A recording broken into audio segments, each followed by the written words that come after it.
Family, years of research, hours of hard work, study after study, and the test results for Kamala Harris's blackness have came back in. And it confirms to us that the only black DNA found in Kamala Harris belongs to Willie Brown. Yes, low down Willie Brown is the only black DNA found in Kamala Harris. So what does that tell you, family? It tells you that she's only black when she's in the sack. And it tells you that just because you got black in you, don't mean you got black in you. Certified salute. Foundational Black Americans win again. Tupac, let them know what time it is. I don't care what y'all think. If you whatever the fuck you think you are. And until we own some shit, I'ma call it like it is. How you gonna be a man and we starving? Go ahead. You know? And you can walk by 5 different houses, ain't a man in either one of them motherfuckers. How we gonna be a man? How we gonna be African Americans? And we out here dying. We thugs and we niggas until we set this shit right. Trust me when I tell you that shit.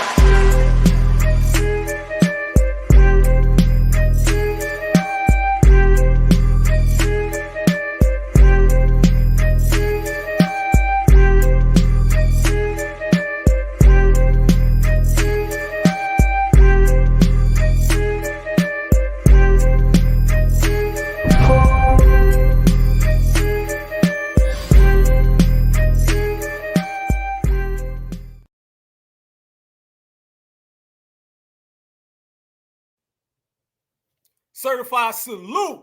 What it do, family? It's about to go down. Yeah, they made a mistake, y'all. Let me tell you the mistake they made. Let me tell you what they did. They mentioned foundational Black Americans. They mentioned reparations, but they ain't mentioned money. Now, we all know money come along with foundational Black Americans. We all know that foundational Black Americans go along with money. So if you speaking about the two of them, but you ain't speaking about them together, then you made a mistake. And when you make mistakes, foundational Black Americans gonna have to see you. So let me tell the whole goddamn world what it is right now, family. We are voting couch 2024, but they know that. We are staying on code, but they know that. But what we gonna do, we gonna up the ante, we gonna take it to another level, we gonna bring the motherfucking house down, is what we gonna do. Democratic plantation, rap. Republican plantation, rap. Kamala Harris 2024 is already wrapped the hell up. And when I say it's wrapped up, thrown on the trash, thrown on the curb, and foundational Black Americans is popping our goddamn collar in the process, certified style. We in the building, in the place, y'all. It's time to do some regulating. Let me know where you at right now. FBA, roll call. We here. What it do? They don't want no problems. Nah, they don't want none.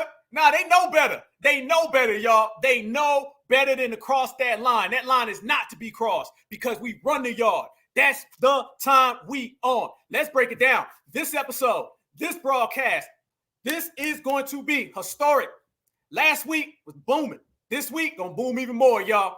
We win by a knockout. And when we say knockout, family, oh yeah, we knocking them all out. Everybody. I need y'all right now to subscribe to the Black Alpha Network. I see we got Birmingham in the building. I see DC in the building. Certified salutes Eugene. Pittsburgh in the house. Delaware in the house. Arkansas in the house. BX, the Bronx in the goddamn house, y'all. All about us. And what does all of that have in common? That's all our turf, all right? And last time I checked, all 50 states was our turf. And last time I checked, if they cross any line inside of those 50 states, they got to deal with us. So that's what we're going to do. Family, did y'all see Kamala Harris come out and give some reparations excuse? She literally said that she agrees with reparations just in the form of therapy. She said she's down with reparations, some form of reparations, just in the form of therapy to ease the trauma that we done been through. Now, first off, how do I read that? Is trauma? You ain't been through no trauma because you're not a foundational Black American. We've already did the research and the study and everything. We see that the only Black inside of you comes from low down Willie Brown. All right. So therefore, who are you to speak on our reparations claim? This right here is another notch in bringing down the Democratic plantation. The Kamala Harris campaign is a wrap. They're in Atlanta right now. They're in Atlanta, about 4 hours north of me. Right now, they got Quavo from the Migos there. They got goddamn every little Gennaro trap rapper that you can find. They all out there. They dancing around. And I thought the Democrats said don't listen to rappers. Because just this last week, that Sway Lee dude came out and he said, don't rock with Kamala. They said, why are y'all listening to rappers? Now, I know the Democrats ain't talking about listening to rappers. They have rappers play as economists. They have rappers play as strategists. They have rappers play as campaign advisors. So now they want to say that, family, they want to smoke with FBA. It's FBA versus Democratic shields at this time. We already broke it down. The Democrats, they knew Joe Biden was 4,000 years old. So they said step down because they knew their plantation was going down. So the thing that the Democrats did, they said, we're going to put this whole election on black folks. You know, it turned into black folks. That's what this whole election was. It wasn't about black folks 2 weeks ago because they was getting the damn point. Now, out of nowhere, they want to start talking about win with black women, win with black men. Family, they had win with Latinos, win with W women, every goddamn body. They called up every single shield, even the out of business shields. They done called up. And now they're saying, if we're going to go down, we're going to go down with the one thing that we've always had, and that's the black vote. Problem is, you ain't got the black vote because the reparations generation, certified black society, foundational black Americans, American made, done stepped in the building. And now they're going to find out the hard way. If they want to do FBA versus the Democratic shields, then they're going to find out what we always show them. Knockout, not a TKO, a KO. Means your ass down and you ain't getting back up. You feel me? That is what it's about today. We're going to represent it today, and we're going to let every single person know that the line is drawn in the sand. We over here representing the real side, the certified side, and anybody running around here saying anything other than that is going to get G-checked completely. No ifs, ands, or buts, no debate. This is our time. This is our generation. This is our era. So it's time that we let them know for sure what we're doing. Kamala Harris, 2024. Let me let you know something. You can go and get every single rapper. You can go and you can get all the Democratic shields. And you can do what you had to do right there to get a job. But it's all going to turn out bad for you. Because when foundational black Americans make the move, then things happen. And right now, we ain't moving for you. The African American is gone. The minority is gone. Just a bunch of certifieds in here. And we calling all the goddamn shots. We're going to have a special guest that's going to come on later. All right, I'm going to cook. But we're going to bring on a special guest. And I'm going to let this person completely roast Kamala. I'm telling y'all. You think we going high speed? Wait until you hear this person. So we're going to have a special guest pull in. We got the whole certified chat. We all standing on business and on code. This is our goddamn season, our goddamn summer, our goddamn country. What more can you ask for? It's going down. This is going to be an epic broadcast of Black Alpha Network, Black Alpha Cast, Certified Black Society, and we on top. Tune in, tap in, let's go 100 miles an hour. Let's check it. Family, we're going to play it right now. Kamala already came out. What a hell of an introduction. She came out and started talking about reparations. First off, I'm going to show you this guy right here who did an interview, and you could tell that he wasn't buying nothing she was saying. But I want y'all to see, family, the way she starts pivoting around reparations. Damn, we got 370 people in here. We only been on for 8 minutes. You don't, nobody rock like foundational black Americans. You already know that. Check this out, though, look. We're going to show the family the way we get down and watch how she starts pivoting around reparations. It's a big contrast from 2020, but this is what they're trying to do. Proceed. Should black people get reparations? I think there has to be some form of reparations, and we can discuss what that is. But look, we're looking at more than 200 years of slavery. We're looking at almost 100 years of Jim Crow. We're looking at legalized segregation and in fact, segregation on so many levels that exist today based on race. And there has not been any kind of intervention done, understanding the harm and the damage that occurred to correct course. And so we are seeing the effects of all of those years play out still today. As president, you'll be willing to lead a conversation on what reparations for black people look like. Yeah, including things like what we should be doing to take very seriously undiagnosed and untreated trauma. Do you support reparations for black people? Well, listen, again, we had over 200 years of slavery. We had Jim Crow for almost a century. we had legalized discrimination and segregation, and now we have segregation and discrimination that is not legal but still exists and is a barrier to progress. We have disparities around housing. We have disparities around education. We have disparities around income. And we have to recognize that everybody did not start out on an equal footing in this country. And in particular, Black people have not. Let's really be clear about that. So I'm not going to sit here and say, I'm going to do something that's only going to benefit Black people. No. So I'm not going to sit here and say, I'm going to do something that's only going to benefit Black people. No. I need y'all to answer that question right there. Before we break it down, before we unpack, before we regulate that ass, y'all tell me right now, will you vote for Kamala Harris? Does Kamala got y'all's vote? Does Kamala, collard green, the cop, got y'all vote? Does Kamala been running around here wearing an FBA jacket, an FBA hairline, an FBA shirt, an FBA tag? Does she get your vote? Because you know there's creating FBA, right?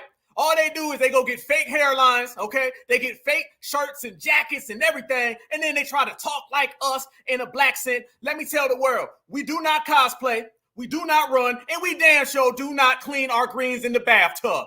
Said it, meant it. Now, I want to know, will y'all vote for Kamala? Does she got your vote? Because that's the campaign ad. She thought she ate right there. Did she?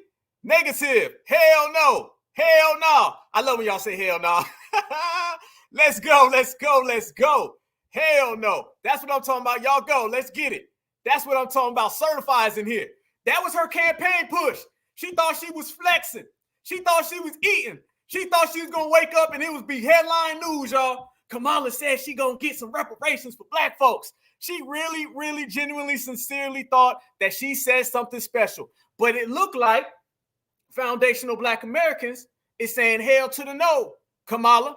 They saying we ain't rocking with you, Kamala. They saying we don't want your fake reparations package of therapy. And y'all know what happens with reparations in the form of therapy, right? Next thing you know, that turns into reparations in the form of hugs. And then it turns into reparations in the form of kisses. Then it turns into reparations in the form of handshakes. It turns into everything except for foundational Black American money. That's what it turns into. So, oh yeah, we on one. We on one. That right there is exclusive. I think I might be the first one in the new Black media to really post that right now because it just dropped. That right there. So as we talk about this, y'all, this is us right here. We setting the narrative right now. We're laying down the groundwork, all right? All of us live as we go. It's 7:20 plus on the East Coast. One love to all my foundationals. We in here deep. We got about 470 plus people in here in about 10 minutes. This is what we do. So let's go ahead and let's break it down. We in the front line. We in the front. The Olympics is going on, right? All right, they got the track and field. Well, goddamn it, we so far ahead, we can't even see these people. So let's break it down. Let's unpack and let's completely G-check that last little clip right there. You notice, family, that she started doing the same babbling. We don't need somebody who's not FBA to try to tell us about our culture. She's sitting there trying to tell us about our culture, talking about things that she ain't even went through, things that her grandparents ain't went through. Because remember, we ain't found a cousin, we ain't found an uncle, we ain't found a grandparent that has any Black in them, let alone foundational Black American. So then what the hell are you talking for? Why are you speaking on our lineage, our past, our present?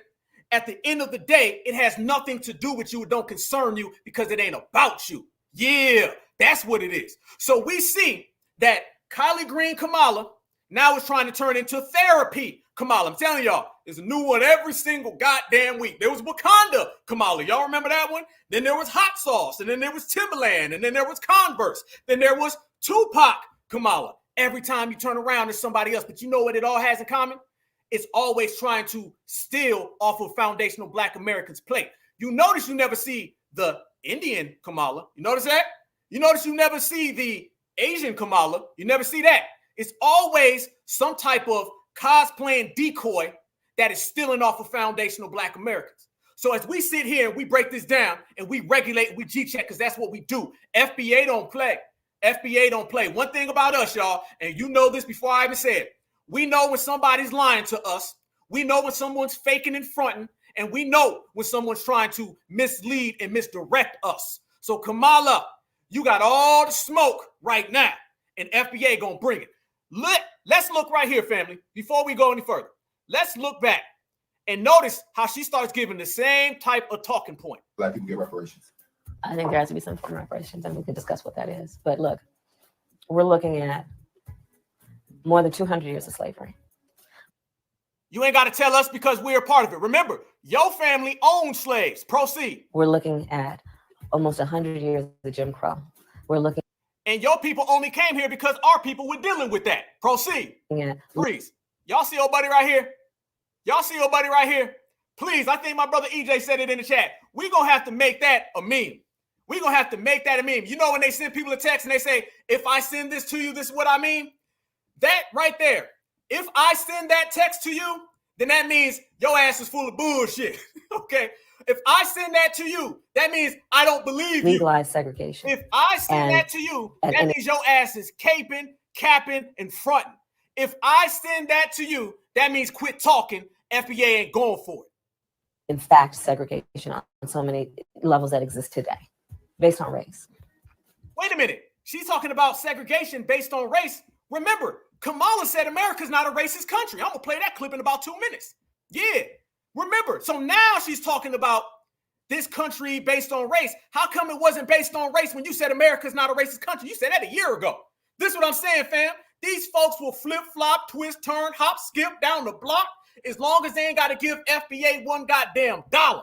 And nobody still don't believe her. Nah, you're going to have to come up with something different because you're dealing with a different breed and a different generation. Foundationals in the building. And there has not been any kind of intervention done. Understanding the harm and the damage that occurred to correct course. Family, does she look so disingenuous? Didn't I say we know when someone's fronting? Didn't you just see a vibe coming from her right there, family? Well, you know goddamn well she fronting. There's just been just a disconnect, and it's never been addressed. Okay, how come the Democrats haven't addressed it? Because let me tell you something. The Democrats been getting 90% of the vote for 60 years. You're sitting there telling us what we already know. You've been getting 90% of the vote for 60 years, and then you turn around and tell us that our pain and suffering hasn't been addressed. Your party is supposed to do the addressing. It's your party who's supposed to be handling all that. Do you see how shameful these people are, family? They will sit there, tell you to vote for them for 60 years and get nothing, and then turn around and tell you, well, your problems haven't been addressed. And the way we're going to address them is not with money. Though we are in a savage capitalistic society where dollar is more important than a person, no money, no. We're going to address that with therapy, all right? So this shows you right here, family, these people are not on our page. They're not on our element. And watch her give more excuses. And so we are seeing the effects of all of those years play out still today. As president, you'll be willing to lead a conversation on what reparations for Black people. Yeah, including things like what we should be doing to take very seriously undiagnosed and untreated trauma. No, that's not what old buddy said. He did not say anything about trauma. No. And notice, family, certified salute to this brother right here, because she tried to walk him down the street and spin him around the corner, and he brought it back. He said, no. Are you willing to lead it about reparations? And she says, yes, but we're going to address the trauma. Notice how she jumps immediately into trauma.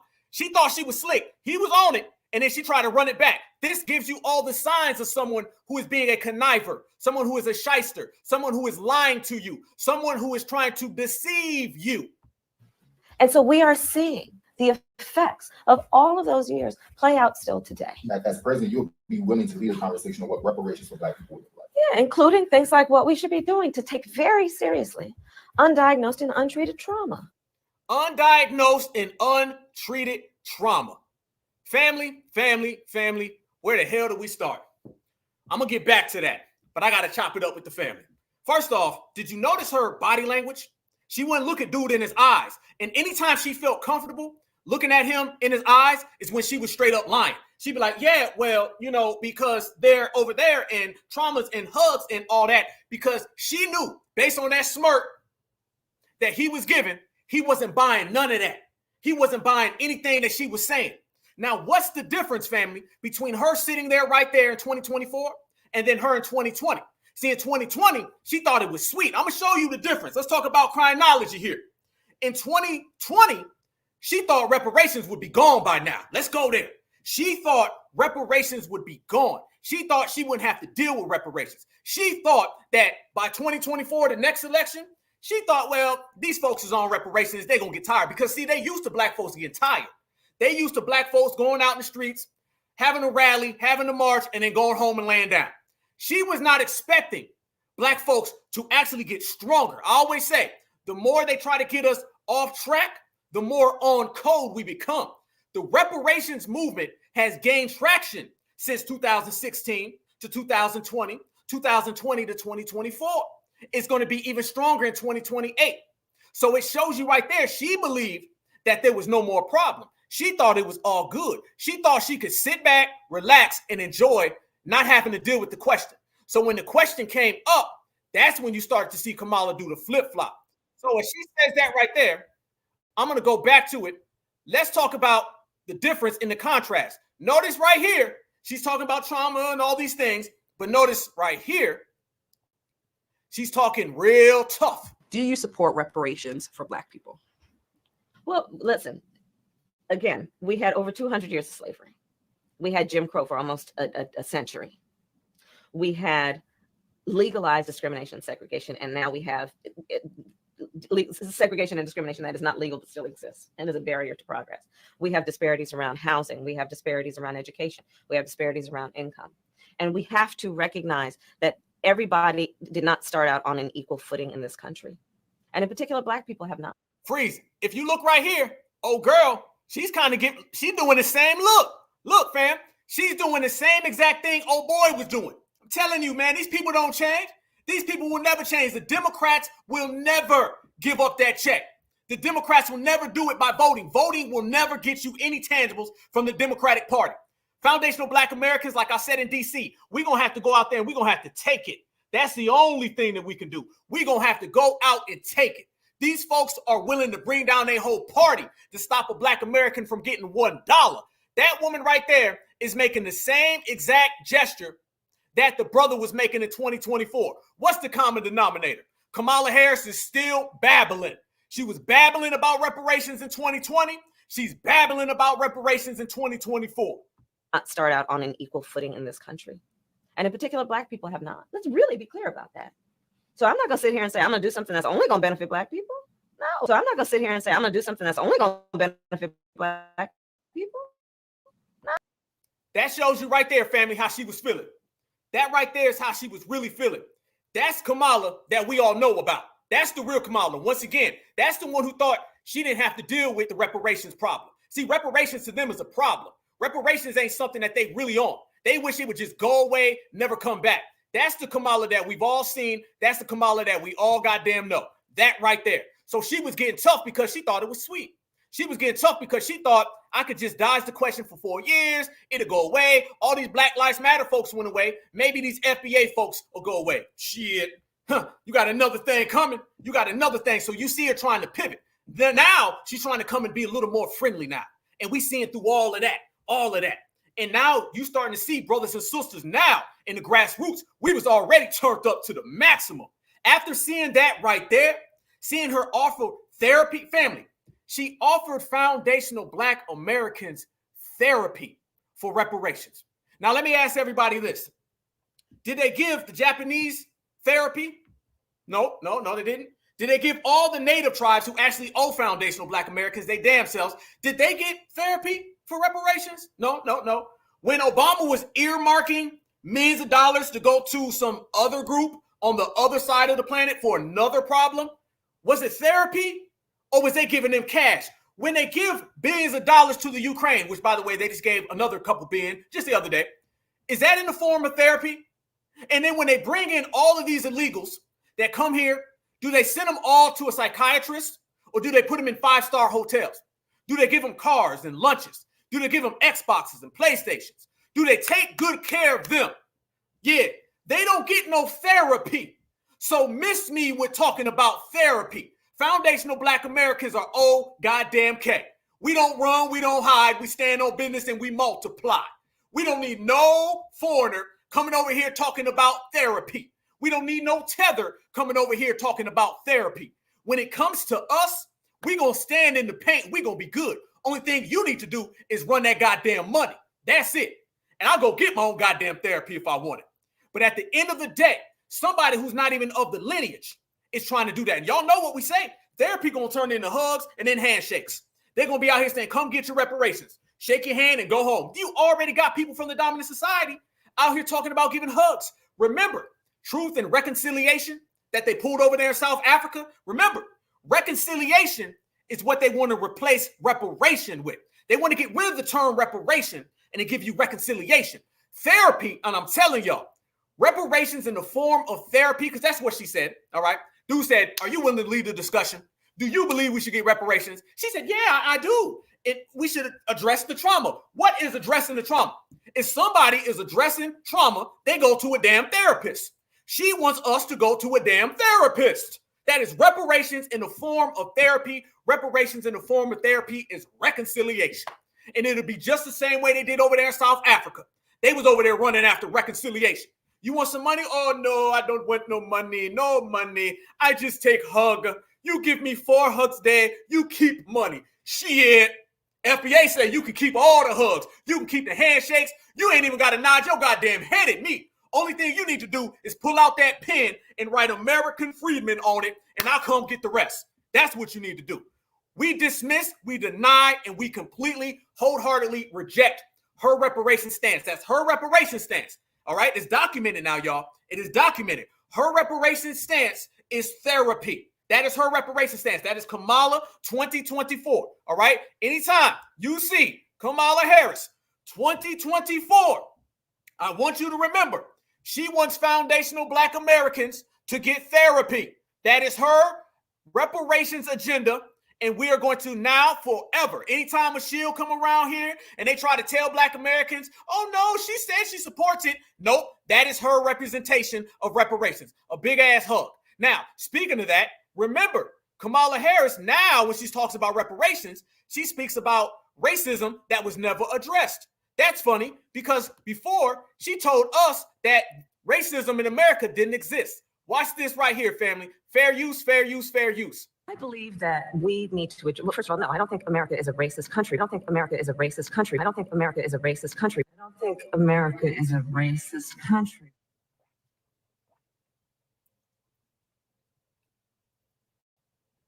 America's not a racist country? Ho, ho, ho, ho, ho. If America was not a racist country, our good sister right here would still be with us. If America was not a racist country, you would never have race soldiers running around here, and you definitely wouldn't have that right there. Certified salute to our sister. Certified salute to our sister. Our sister that they don't represent, but they make excuses for this person. Yeah, but you mean to tell me that you run around here and you say America's not a racist country? I believe that we need to, well, first of all, no, I don't think America is a racist country. I don't think America is a racist country. I don't think America is a racist country. I don't think America is a racist country.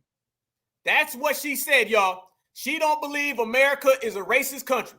So how the hell does she go from America's not a racist country, which, by the way, is the same exact thing Tim Scott said. Yep, same thing. All right. How to go from that to we ain't addressed the racism in America, so they should get reparations in the form of hugs. Hell to the no. Fair use, fair use, fair use, family. This is about teaching, scholarship. This is about teaching, scholarship, and criticism. Fair use, fair use, fair use, enacted. Foundational Black Americans, foundational Black Americans. Now, I want y'all to see this as well as we speak about reparations. I want y'all to see something, and I'm not sure too many people have actually even seen this video right here, which I'm going to show. By the way, I just want to show y'all some exclusive footage of Van Jones. Just want to show y'all that right there. We found some Van Jones footage right there, family. Yeah, we're going to speak about our sister's nephew as well. Oh, we're going to break all of that down, you guys. Stay tuned. This is it. We on one. It's all about us right now. But I just want to show y'all on the way to breaking this down. I just want to show y'all right there that, we found some stuff about Van Jones. We're going to get to Van Jones, and we're going to get to Holland Martin, and we're going to get to Stephen A. Smith and Angela Rye and Joyless Reed. Oh, they all getting with it, family. This is all about that smoke. That is what we are standing on to the fullest, family. Yes, indeed. Yes, indeed. Yes, indeed. But we're not done, family. We're not done. We're not done. We're not done. I want y'all to notice something. I want y'all to see when they start speaking about reparations, one of the things that they don't never tell you is this right here. Family, do you know America has a long history of giving out reparations? And I'm going to show everybody some of these reparations that have been given out, and not near one of these reparations was in the form of hugs. Now, none of them were in the form of handshakes or therapy. Hail to the no, hail to the no. Look at that right there. Japanese American internment. In 1988, not that long ago, Congress passed the Civil Liberties Act, which stated that a grave injustice had been done to Japanese American citizens and resident allies during World War II. It also established a fund that paid some $1.6 billion in reparations to formerly interned Japanese Americans. Okay, that's just one. Let's go there. But I really want to show y'all the video. Let's go there. Do you guys also know a very, very hidden fact that Guam, not Japan, not the Native Americans, no. Guam residents compensated for war atrocities years later. Yes, I said it, y'all. Guam. Do you know that the United States government actually gave Guam, citizens from Guam, reparations? More than 3,000 people on Guam are expecting to get long-awaited compensation from the U.S. government for their suffering at the hands of Imperial Japanese during World War II. Listen to that. So, during World War II, we're paying people from Guam reparations for what Japanese people did to them during the war. Not foundational Black Americans. No. Not Americans at all. We're paying money to citizens of Guam for what Japanese people did to them outside of the U.S. I ain't lying.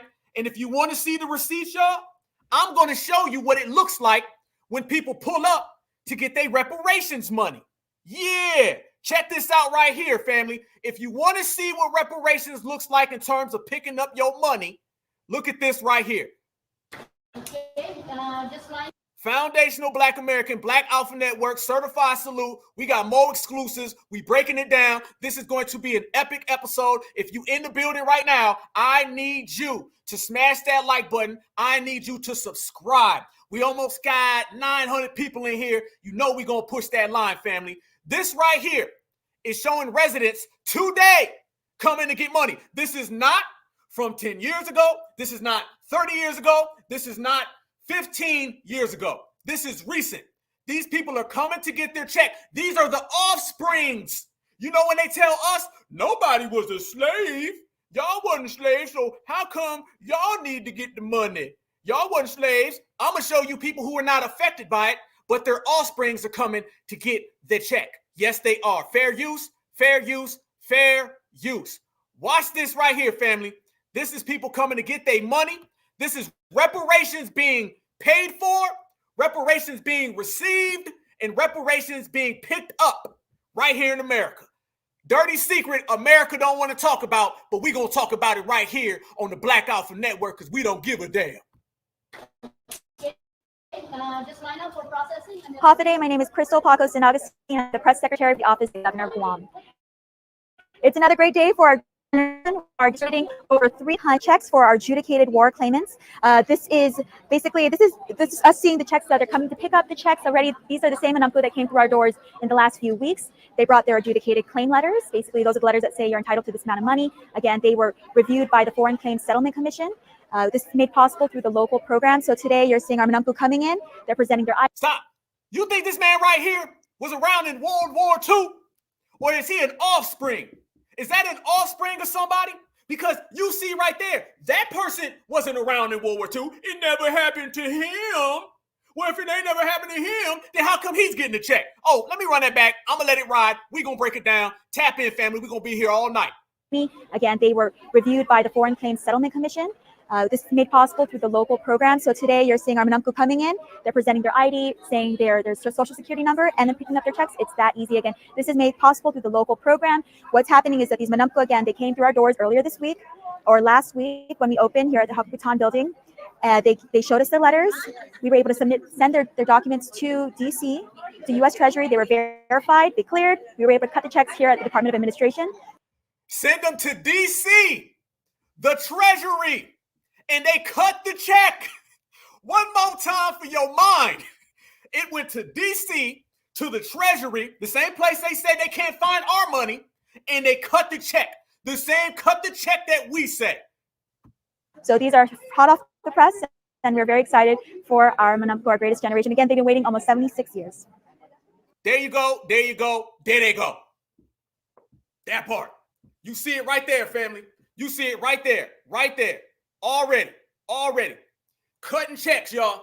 Cutting checks. Did you hear therapy in any of that? Were they coming for a therapy session? Because I could have swore she said they was cutting the checks, they was picking up the checks, and it was Offspring, and it was DC, and it was Treasury. That's what I heard. I didn't hear a damn thing about anyone speaking about therapy. There was no therapy there. Tell me, because maybe I just missed it, okay? Maybe my foundational Black American senses are off because they was talking so much BS, all right? Maybe that's what it was. You see right there, y'all, they are cutting checks on the daily. Remember, immigrants, they get reparations, all right? What are they trying to do with Ukraine? Trying to repair Ukraine, reparations. They give out reparations in different words. It's reparations by nature. They just don't call it that. And then sometimes they just give out straight reparations. Yes, indeed. You've seen it right there. How many times are you ever really going to see that out here? They hide that stuff. I didn't see nobody getting what Kamala Harris is talking about. Kamala didn't come out there and say, look, there has been trauma and we haven't addressed it. I didn't see none of that. I didn't see no, we need to all just hug it out. I didn't see all lives matter. I didn't see can't we all get along. I seen people getting reparations checks and they were picking them up. And it was the complete contrary to every single thing they tell us. So when a Democrat comes around you and they tell you what they cannot do, point to that right there. When they tell you there ain't no money, point to that right there. When they tell you it was a long time ago, point to that right there. You see it. Let's run that back, family. I see we got more people in the room. For those who are just pulling in, make sure you put your city, your town, your state, your region in the chat. We are in the building, in the place, y'all. We are breaking down how they've given out reparations, and they've given out a lot of reparations, doing it the complete opposite way of what they tell us they can't do. Proceed. Okay. Just line up for processing. Call today. My name is Crystal Pacos and Augustine. I'm the press secretary for the Office of the Governor of Guam. It's another great day for our greatest generation. We are distributing over 300 checks for our adjudicated war claimants. This is us seeing the checks that are coming to pick up the checks already. These are the same Manhood that came through our doors. There you go, y'all. There's your reparations right there. Black Alpha exclusive. We in the house. There's your checks right there, y'all. There you go.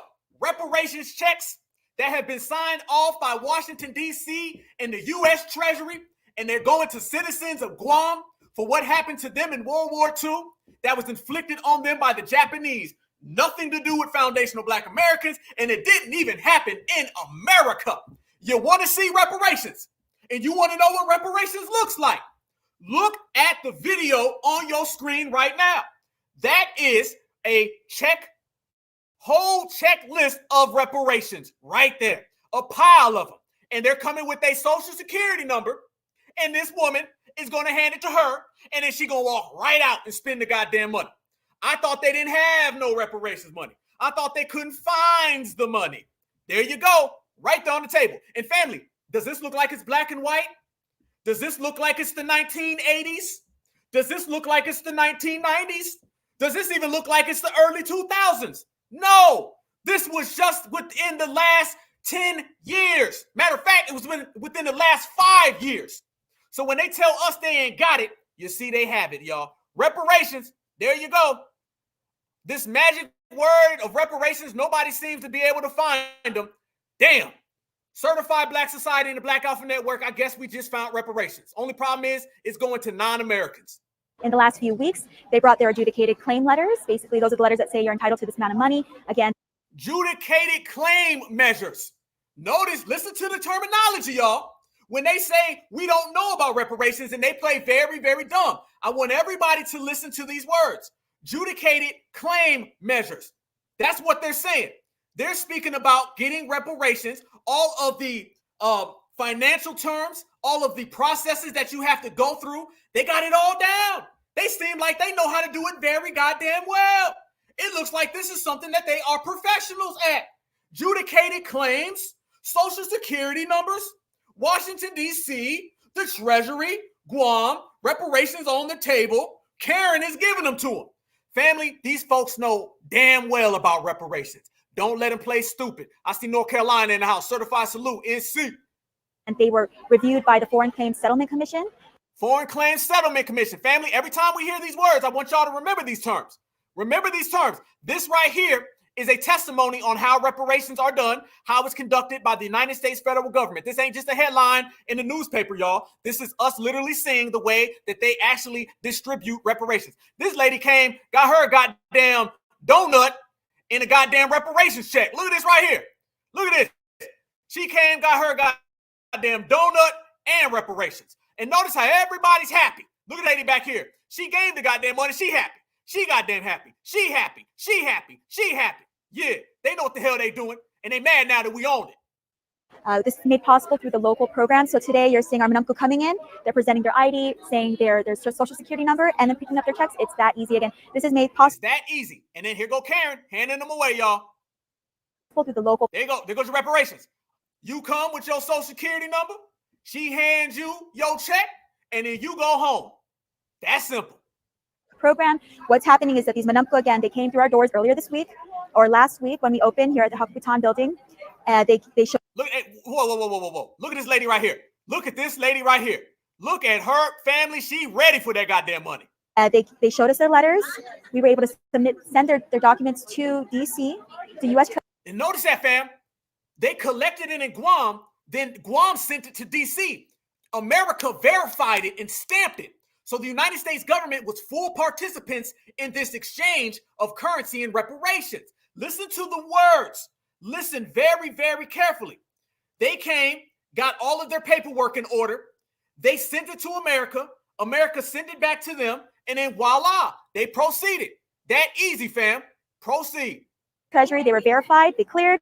We were able to cut the checks here at the Department of Administration. So these are verified, they cleared. We were able to cut the checks here at the Department of Administration. So these are hot off the press, and we're very excited for our Manamco, our greatest generation. Again, they've been waiting almost 76 years. And we've been here for 500 and ain't got $5. There you go. There you go right there. So when she runs around here and talks about reparations, y'all, you know damn well that she's front. You know damn well they trying to style on us. You know damn well what they speaking. Nah, we're not going for it. Not going for it at all. Let's proceed. Check this out. I got another one for y'all. This is another form of reparations in cash that went out that a lot of people don't know about either. Look at this right here. Obama administration earmarks $12 million for Holocaust survivors. Funds to be distributed over 5 years. 1/4 of 130,000 U.S. victims in persecution live under the poverty line. Listen to what they're saying. Obama was giving out reparations as well. Again, in another conflict that was not in the United States of America. You see a pattern here? While we've been out here carrying this country, standing on this country, building this country, elevating this country, uplifting this country, fighting in every war inside of these borders and outside the borders, and they want to give us therapy. But you see them earmarking thousands, millions, and billions of dollars outside of America to all of these other groups. What the hell does that tell y'all? I'm going to tell you what it tells you. These folks is running game. They running game. And we the reparations generation. So when we talking about reparations and they over here running game, oh, we got a conflict of interest. A real goddamn conflict of interest. And we going to settle that for real for sure. By the way, y'all make sure y'all subscribe, like, and share. We got 1,000 people in here, y'all. That's 3 weeks in a row. 1K, y'all. Certified salute. I knew this one was going to be a monster because I knew I had a whole FBA family in here, y'all. So if you're in here right now and you are watching this live, make sure you do 2 things.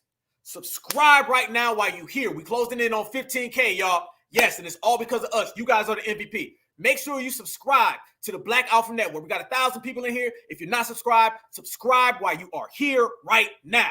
And Put your city, your town, your state in the chat if you haven't already, because it means a lot when we got the whole family represented. When we got a few, it's cool. When we got everybody, it's even stronger. So certified salute to all of y'all for giving us 1,000 episodes in 3 weeks, okay? So that's a run we on, family, and it don't stop. We only get stronger, y'all. FBA all goddamn day. FBA all goddamn day. Yes. So I want to show y'all something else, though, in terms of reparations.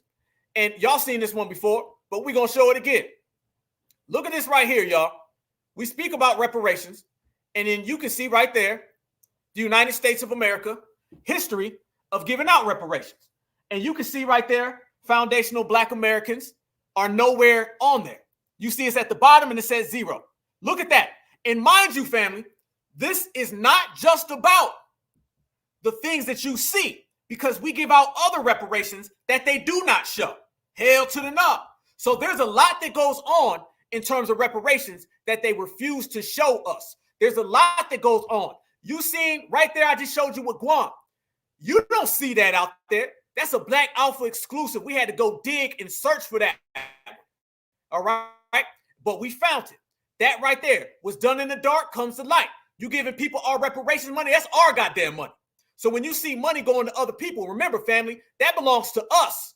This is our reparations money based on what we've been through in this country. But you don't see that on this list. No, you do not. What you do see is America handing out reparations all goddamn day, including Obama. So look at this. Obama said he can't find the money, gave out the money. Then you also see the Biden-Harris administration playing games, and they're giving out money. And foundational Black Americans are still sitting here watching Kamala talk about therapy. Brothers and sisters ain't going for it no more. We standing on business. Let me show y'all this. While they've been running around here right now, y'all, let's bring some real certified energy in here. Now let's get to the G-checking. They've been running around here talking real reckless, right? Okay, that's cool. Brothers and sisters are standing on business, and we ain't going for that no more. Let's let the sister talk. Because Black people have finally woken up. You will no longer hoodwink us with these identity politics that y'all been doing for 90 fucking years. You got Stephen A. Smith interviewing Roland Martin. Quote unquote perfect candidate. But you know what she is at this moment in time? The best the Democratic Party's got.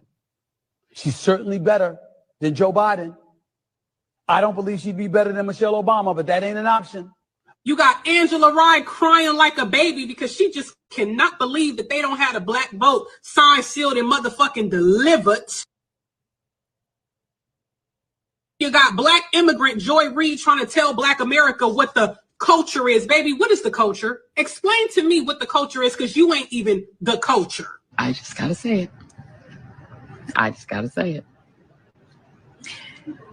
Given the just stratospheric entrance of Vice President Kamala Harris into the presidential campaign, and she has now secured enough delegates to become the nominee, you're gonna look real crazy being on the other side of that line. Listen to how Joyless Reed is trying to tell us what our culture stands for. Look at this, family. This is what we're talking about. That's why we say it's FBA versus the Democratic Shields, y'all. This election, we're going to let them see what we all about. Oh, yeah, regulate season is in the building. But as she sits there and talks about our culture, watch how our sister breaks it all the way down. These folks who cosplay, these tethers, they can't hide no more. Line, particularly as a person of color, but really as anyone who claims to have any connection to the culture, real weird and real lonely on that side. The door needs to close behind Amber. And she looked crazy over there. But shut the door behind her. You really are going to look crazy being on that side, given the cultural phenomenon of Vice President Kamala Devi Harris. I want to say this. A lot of Black elites, Black media, Black celebrities, really celebrities in general, the media in general, they have vested interests in who they're trying to tell you to vote for, okay? The Black elites that are pandering, they do not live in your neighborhoods. So they are not suffering from the disadvantages in your neighborhoods. They do not send their kids to the schools that are underfunded in your neighborhood that lack the resources or quality teachers, right? Right. These are multi-millionaires, and the lack of quality health care that we get. They have private health care. I say this to say, them telling us what's the best thing for us is irrelevant because they don't live with us. They don't live among us. They don't experience life as we do. So why would we listen to them and go along with them and what they say to do? And then you already know that's what they doing out here. They'll do any goddamn thing for some biscuits, and the biscuits are running dry. That's not the end. Black women for their votes and for campaign donations when it's clear that she doesn't care about Black women, Black men, or babies. She's always preaching to the Black woman about reproductive health care rights, which is a code word for abortion. But she doesn't preach to the Asian women. She doesn't preach to the Jewish women, and she definitely isn't preaching to the undocumented illegal immigrant women. Oh, good point, sister. Good point. Good point, y'all. Listen to what this sister's saying right here. She'll sit there and talk all that blackity black stuff when it's therapy, but she talk money when it comes to them other groups. She'll talk all of that blackity black stuff when it comes to us, but when it comes to these other groups, it's resources, it's tangibles, and it's benefits. Real talk, FBA, we on it. This is the real FBA sister out here, not the Democratic shield that they putting in front of us. Hell no. That are coming over here and taking all of our jobs and all of our resources out of our communities, the Black communities, that is. The only way she likes the Black man is if he's locked up. Woo! If she can use him for a bump in her career. Willie Brown. Stop. I'm sorry. I got to be petty. Did she just say Willie Brown? Did she just say Willie Brown? That Willie Brown? Low down Willie Brown. Boy, you cold, boy. You cold. That Willie Brown right there. Damn, ain't that something? Willie Brown just keep coming around, don't he? Huh? Yeah, he come around every time he come around Kamala. All pun intended. Damn, keep on talking that talk, sister. Certified. And if she can use them for free labor. And also, remember when she did that hip hop 50-50 at her house that time? She uses them for that. That's shucking and jiving. She does not. Good point. Good point. Certified. That right there, y'all. That shows you exactly the type of energy that we're on. We're on a shift now, all right? They've been running around here, for the last couple of weeks, talking about the election, talking about how things are changing, talking about the way they're going to ship everything out, and there's a movement. Man, ain't no damn, let's be real, y'all. There ain't no Kamala Harris movement out here in these streets, all right?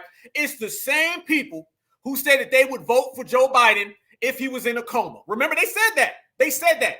Joy Reid said the same exact thing Whoopi Goldberg said. They said this man don't even have to have any type of function over his body and they vote for him.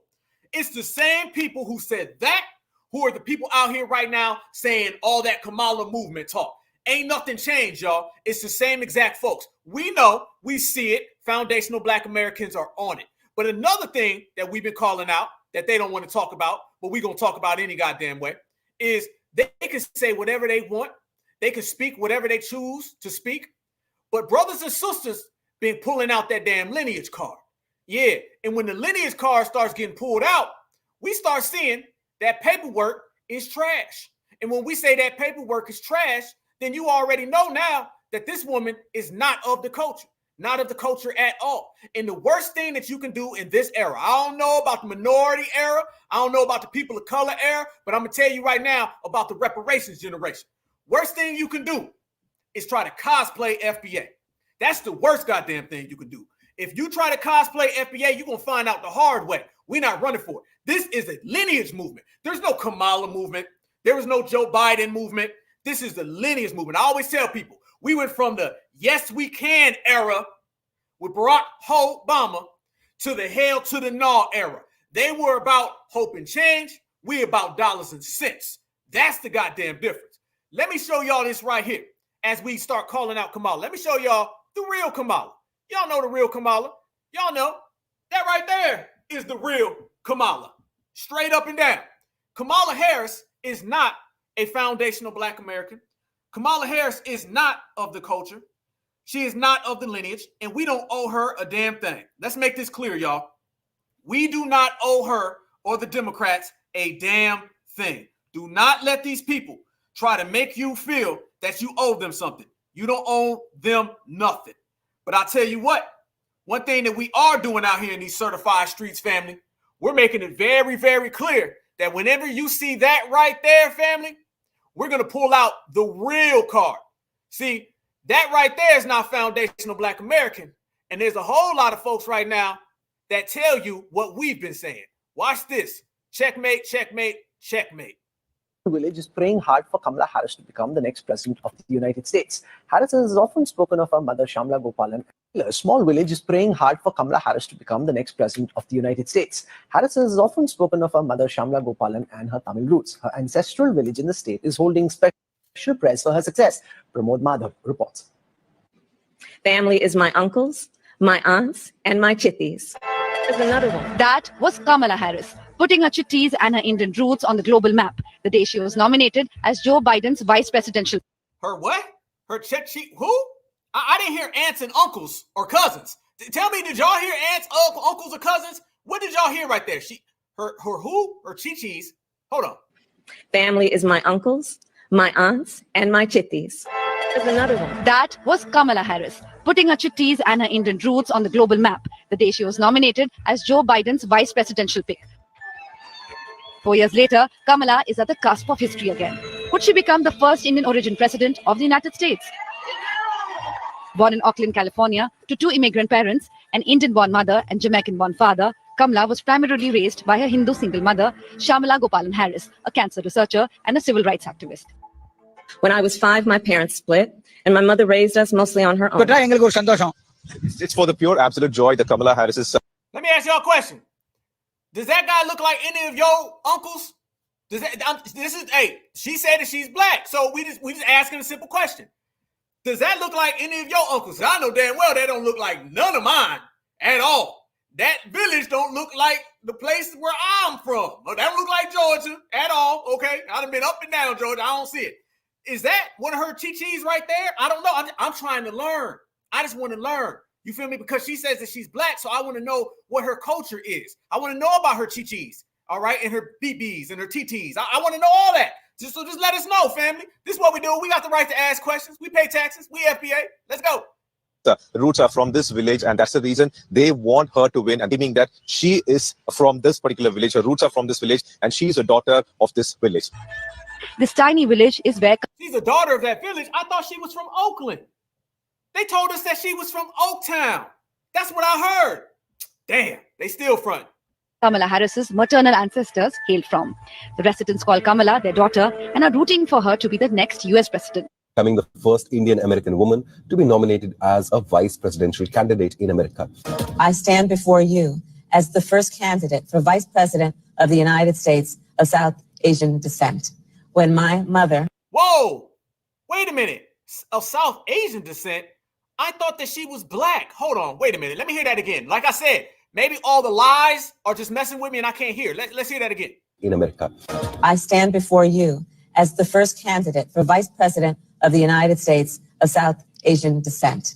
When my mother, Shamala, stepped off the plane in California at 19 years old, she didn't have much in the way of belongings, but she carried with her lessons from back home. Growing up, my mother would take my sister, Maya, and me back to what was then called Madras, because she wanted us to understand where she had come from. Okay, so what we're going to cook today is an Indian recipe. Yes. Because you are Indian. Yes. Okay, and I don't know that everybody knows that, but I find that wherever I go and I see Indian people at the supermarket, on the street, everyone's like, you know, Kamala Harris is Indian, right? It's like our thing we're so excited about to have you running for president. Yeah. So we're both Indian, but actually we're both South Indian. Yes. Meanwhile, a small village is praying hard for Kamala Harris. I'll be there. I didn't see too much FBA culture in there though. I'm just saying though. I'm just saying. I didn't really see too much FBA culture. I heard a bunch of different villages and I heard about shishis. I heard about that, but I'm saying I didn't hear anything of FBA culture. Where was all that Oakland stuff? You know what I'm saying? When she said that she's the first of a particular lineage, okay, of people that is going to be the vice president, the president, all of the above. Okay, that's cool. There ain't no wrong with that. But it's just not foundational Black American. So it's funny that when it comes to running on any type of platform, it's foundational Black American, it's Oakland, it's all the above. But all of a sudden now, family, she starts to flip-flop, run all the way down the block, and you're seeing that she is not like us. And we're going to continue to let the whole goddamn world know that she's not like us. And that's what we're going to do with all of these politicians. And if you continue to let these folks know they not like us, then guess what? They not going to get the black vote either. And when they do not get the black vote, don't come crying to foundational black Americans. Do not. And as a matter of fact, speaking of them not being like us, let's show y'all this right here. This is going to tell the whole world they're not like us. Hell no. Look at this right here, y'all. I need y'all to check this out for me right now. I'm going to let her speak for herself, and I'm going to let Kamala tell you how much she's not like us. Watch. All right, Marlon. So I know how to make a mean pot of greens. In fact, people used to ask me to make greens for them for Christmas. One year, I had so many that I had to wash that we ended up washing them in the bathtub. We ended up washing them in the bathtub. So I am not playing around. So what you got? What in the village is that? What in the village people is that? We do not wash our greens in the damn bathtub. Would these people quit trying to tell us this is a foundational black American? Hell to the no. I wish somebody come in here talking about washing their damn greens in the bathtub. Well, let's hear that one more time. I got to run it back. Marlon, so I know how to make a mean pot of greens. In fact, people used to ask me to make greens for them for Christmas. One year, I had so many that I had to wash that we ended up washing them in the bathtub. Oh, look how she said it too. Boy, she said that real serious, didn't she? Look how she snapped her head right there. I had to wash them in the bathtub. That is so non-FBA. That is so not of the culture. That is so get the hell out of here with that one. She literally said that. She thought she was flexing, y'all. Then we say that she swears she be flexing. She thinks she's saying so many things, fam. Hell no. Family, we got y'all in here. We deep, okay? We almost got about 1.1 in here, all right? How many of y'all, matter of fact, not even how many, what would y'all say if somebody came up to you right now and said, man, you know, I just made me some greens and I washed them in the bathtub. Here's a plate. What would you do? I'll wait. I just want to know what the family would do. Somebody comes to you and they say, hey, man, I got a plate right now. Oh, yeah, I got some greens on it. All right, I just got done pulling them out the damn bathtub. Here, you want some? What you going to say? I already know what y'all going to say, but I just want to hear it so I can put it up for the whole goddamn family to see. You know what I'm saying? Because let me tell you something. If you make them in the bathtub, you probably put some things in the toilet too. I'm just being honest with you, okay? Hell yeah. Yeah, exactly. We ain't doing none of that. I see y'all over there. Yes, indeed. Yep, trash. You right, EJ. That's going straight in the trash. Get that the hell out of here. I wish somebody would try to feed a foundational black American some goddamn bathtub greens. So is this bathtub green Kamala? Because we know there's so many other ones. She was just regular collard green Kamala. Now I guess she's bathtub green Kamala too. I guess that's like an offshoot, an alter ego or something. Y'all, I don't know, because she's got so many different versions. I can't even keep up with them at this point. But I do know one goddamn thing, family. That is the furthest thing you will ever see from a foundational black American. Y'all say, yeah, you ain't lying. Yep.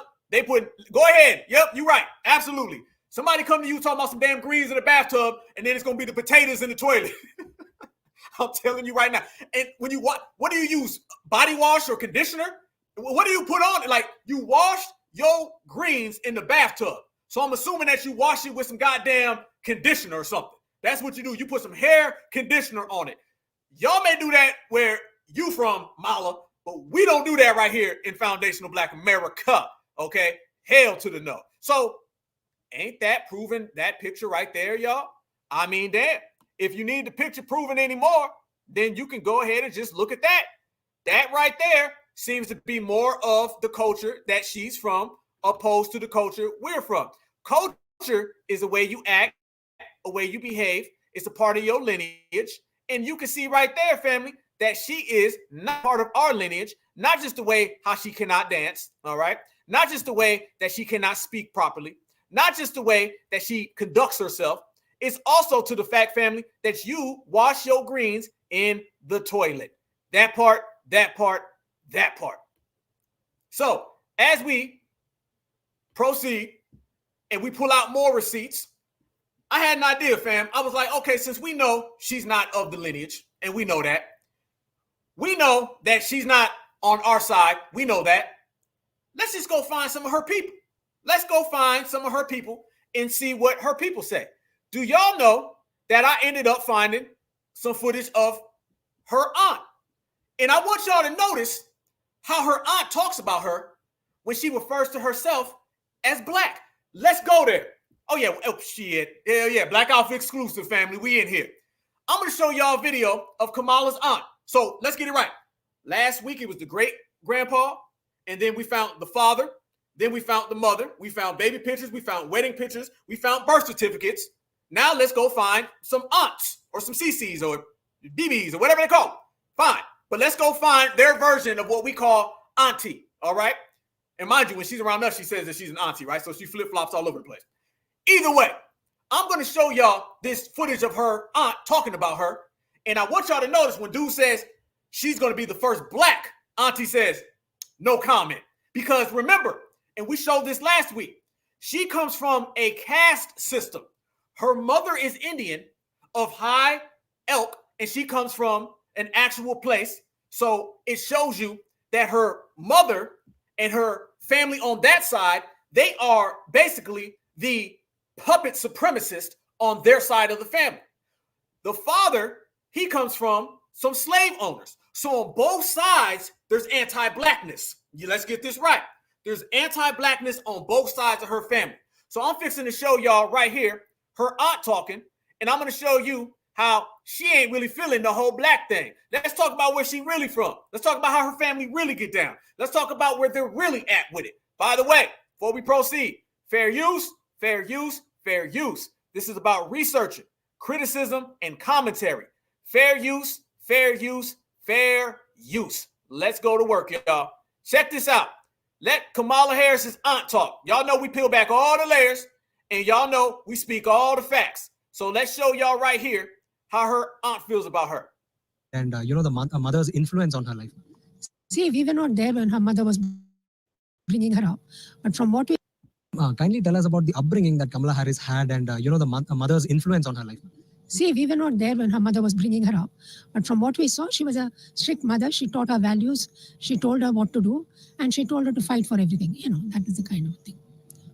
Ma'am, and also, now you can see that Kamala Harris has risen to such a high position. Do you see the same streak of rebellion that you saw in her mother, in Kamala Harris, and in the way she has actually fought her way to the top?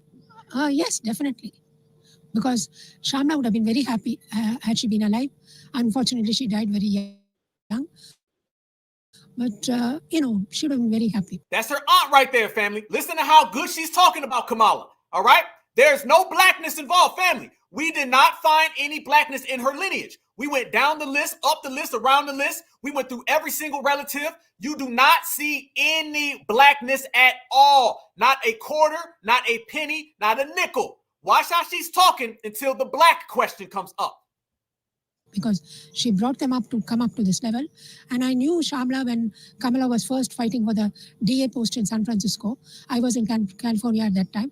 And Kamala was thinking of standing for the DA post. And we were talking about it and we knew about it. And from that time, I knew that Kamala wanted to get somewhere. And she said, I'm going to do it and I'm going to become the DA. And that's how she did. She became a DA. Then she became an Attorney General and died. When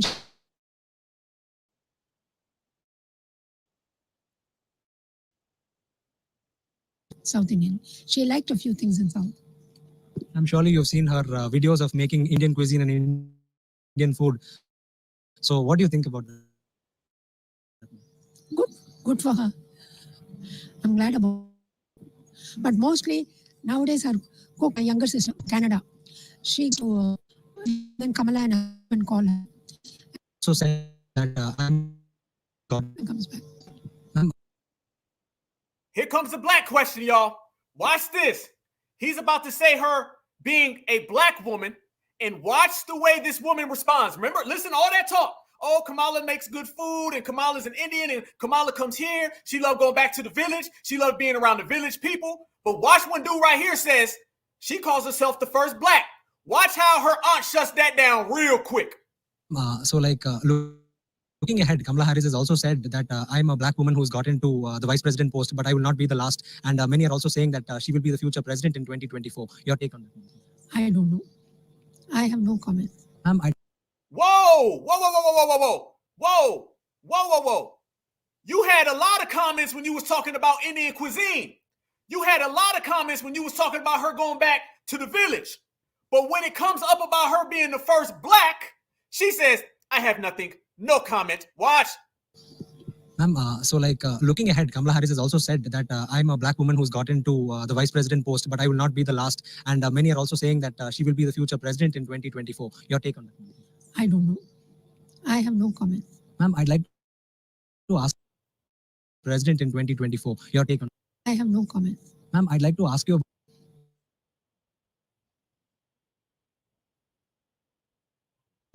I have no comment. Ma'am, I'd like. There you go. There you go. There you go. Right there, right there, right there, y'all. See how quickly all that love went out the window. She was talking about, yeah, she no black. Absolutely. That's exactly what that was, family. That's exactly what that was. She no black. That's what she said. I have no comment. In case it was jumping, let me play that one more time, in case you missed it. Who's got into the vice president post, but I will not be the last. And many are also saying that she will be the future president in 2024. Your take on that? I don't know. I have no comment. I don't know. I have no. There you go. There you goddamn go. Y'all know like I know. Y'all know exactly like I'm saying. It would have never went down like that at all if they was continuing to talk about. It would have never went down like that if they was continuing to talk about being from India. That part. All of a sudden, when they start speaking about blackness and her claiming to be black, then you started to get the whole, I have no comment. I ain't got nothing to say. I can't speak on it. Whoa, wait a minute now. You can't speak on it, but if you can't speak on it, then how come you was speaking on everything else? This is the lineage that she comes from, y'all. She comes from that lineage of anti-blackness. They don't like her running around here talking about she's half black, all that. She does that to get votes. Yes, the hell she does. But they don't rock with that in her community. In her community, it's a hell to the no. And how do you know this? That same no comment, she no black. That's really what she wanted to say. Y'all know damn well what she really wanted to say was, I'm not speaking on that, and I do not approve of her talking about she's half black or any of that. That's what she got to do here in America to get votes. In reality, family, when she go back home, oh, they ain't trying to hear none of that. They ain't trying to hear none of that stuff because she comes from not just a non-black culture. She comes from an anti-black culture. Let me say that one more time. Kamala Harris doesn't just come from a non-black community. She comes from an anti-black community. Remember, Kamala grew up with her mother, all right? First off, her father's lineage was in serious question. We already exposed that. Her father is mixed and there's no black in him, all right? But Kamala grew up with her mother. And you see right there, her mother was completely traditional, and we showed that she came from a caste system. Caste means anti-black. So how did you come from this anti-black community, an anti-black system, but you turned out to be sister girl? Hell no. The same way that her aunt right there was talking all good about her. Soon as dude says, how do you feel about her saying she's black? I have no comment. What she really meant, let's translate that. What she really meant was, don't talk to me about her being black. Get out of my face. She no black. That's what it was. And you got people coming out right now and they trying to throw shade at black Americans. They're saying, Kamala's not black. Kamala's not black. She's half this, half that. And we've been saying, I know. We've been the main ones out here saying, y'all can have it. Watch this right here, y'all. Look at this. The anti-blackness that comes from that community, oh, it comes out. It come out big time. I want y'all to see this. Watch this right here, y'all. I want y'all to see this real quick. This is some chick, and she's on TikTok, and she's talking about basically she upset. She got smoked because she feels black Americans don't need to be out here claiming Kamala. And we say you can have her. Watch this. I see a lot of people talking about Kamala Harris, and they always say that she's like the first black female vice president or president, but nobody ever says that she's like half South Asian. They always just say that she's black. Like, bro, she's literally half Black, half South Asian. So everybody always tries to cancel. That's the thing about being like Blasian or half something. Look at that, family. Look how she's trying to throw shade at us.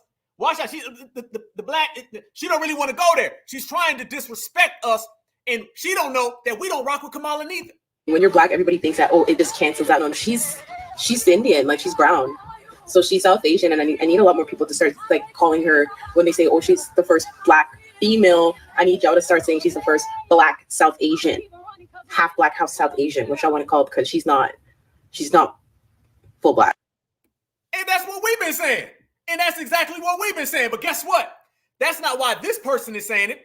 This person right here is coming from that same community, family. This is what we're talking about. There's a difference between being non-Black and then on top of that being anti-Black, all right? These people come from an anti-Black culture. Their culture is anti-Black. Let me proceed. She's half Black. So if y'all want to call her that, please just say she's half Black, half South Asian. As somebody who's half South Asian myself, I would be like, correction. Thank you. That's not what. Notice, fam, she ain't talking to us, but she can't stop spewing that anti-Blackness. That same community that Kamala's from. This person's from the same community. And notice that instead of calling out Kamala, this person's sitting there trying to say, y'all Black folks keep claiming her.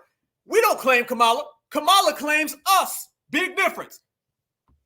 What I'm trying to do, I'm not trying to point fingers and say, oh, the Black community is not doing it, the brown community is not doing it. I just feel like she is who she is. She is her cultural background, and just kind of be more and be able to acknowledge that, because I do that. A lot of people just Black because she's not just Black. Like that's not fair. Like to her whole Indian mom, Tamil, okay, but she also raised her. She was a single mother. So I mean, I know she's raising biracial kids, but in the end of the day, you're raising them to be South Asian. Like where it comes from. That right there is where all that anti-Blackness comes from. That's the community, family, that they are. And yes, we don't claim no Kamala. Hell no, Kamala claims us. Big difference, y'all. There's a big difference between somebody claiming our community and we claiming them. We do not claim Kamala. The only people who claim Kamala is the vote blue no matter who folks, all right? That's the people who be standing on the mountain for Kamala Harris. FBA, we not on that type of time. Never have been, never will be. It's a difference. It's a real big difference. So nah. We ain't on that at all. We're going to continue to stay completely certified, and we're going to continue to stand on all this certified business. Kamala, they can have that. As far as we're concerned, they can have Kamala Harris because FBA ain't never been on that. But when you start talking about these people trying to force her into our community, that's when you start seeing these Democratic shields pop up. And these Democratic shields been popping up all over the damn place, fam.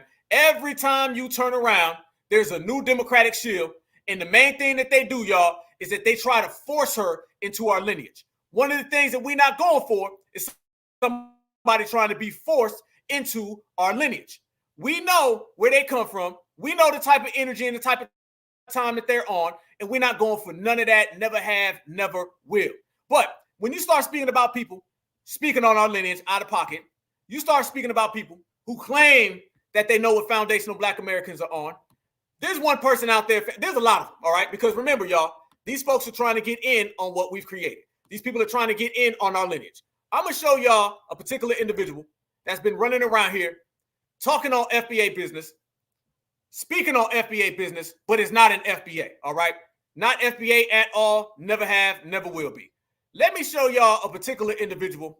And before I do, I got to play this for y'all.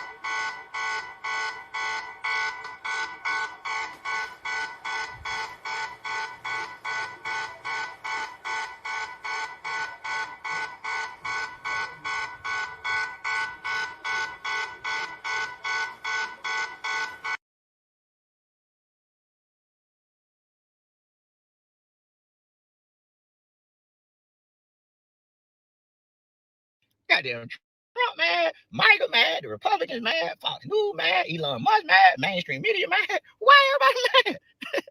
I'm happy. I watched 40,000 Black beautiful women get on one phone call last night. I watched Kamala break all kind of fundraising record, raised $56 million and said made out. I'm happy. 1 minute the Republicans, y'all say, Biden, you need to get out of this race. You too old, you can't do another 4 years. He didn't want to go. Then y'all kept beating up on an 81-year-old man. You know what? He said, you know what? I'm gonna step down. And the minute he said that, y'all say, no, you can't do that. Y'all had your Republican National Convention. Everybody, what happened? Trump was down. He had a little white maxi pad on him. Y'all even had Hulk Hogan. Rip his shirt over there. What are you gonna do, brother, when the drummer man runs wild? Family, what the hell is he saying? Let's go there about Plies, okay? Let's go there, because Plies ain't getting no passes around here. He ain't getting no passes around here. Plies been out here tap dancing, cooning for all types of biscuits.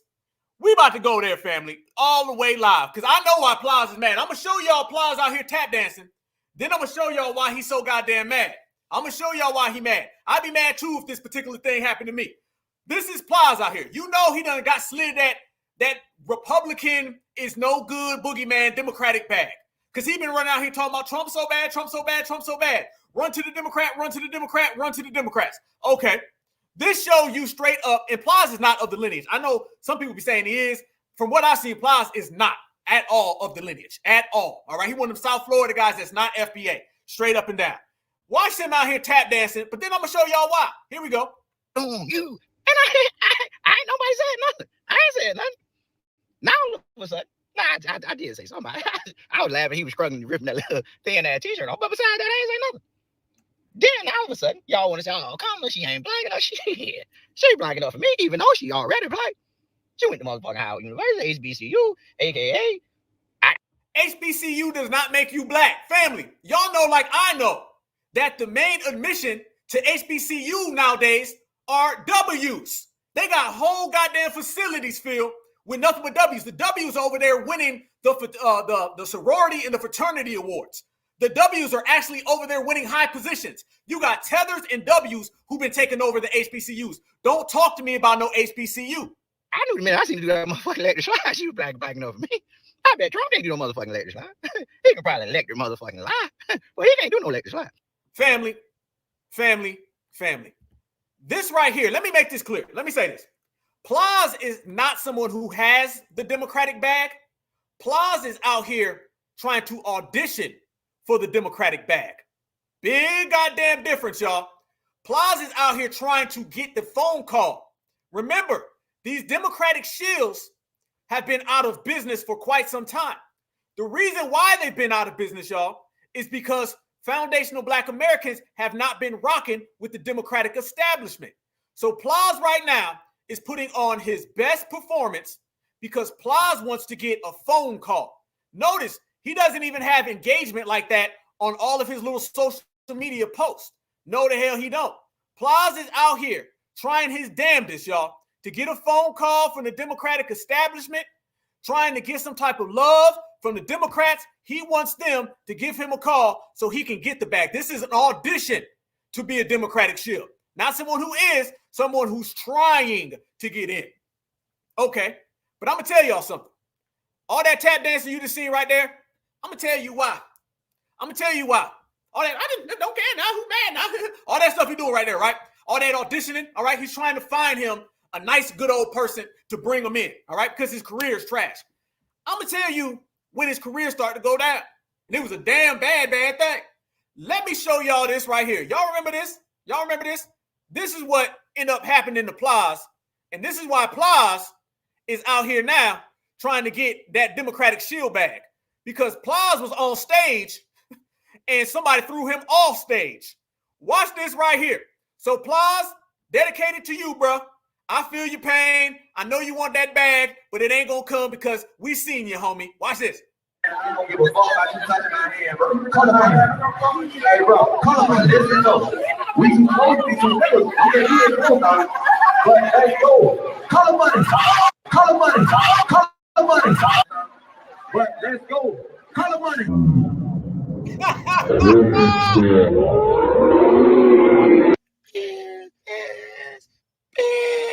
Call him on. I don't give a fuck about you touching my hand, bro. Call him on. Hey, bro. Is that you, Plies? Hold on. Wait a minute. I thought you was on the Democratic train, fam. Wait a minute. That what happened? What happened to you, bro? Wait a minute. That can't be Plies. Did he get color money? That's the last thing we heard. That's the last thing we heard was his color money. Color money. Yeah, let's see if that's real. Hold on. Call him on. Listen, though. We supposed to be some niggas. Okay, he ain't know about it. But let's go. Call him on. Call him on. Call him on. A different angle. They had the black and white version. Now let's go ahead and look at the slow down version. Color money.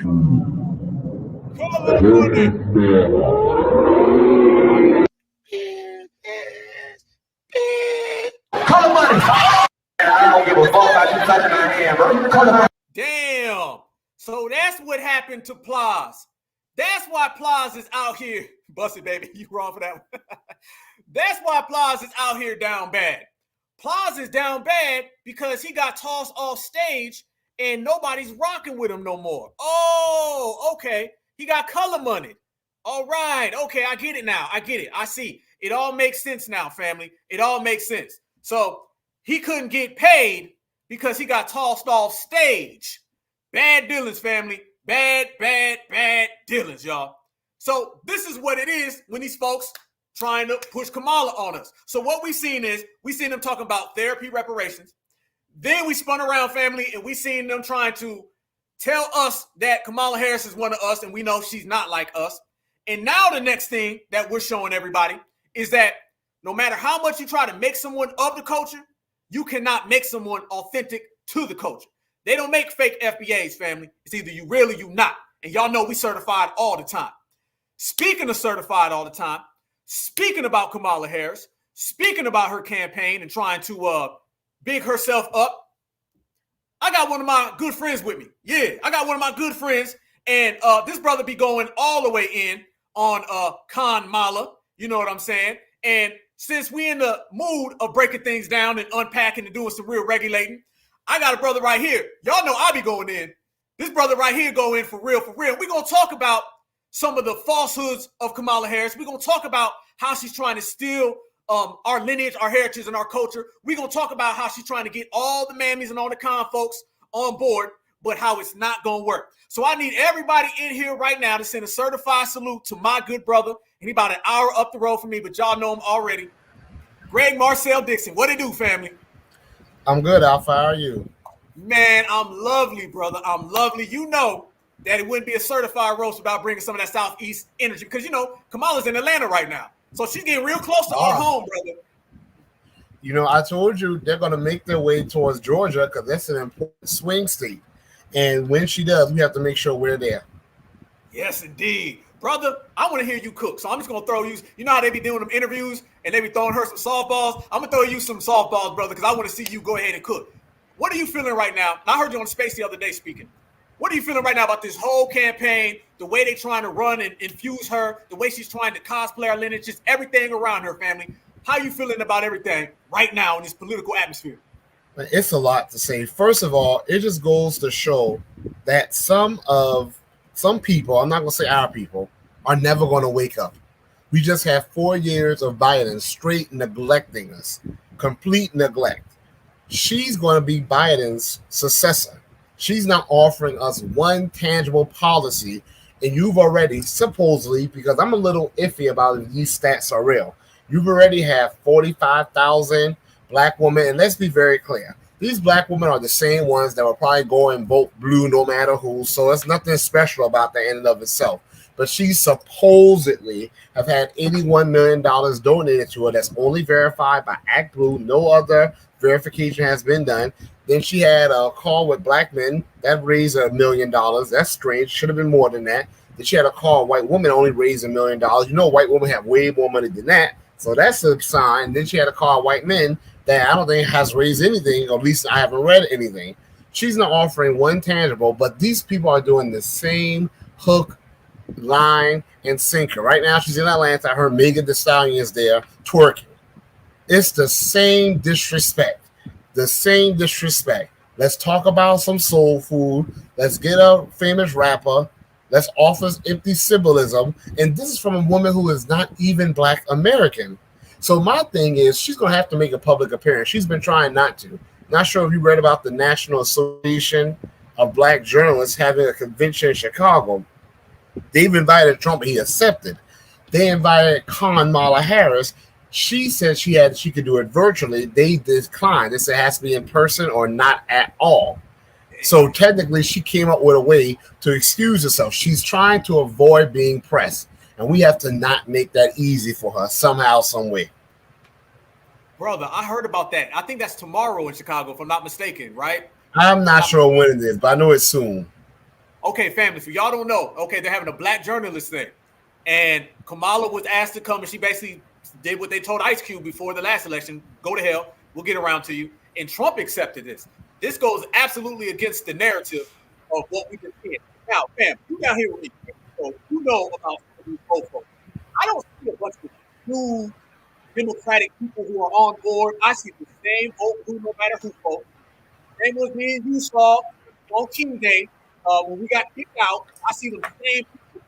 What do you feel about the state of this movement that they're saying? I believe that the Democrats are trying to put this election on black people because they don't have nothing else going for them. Oh, absolutely. You know what's funny is she was recently asked about, I don't know, I think about inflation or something like that. I don't know how long ago it was. She had no response. Just before Biden stepped down, she was the most unpopular vice president in history. And now we're being told she's the best candidate that we have right now, and we should line up to support her. Remember, the only thing where she's been consistent in keeping her word is when she said she wasn't going to do anything to specifically benefit black people, and she's kept her word. And when she said black, she wasn't talking about black immigrants, because the question was about reparations. And she mentioned our history. She mentioned American slavery. She mentioned Jim Crow, redlining. That's our history. And she said she wasn't going to do anything specifically for us. Nothing has changed. And right now, there's some enthusiasm behind her from the party people. But what is she offering? And that's the sad commentary, that no one's even asking where's her agenda, what she's going to offer us. So again, somehow, some way, we have to be the people who are going to ask that. Right now, they're going to be in states like Wisconsin, Pennsylvania, Colorado, Nevada, Georgia. Those are at least some of the swing states they're going to be hitting heavy. We have to show up and put our feet to the fire and ask her those tough questions if we're able to. Family, did you see the video? I just posted it today and I played this episode. It just came out of her talking about reparations in the form of basically therapy.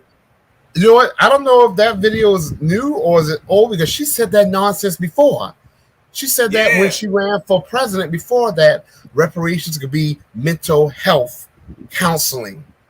She literally said that before. She's got the same agenda. She literally says it. And she thinks she's slick too. I like how you say it, bro, because she goes through our lineage, almost like soften us up. Like, we went through this, and we went through this, and we went through this. And then when you literally go back, it's like, okay, you got the same talking point. It's literally the same one from 2020. It's the same exact one. Just the Native American tribes, they aren't getting paid in mental health therapy. They're getting cash, land, special privileges, recognition, and other resources. Her people, the intern Japanese, her fellow Asians, they didn't get paid in mental health therapy. They got paid cash, and they had a lot of other special benefits and provisions just for them. The Guamanians, the Iranian hostages, the coal miners, the fishermen, the downwinders. I can go on and on and on. The corporations that got trillions of dollars, they don't get mental health therapy. They get direct cash, and a lot of it, and a host of other provisions. It's the disrespect that we get from this woman. And then for her to cosplay as one of us, talking about collard greens, talking about jazz music, doing line dancing. All you got to do is go to the HBCU. And her dad, I don't even know if her dad is black, because on her birth certificate, he put his race as Jamaican. He did not say black. No. Her dad, I broke it down thoroughly last week. Her father is Indian and white. That's what he's Indian and white. And like Jamaican's a nationality. Like we know, like Jamaican is all mixed up with everything.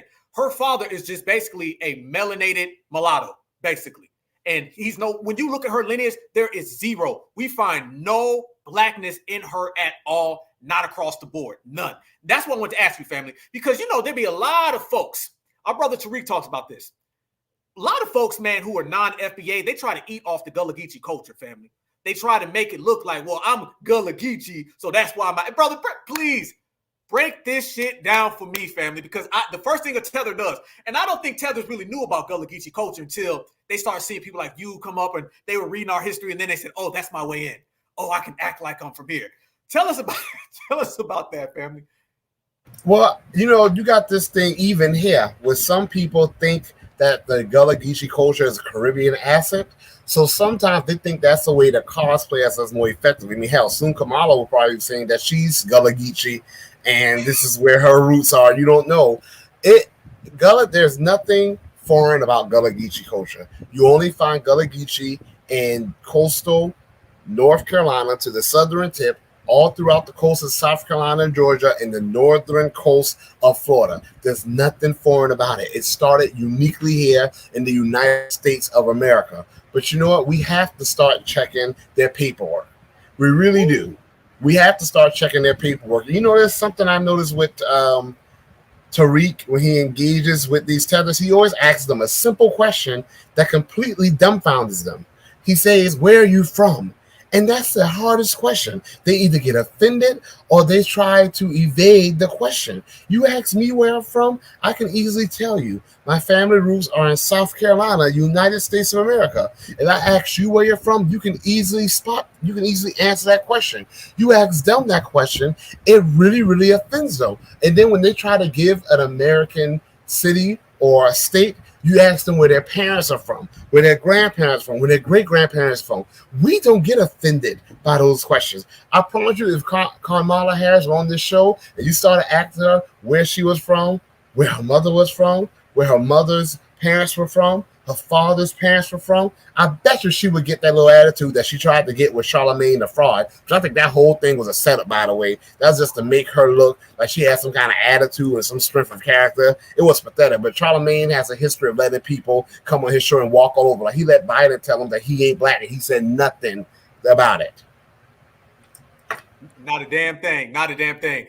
You saw Charlemagne end up endorsing her as well. How you feel about the whole Obama? He's a Democratic shell. He's a Democratic shell trying to play the role of a radical or of an independent state thinker. He's just like Plies, to be very honest with you. He may not be tweeting as effusively as Plies. He is no different from Plies. Now, this is a man who said he regretted supporting Biden and Kamala Harris. Those were his words. All it took was him to go on The View, see someone cosplaying as a black American, even though he knows he's not, because Charlemagne is from South Carolina, right up there in the Charleston area. His people from like an hour, 10 minutes from me. He knows that she's not one of us, but all it took was for him to go on The View and for him to try to get an interview with her. He endorsed her because his goal is to try to get her to come to his show, because it's more about his own personal benefit than our collective benefit. And that's an issue with us. He's more going to do "Mama, I made it" Instagram posts. Look, I had the prospective candidate for the presidential election who would become president, supposedly, Biden, on my show, and now I have the vice president on my show, and she might become president. He gets to now brag about how all these big names come on his show. So he did that for his own personal benefit, his own personal advancement. But you know, there's a scripture in the Bible which says, "What good is it to gain the whole world and lose your soul?" So he's nothing but a shell, and I'm not surprised at all that he went and retracted his own words. Jax, I noticed that, family. I seen that too. They're like Roland Martin. These guys talk real blackety black. You know what I'm saying? But it's such a fraudulent. He's another one, Roland Martian. He's right now, and that's what I call him. He's right now on Twitter begging for a job. He's mad the National Association of Black Journalists did not call him for the interview with Donald Trump. You're nobody. You like to say I'm nobody. You're nobody. That's why they didn't call you. Your names already have any power in those circles. That's why they didn't call you. And then he's on there defending Kamala Harris, who chose not to attend the convention. People don't make special arrangements for you. You either show up at the convention so they can ask you questions, or you don't. They're not going to modify the format for you and interview you virtually. You have to show up in person, like Donald Trump's going to show up in person. And if you can't do it, then as far as they're concerned, you are declining the invitation. He's now sitting there trying to defend her. Everything about him comes back to, how can I get a better job? How can I get them on my show? How can I get a position with the administration? How can I get more funding for his little media platform that he has. It's always about their own self-advancement. And that's what differentiates them, the Charlemagne, the Frauds, and the Roland Marshes from people like you and I. Personally, we're not benefiting from this, not in a material way at least. We're benefiting from this in a moral way, in a way that deals with our character, because we know we're doing the right thing for our people. And we know that when we achieve our goals collectively, we will benefit. That's the true advancement. When your people who are all the freedmen, the descendants of the emancipated, collectively benefit and we get paid what we're due. How often does Roland Martian talk about reparations? He went from talking about it negatively, saying it would never happen, to telling us that our only hope in seeing it happen was Biden. 4 years, and the only people who got reparations were the people who were never harmed by this nation, these illegals. 10 million of them and counting, free housing, free clothing, free transportation, free shelter, free food, free childcare, free education, free job training, best paying jobs that are being reserved for them, not our people. They're the ones who got reparations. Corporations got reparations. Ukraine, Israel, we got nothing. So he's illegitimate in this movement and as a voice on anything that we need. He's actually an enemy of this movement and an enemy of our people.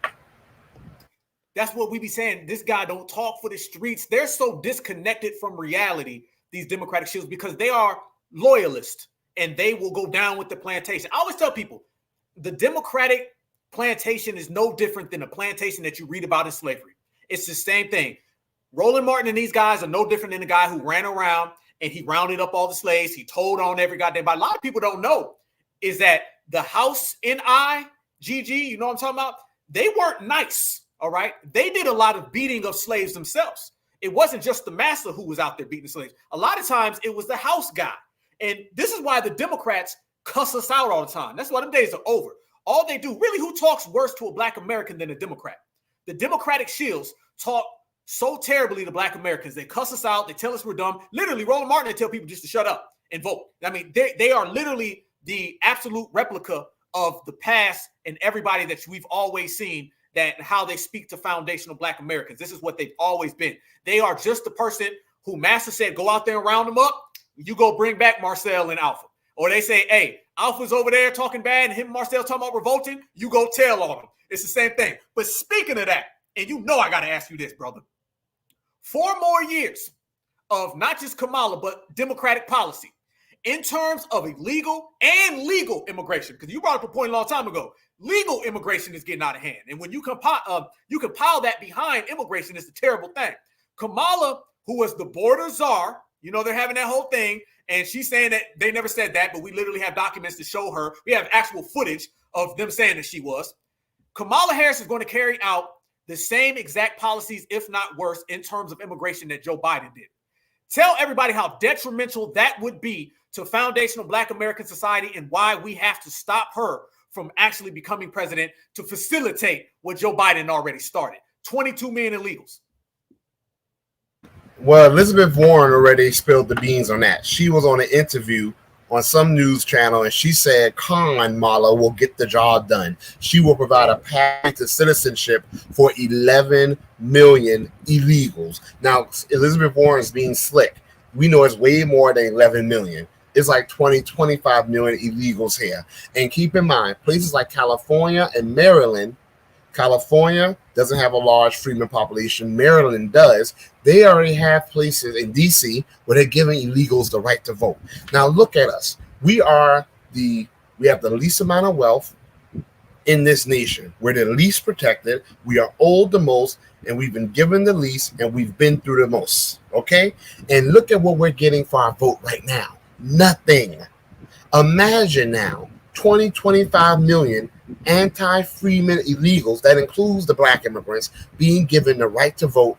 Imagine if we're not getting anything now for our right to vote, if we're not getting anything now using our voices to advocate for us, imagine adding 20, 25 million enemies of Black Americans, the freedmen, to the ranks of the political class that's able to cast a vote. able to advocate for themselves politically. Illegal immigrants are ready to get more than us, and they're not even damn American citizens. Imagine them becoming American citizens. Imagine now having to fight an additional 20, 25 million who may then go on to have 10 to 15 million children. We will more than quadruple our enemies. So if the fight is hard now, imagine the fight when 20 to 30 million illegal immigrants are given citizenship and they're able to vote against us. They're able to run for office and now enact policies against us. We've already seen illegal immigrants come to this nation and target our communities.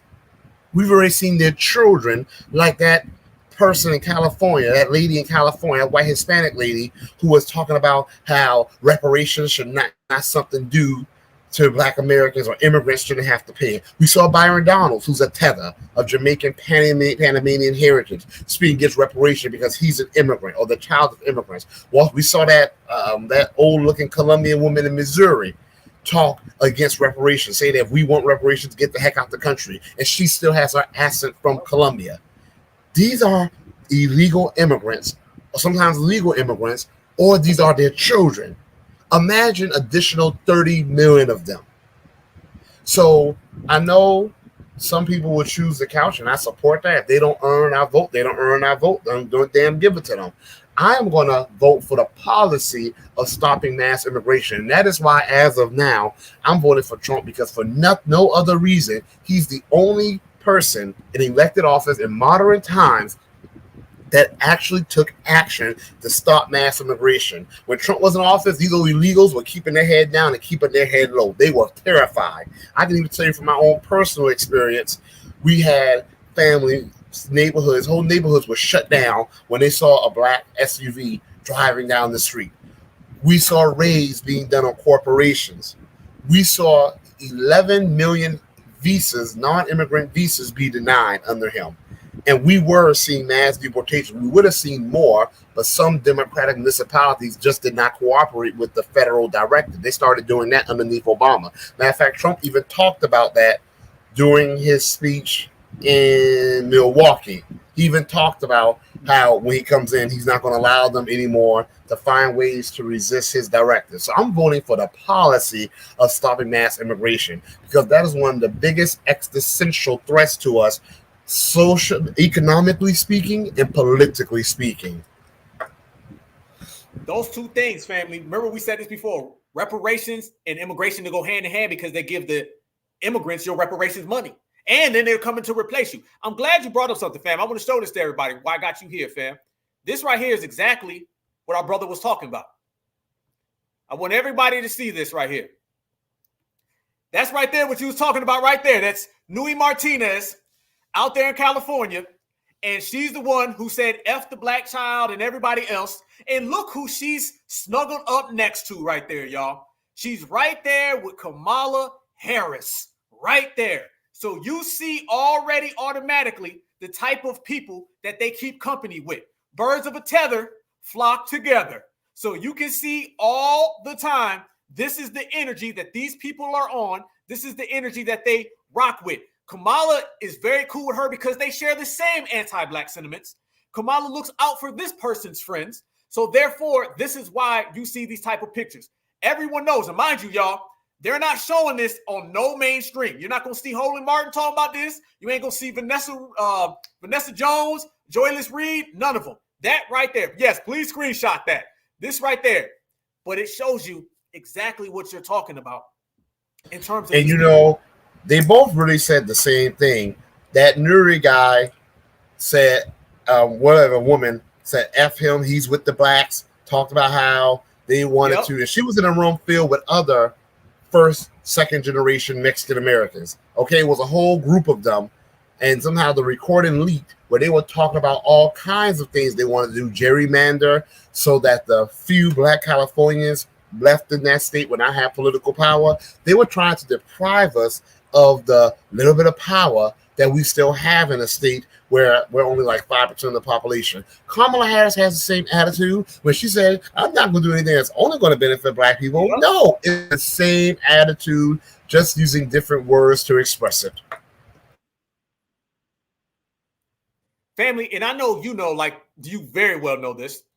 That's what they want to bring down south. When I had my speech, not the one me and you did in DC, but the one in Fulton County at the Reparations Task Force, one of the main things that I brought up was how they want to duplicate California down south.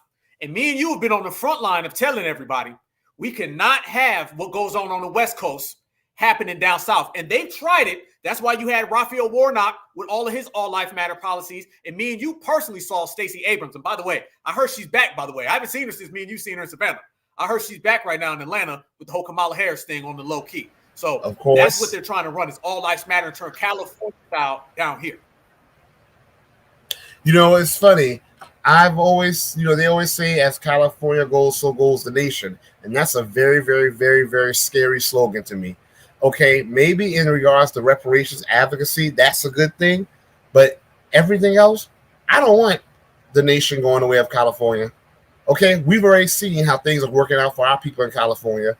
Like 5% of the population, but like 40% of the people homeless in the streets. I can go on. We've already seen how California went from having a 17-20% freeman population to now just down to 5%. Now, some of that is because people have returned to the South, but some of that was gentrification, not just by white Americans, but by illegal immigrants who came to that state, who were given all sorts of resources that our people have never received. You never see a homeless illegal immigrant, okay, ever. They're given housing and all the other benefits and provisions I've named. Now they're allowed to become police officers. They're allowed to serve in government positions, okay? If we lose the South, our last demographic stronghold, really our only demographic stronghold that we've always had, then as a collective, I don't know how we're able to advance politically. And like I just say again, that's one of the reasons why I'm voting against mass immigration. I'm voting to stop it. Amen, brother. I'm going to show you this, family, because this is the one I was talking about earlier. This is it right here. This, I believe, is brand. This is brand new, actually. It's not, I believe. This is brand new, family. She just did this on the roof. Now, it's going to sound similar to what she was talking about before. And by the way, y'all see twerking is trending. That's because they got Megan Thee Stallion out there twerking. I'm going to show you this, brother. And this is what I'm talking about Kamala. This just came out. This is a brand new video. Her speaking about reparations and being pressed on it. Watch this. Black people get reparations. Hold up. Let me stop. I think that's... Watch this right here, family. And I want you to comment on the way she's trying to pity pat around it. Should black people get reparations? I think there has to be some form of reparations, and we can discuss what that is. But look, we're looking at more than 200 years of slavery. We're looking at almost 100 years of Jim Crow. We're looking at legalized segregation and in fact, segregation on so many levels that exist today based on race. And there has not been any kind of intervention done, understanding the harm and the damage that occurred to correct course. And so we are seeing the effects of all of those years play out still today. As president, you'll be willing to lead a conversation on what reparations for black people look like. Yeah, including things like what we should be doing to take very seriously undiagnosed and untreated trauma. Do you support reparations for Black people? Well, listen, again, we had over 200 years of slavery. We had Jim Crow for almost a century. We had legalized discrimination, segregation, and now we have segregation and discrimination that is not legal but still exists and is a barrier to progress. We have disparities around housing. We have disparities around education. We have disparities around income. And we have to recognize that everybody did not start out on an equal footing in this country. And in particular, Black people have not. Let's really be clear about that. So I'm not going to sit here and say, I'm going to do something that's only going to benefit Black people. No. So I'm not going to sit here and say, I'm going to do something that's only going to benefit Black people. No. That part right there, brother. That was her offering us, again, mental health. Again, by the way, before we go any further, that was fair use, YouTube, fair use. This is for teaching, scholarship, research. Fair use. That right there, fam, was her offering us therapy. You know, she never answers the question. She can never just say yes or no. I mean, well, she did pretty much say no in the 2020 clip. In that clip, I think I saw that before years ago. But anyway, that was pretty much a no. Because if first of all, the framing of the question is wrong. It's not reparations for black people. I can't stand when they say that. The guy proposing the question knows it's not for black people, and she knows it's not for black people. They know it's for the black Americans who are descendants of the emancipated, the freemen. I cannot stand when they say for black people, because that's their way of trying to sneak in all these black immigrants that this nation does not owe anything to, make it race-based, and then it gets shot down. And then when it gets shot down, they get to say, well, you know, we tried to do it, but those Republicans stop it. We try to do reparations for you black people, knowing good and well it's not based on race, it's based on status. Because Kamala Harris is a lawyer. She knows precedent, and she knows that the precedent of reparations has been status-based, going to the class of people who were harmed. That's status, not race-based. So that whole question is problematic anyway. And if she really had good intentions for us, she would start by saying to the group, because she mentions our history, so she really knows it's for us, but she never corrects them and say it doesn't go to black people, it goes to the descendants of the emancipated or the freemen. Second of all, that's really further proof that she's not black. If she felt that she could sneak her way in there and get some of that reparations money, oh, she was like, yes. Oh, yes, I definitely support reparations. We definitely do reparations. Direct cash payment. That shows that she knows that she's not black, and she knows that she's not one of us. Because if she were one of us, oh, she will automatically say yes. So she go ahead and get her a little check. Woo! Damn, brother. I was gonna say that same thing. It's funny how she dances around it. Okay, we speak about her dancing around that. She dances around straight up any issue that has something to do with black Americans. They just give you a same history lesson and then they hop to the next one. But you notice, as you were saying, when it comes to immigration, they don't really dance around that. They get straight to the point, straight clear, tell you who they want, how they gonna get here, bring them in, dump them off in every single neighborhood that you see. Family, the contrast between reparations and immigration and the way that they're going to try to slide people in, you just alluded to it, the way they're going to try to slide these people into our reparations plan. And I've heard you talk about this before when you roasted Cam Howard. Tell everybody how problematic it is to put it around race and how easy it is to shut that down and why we have to stick to American freedmen. First of all, and by the way, the guy that was interviewing Kamala Harris when she gave her the use of words for black people, he's problematic as well, because he's the one that saying that Ukrainians have issues with Nazis or using the N-word Nazi for Ukrainians is tantamount to calling Black Americans the N-word. And I went at him on Twitter and we got into a whole back and forth. So he's problematic as well. Oh yeah, I went at him on Twitter, but I think I forgot his name. But okay, Cam Howard tries to say this whole harm-based model for reparations. On the surface, it sounds good, right?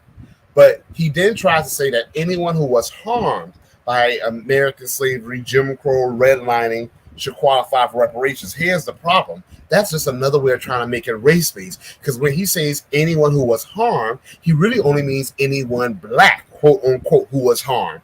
You can't say anyone who was harmed and then say, well, only for you black people. Because once you say anyone who was harmed, then you have white people who can make the case and say, well, I was harmed too. You have Asian people, Native American people, because technically American slavery, Jim Crow, redlining, the FHA, destruction of black neighborhoods, that hurt everyone. We were the ones that it hurt the most because we were the targets.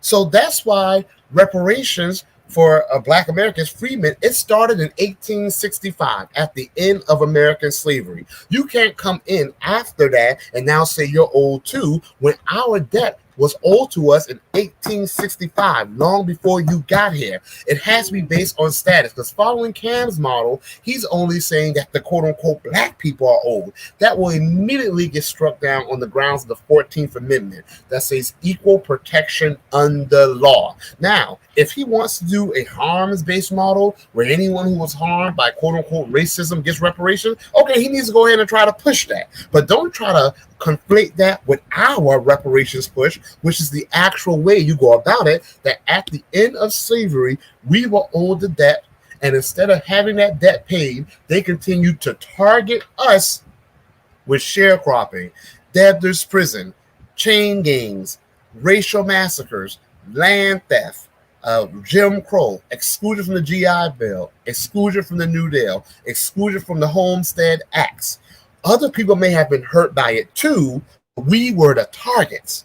that they owed, and they continue to not pay, but continue to compound the debt that they owed us. So we cannot fall for that trick lane where saying a harms-based model, because that's just another way of trying to make it race-based. Because when you say harms-based, he clearly said our brothers and sisters from the African continent, from the Caribbean, from Latin America. That's another way of making it race-based. That's another way of setting up to get shot down. We're seeing it happen right now with Evanston. I'm 100% sure the reparations pushing Evanston will get shot down because they made that same mistake. They made it quote-unquote harms-based and said that it only goes for the black residents, which therefore by default made it race-based, and now it's being challenged to Supreme Court. I'm not saying our method won't get challenged to Supreme Court either, but what I am saying is that our method has legal precedent where they take the status of people, okay, a special class of people who are old, and they pay them, irrespective of race. That doesn't mean that our race does not matter, but it means legislatively speaking, what qualifies us is our status, not our race. Thank you, family. Thank you. Because that's why it's so indicative, because they love kind of what you say when they want to slide in. They don't mind saying things like, oh, black folks, oh, black reparations. And then before black turns into brown, brown turns into everything other than black. Same way that we talk about, they want to give us a few $1 million, and that turns into a few thousand, and that turns into a few hundred. It all boils back down. Okay, so now that you're seeing, first off, if this was a movie, then this Netflix season of Life in the United States of America is crazy as hell. You had Joe Biden, who we all have confirmed is 5,000 years old. We know that he had to drop out. You had the Trump situation. We can get all into that, but the whole thing that happened with Trump out there in Pennsylvania, we know about that. Then Kamala Harris popped in. Where did the Democrats go? Because I'm of the notion, family, that the Democrats were getting served to the point that their last breath was to put this election on the black people and say, well, we got to go with the black folks. Because before, if you go back a month ago, let's just rewind, all right? A month ago. Because, by the way, my birthday is in 2 days, by the way. So it's Leo season. But if you go back to last month, you seen that they were more about getting the W women on board. They was more about immigration and Joe Biden being old and all those things. Now it's turned more into black folks got to save the election. They weren't really talking black folks got to save democracy again. That ship had sailed. And now that they're putting it on Kamala, they're pulling the whole black folks got to do this and the other thing. I want you to comment, family, if I can't have you, to speak about how black people in this generation, this era, in this election, we're going to have to make our presence felt. Like you said, either vote for our own black grassroots candidates, voting outside the norm, and standing on some real voting for what's beneficial to us, opposed to just pulling the lever for Democrats. Because if the Democrats can lose with Biden, lose with the whole primary process, they didn't even have a primary. For them to do that, put it on Kamala, and then black folks go give them 99% of the vote, that's going to set a terrible precedence in this new era. Can you tell everybody what it's like, family, on how we're going to have to be politically on code and we can't fall for the vote blue no matter who? Because vote blue no matter who has failed black folks for 60 years. Well, first of all, this is the most objective I've seen us be as a collective. Now, we still have a lot of work to do. I don't even like to say our people because it irritates me so bad. Like, how stupid can you be to vote for a party that has neglected us for 60 years and still think that the 61st year something is going to change? But I have seen so many people come out against the Democrats, come out against Kamala, call the Democrats out on their awful history, call out Kamala on her cosplaying as us, call her out on her being consistent and not doing anything for us, and not even using a platform to advocate for us. I've actually been very, very impressed. I'm like, damn, we really are waking up. Like, we need to stop thinking our voices are just going into an abyss and no one's hearing it. People really are hearing us. Then people say we need to start a voting block. A voting block is pretty much where we say to a candidate or a party, this is what we want. If you do this, you get our votes. If you don't, you don't. When Tariq says, no tangibles, no vote, that's really a voting block. We're saying we want tangibles or you don't get the vote. Now, we can have policies, other policies, reparations is policy number one. In my case, I have other things like I'm very much for stopping mass immigration. I'm very much against elective abortion, which, by the way, that's all Kamala Harris is offering us. When she speaks to us, the only thing that woman offers is abort your babies. Politics is a numbers game, everyone. They don't ever tell these illegals to abort their children. They say to illegals, we're going to give your illegal child, your anchor baby child, citizenship. So that child can become a citizen, have the right to vote. To us, they say kill your babies. And you got Megan Thee Stallion up there singing and rapping to that as well. It just shows how damn stupid a lot of these stupid celebrities are, and how much of sellouts they are. But that's all she offers us. I would say that we have to, as you already mentioned, run our own candidates. That requires us to stand up and become the candidate. But we also need to have people who go out there and find candidates. We have people who will run for office. They just need to know that people are going to have their backs. And we're going to be honest, we do not do a good job of having people's backs. We don't.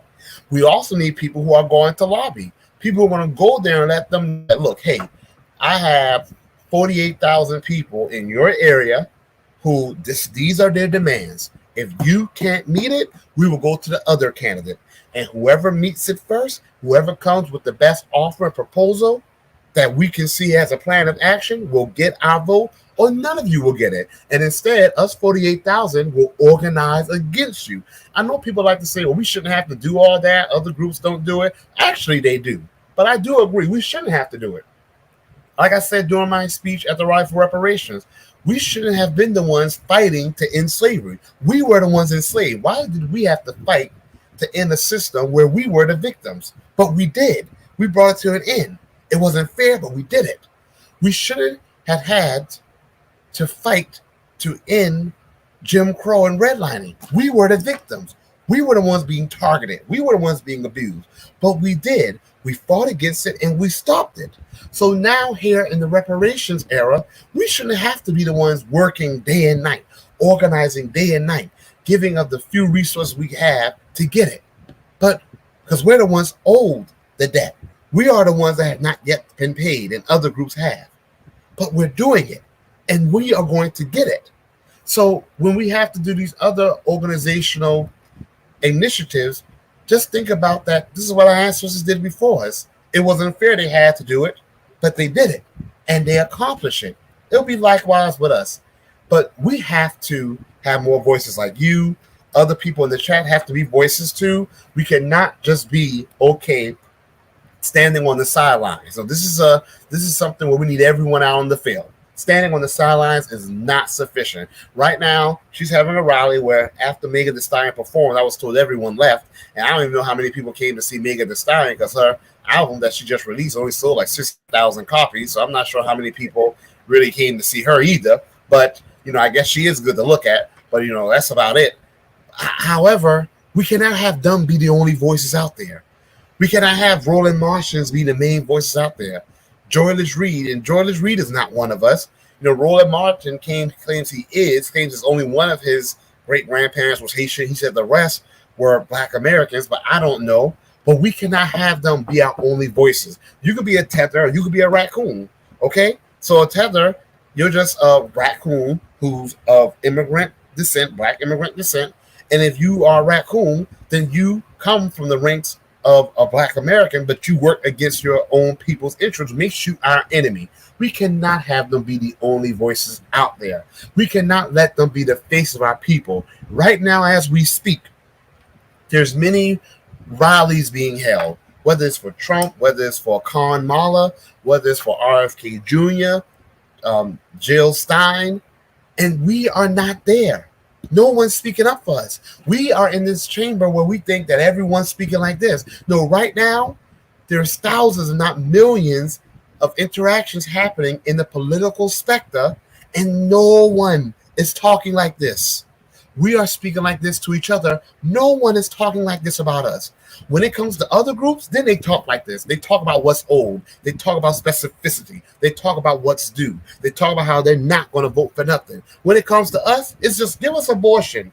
We want these illegals to have citizenship. That's all we get. That is unacceptable. Brother, tell it how it is, family. Tell it how it is. Tell it how it is. Tell it how it is. We got to get up, fam. There's some things coming up, bro. We got to get up, man. And like you said, I love the way you put that, brother. Our voices got to be in every single sector, in every single element, because we're getting to the real time now. This is the 11th hour of this era. You know what I'm saying? To be honest with you, going back to the civil rights era, and I don't like just using the civil rights era as an example because there's so many eras of Black Americans. But the civil rights era, if we were, say, in the civil rights era, which really started in the 1950s, we'd be going in towards the 70s now. All right? Because this on-code reparations generation has been pushing heavy now for over 10 years. So now we're going into the next level. So where folks is going to have to really bring it, like my brother Duddy said, all hands on deck. Like you said, we got to be everywhere because these folks is meeting up and they talking. These folks is making deals. They shaking hands. They exchanging briefcases. So we're going to have to match that energy. That's why the rally for reparations was so strong. Me and you shared the stage there.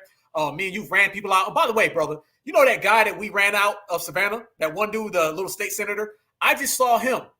Literally just saw him, and he was out there caping for Kamala heavy. You remember, dude?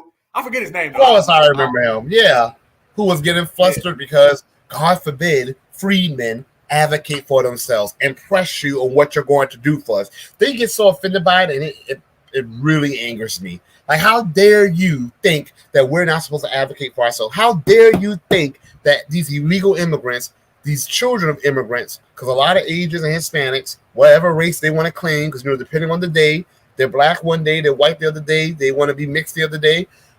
A lot of Asian Hispanics still are significantly the children of immigrants.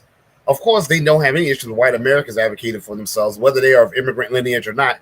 Like, how dare you be okay with other groups pushing for policies for them, but when we do it, you think that we're not supposed to? That really pisses me off, and we all should be pissed. What I say we have to do right now, we have to be on the lookout. Find out where Kamala Harris is going to show up next. Find out what rallies she's going to have so we can try to be there and we can try to engage her. Find out where Trump's going to be next so we can try to engage him. I'm for engaging all of them. RFK Jr.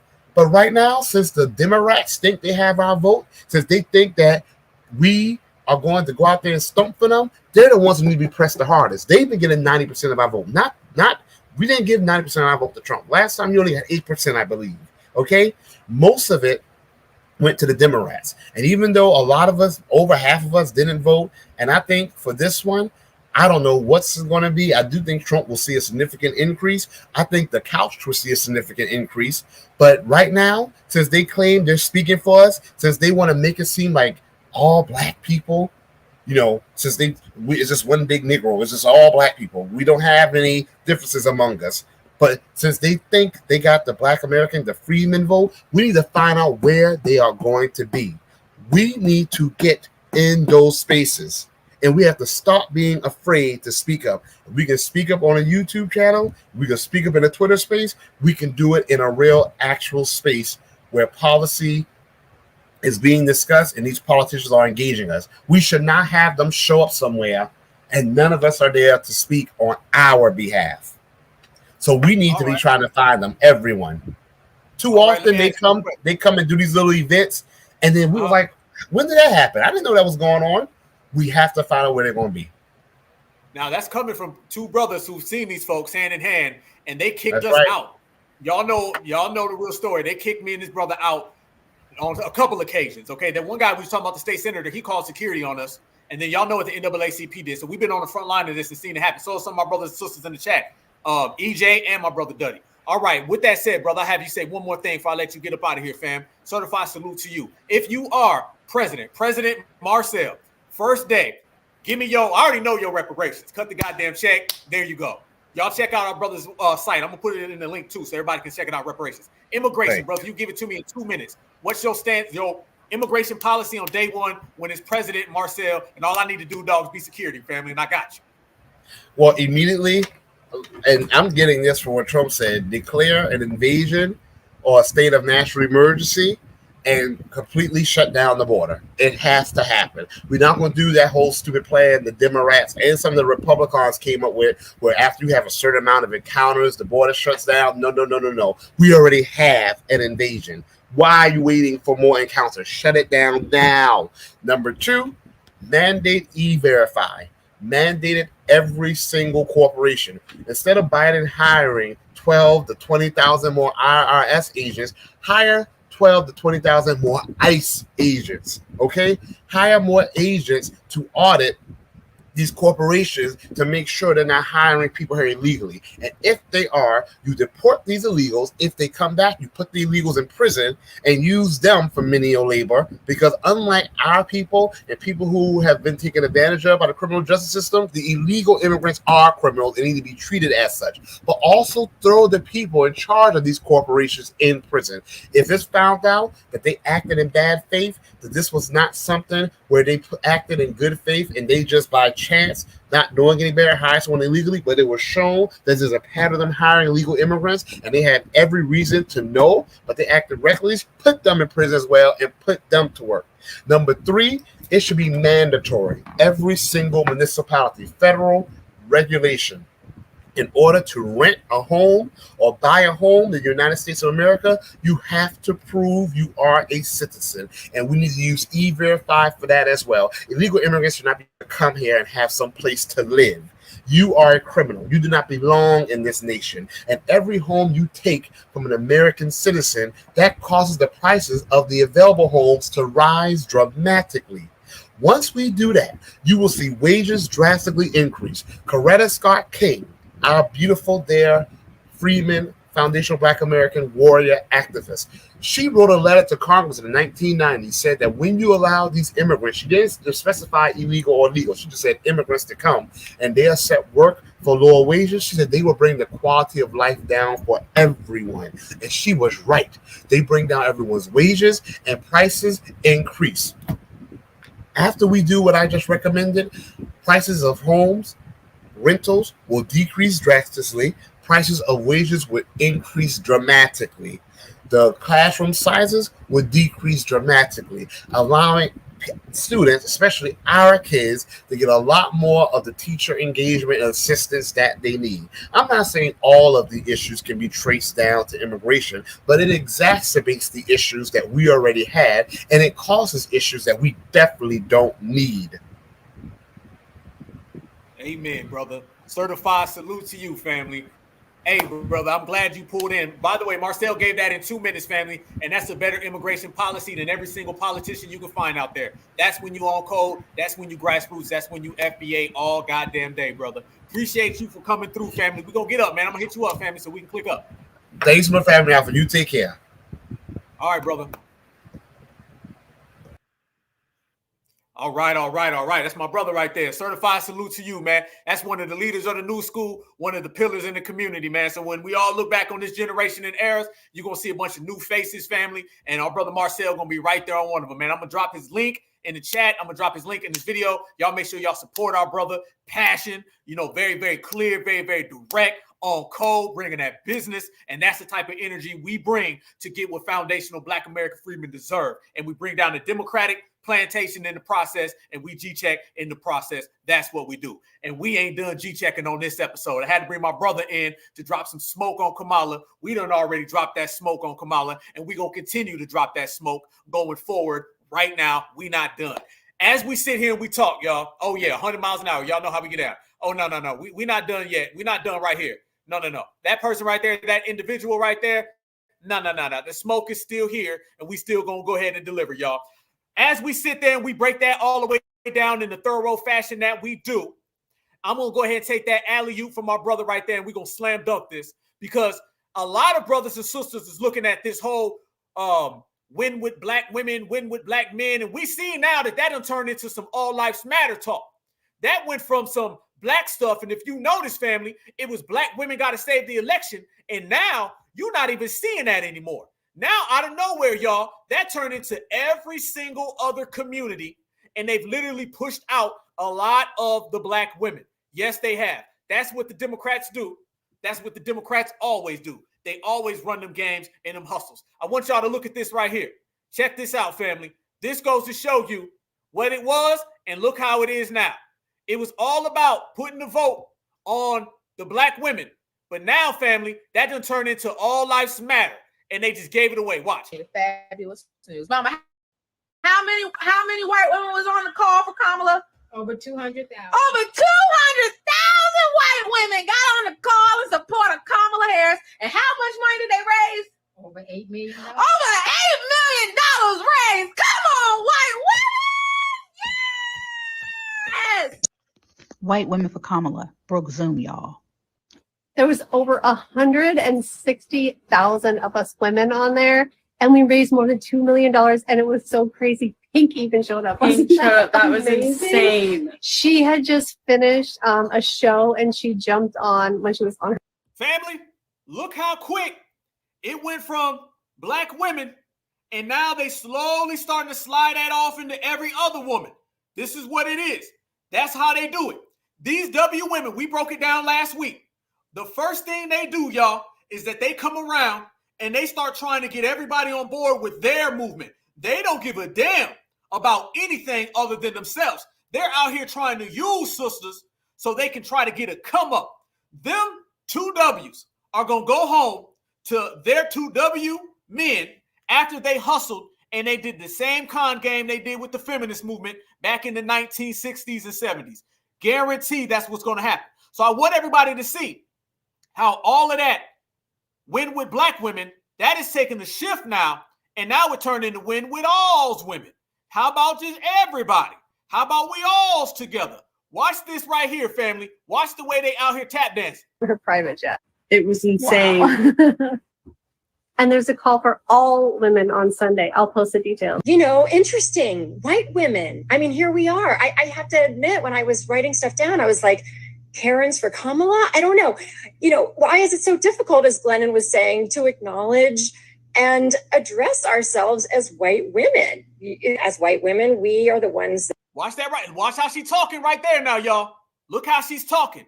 Look how she's sliding in all that supremacist talking points. What about us? How are we going to do it? Why don't you speak about who we are? That's what it is. Watch how she's slowly starting to turn it around, y'all. It's turning into a whole different ball game. That have the privilege, of course, and we too have had to fight and continue to fight for our equality, our selfhood, our freedom. But we have whatever privileges our white male counterparts have had the mercy and good sense to bestow on us. And then whatever else of it we have managed to take for our... Look how she's trying to play that game of, oh, we're not really the racist ones. That's just, something that happens. But notice she said how their men had the good sense of giving them supremacist privileges. This is who they out there making allegiances with, y'all. This is who they out there on the same team with, y'all. Look at this. Anytime you start seeing this whole Kamala Harris and everybody's on the same page, I want you to notice, fam, that these folks is out there slowly making this about W women now. This one right here is openly stating it. But we have whatever privileges our white male counterparts have had the mercy and good sense to bestow on us. And then whatever else of it we have managed to take for ourselves, often being led by, as many have said earlier tonight, the leadership of our sisters of color who have fought. Look how she threw in our sisters of color. See, watch what they doing, y'all. Watch the way they play the game. This is nothing but the civil rights era being replayed, y'all. This is what always happens when black Americans get on code. When black Americans get on code, y'all, out of nowhere, you start seeing these people start having these flip-flops. They always send in the Karens. They always, soon as you see the Karens pull up, you already know why they're coming. They're coming exactly for this reason right here. They're going to shift all of that into W women issues. And the next thing you know, family, they're going to say, thank y'all for saving the election, but we're going to get right back to harming y'all in the streets. Fought and continue to fight for their righteous place on God's green earth. I am here tonight embracing myself in your incredible, profound white women midst, because we've got a fucking job to do, y'all.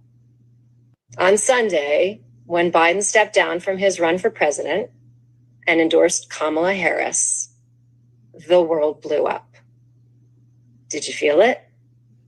It was seismic, cosmic even, which brings me back to us. Beautiful, beautiful white women.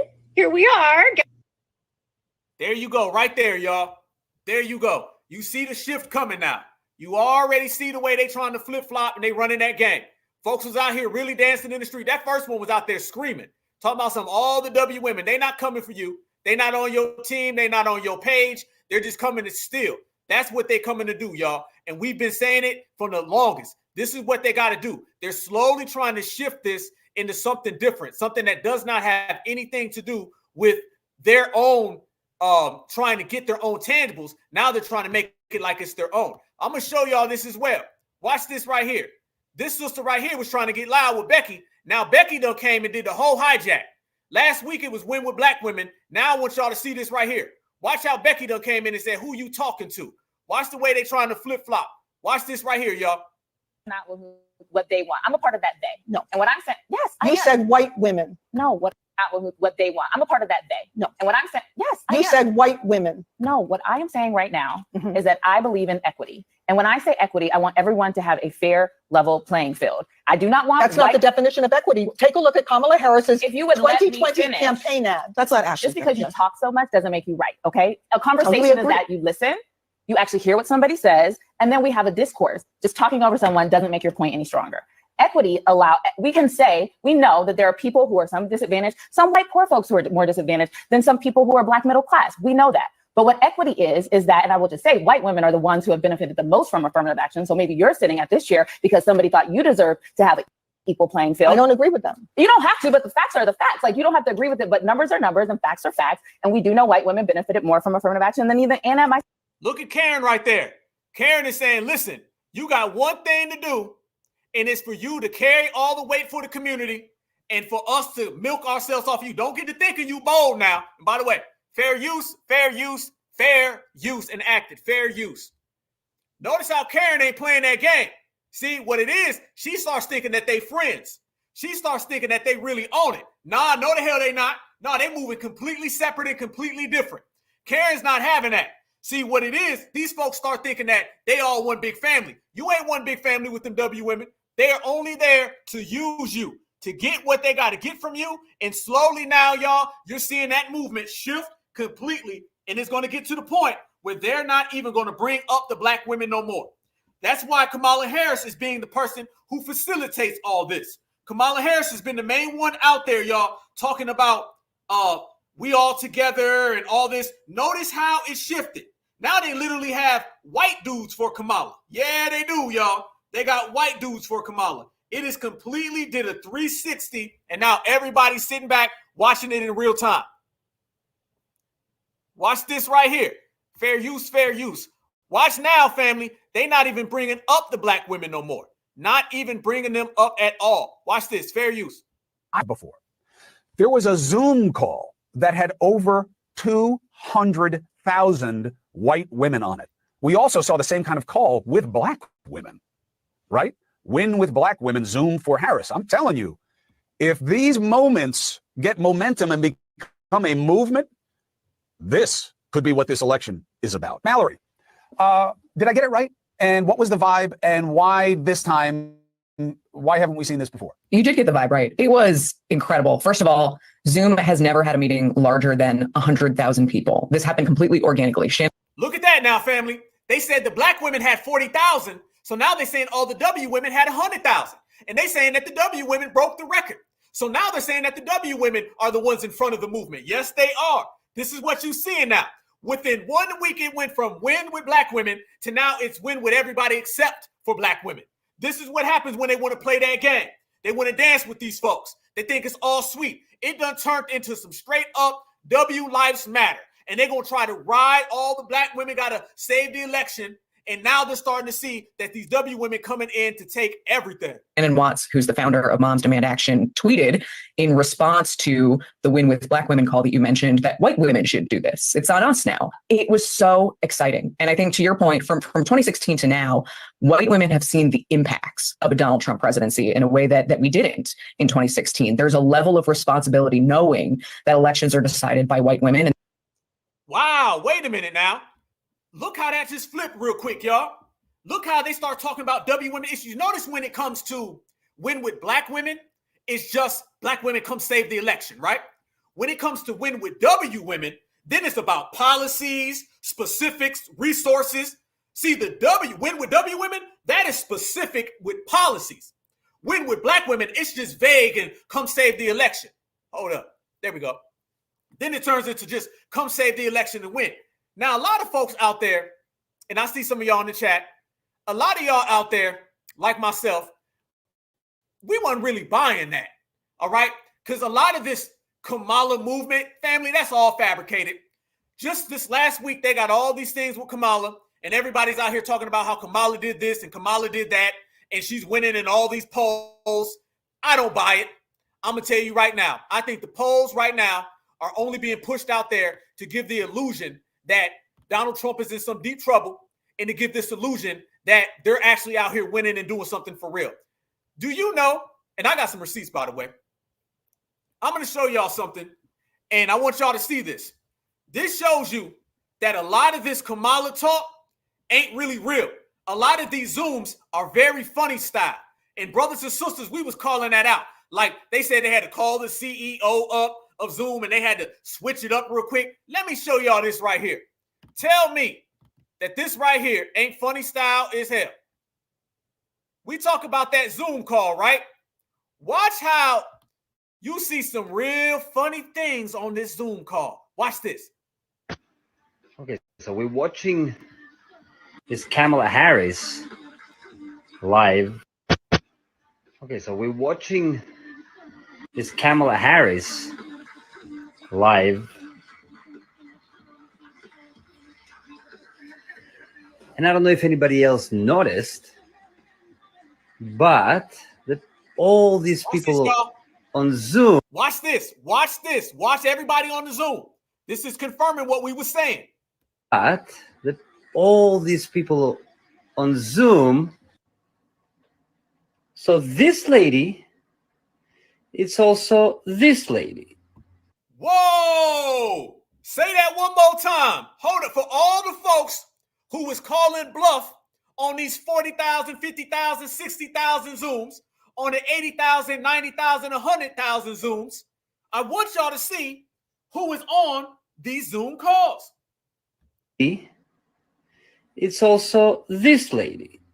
And this lady, it's also this lady. Oh, wait. And this lady, it's also this lady. So who are these people? Freeze, freeze, freeze. Y'all know we bring them receipts on the Black Alpha Network. Y'all know we certified in here. Y'all know we got 1,000+ people in the chat right now. You ain't gonna see nobody pull nothing on foundational Black Americans. We gonna see you from a mile away. You can't even get close to us with that. You see how we called it last week that it was BS with all of these Zoom chats and all these billions of people that out of nowhere now all love Kamala. Didn't love Kamala before. She was ranked as the worst vice president. But you mean to tell me that out of nowhere, the person who ranked as the worst vice president jumped in front of Donald Trump in every poll that you're seeing now, cap. And then she had this 40,000 Zoom, cap. Then they had 100,000 Zoom, cap. But everybody we seeing, I'm going to show it back. I got you, Gene. Let me show you back. Out of nowhere, we seeing the same people that are showing up in all of them. Let's run that all the way back again. Watch it again, y'all.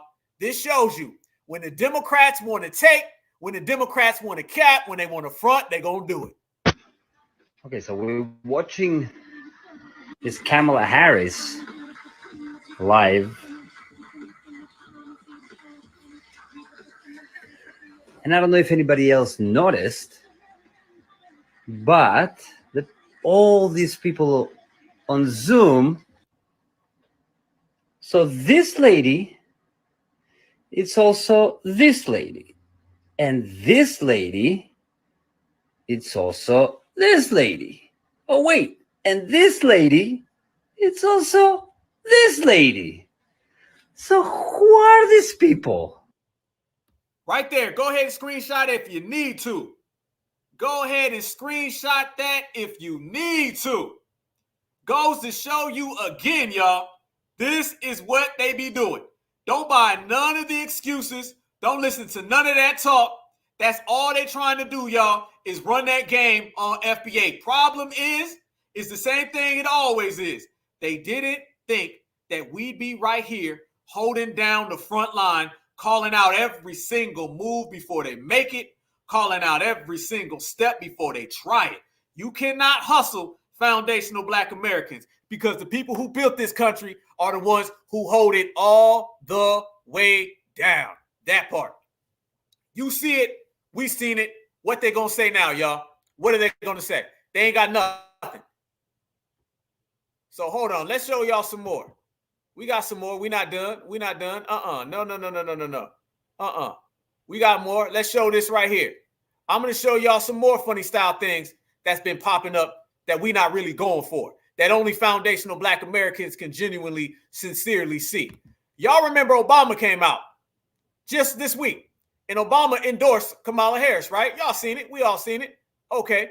Well, it's real funny style that she had this endorsement from Obama, but yet it was set all the way the hell up. Look at this right here, family. Does this look natural to any of y'all? I don't know the way they run this stuff, so just in case, family, I don't know the way they be playing because y'all know they be real funny style with everything they do. So fair use, fair use, fair use. As we proceed, watch this endorsement from Obama. You mean to tell me this was natural or was this set up as well? Kamala. Hello. Hi. Hey there. Oh, hi. You're both together. Oh, it's good to hear you both. I can't have this phone call without saying to my girl Kamala, I am proud of you. This is going to be historic. We called to say Michelle and I couldn't be prouder to endorse you and to do everything we can to get you through this election and into the Oval Office. Oh, my goodness.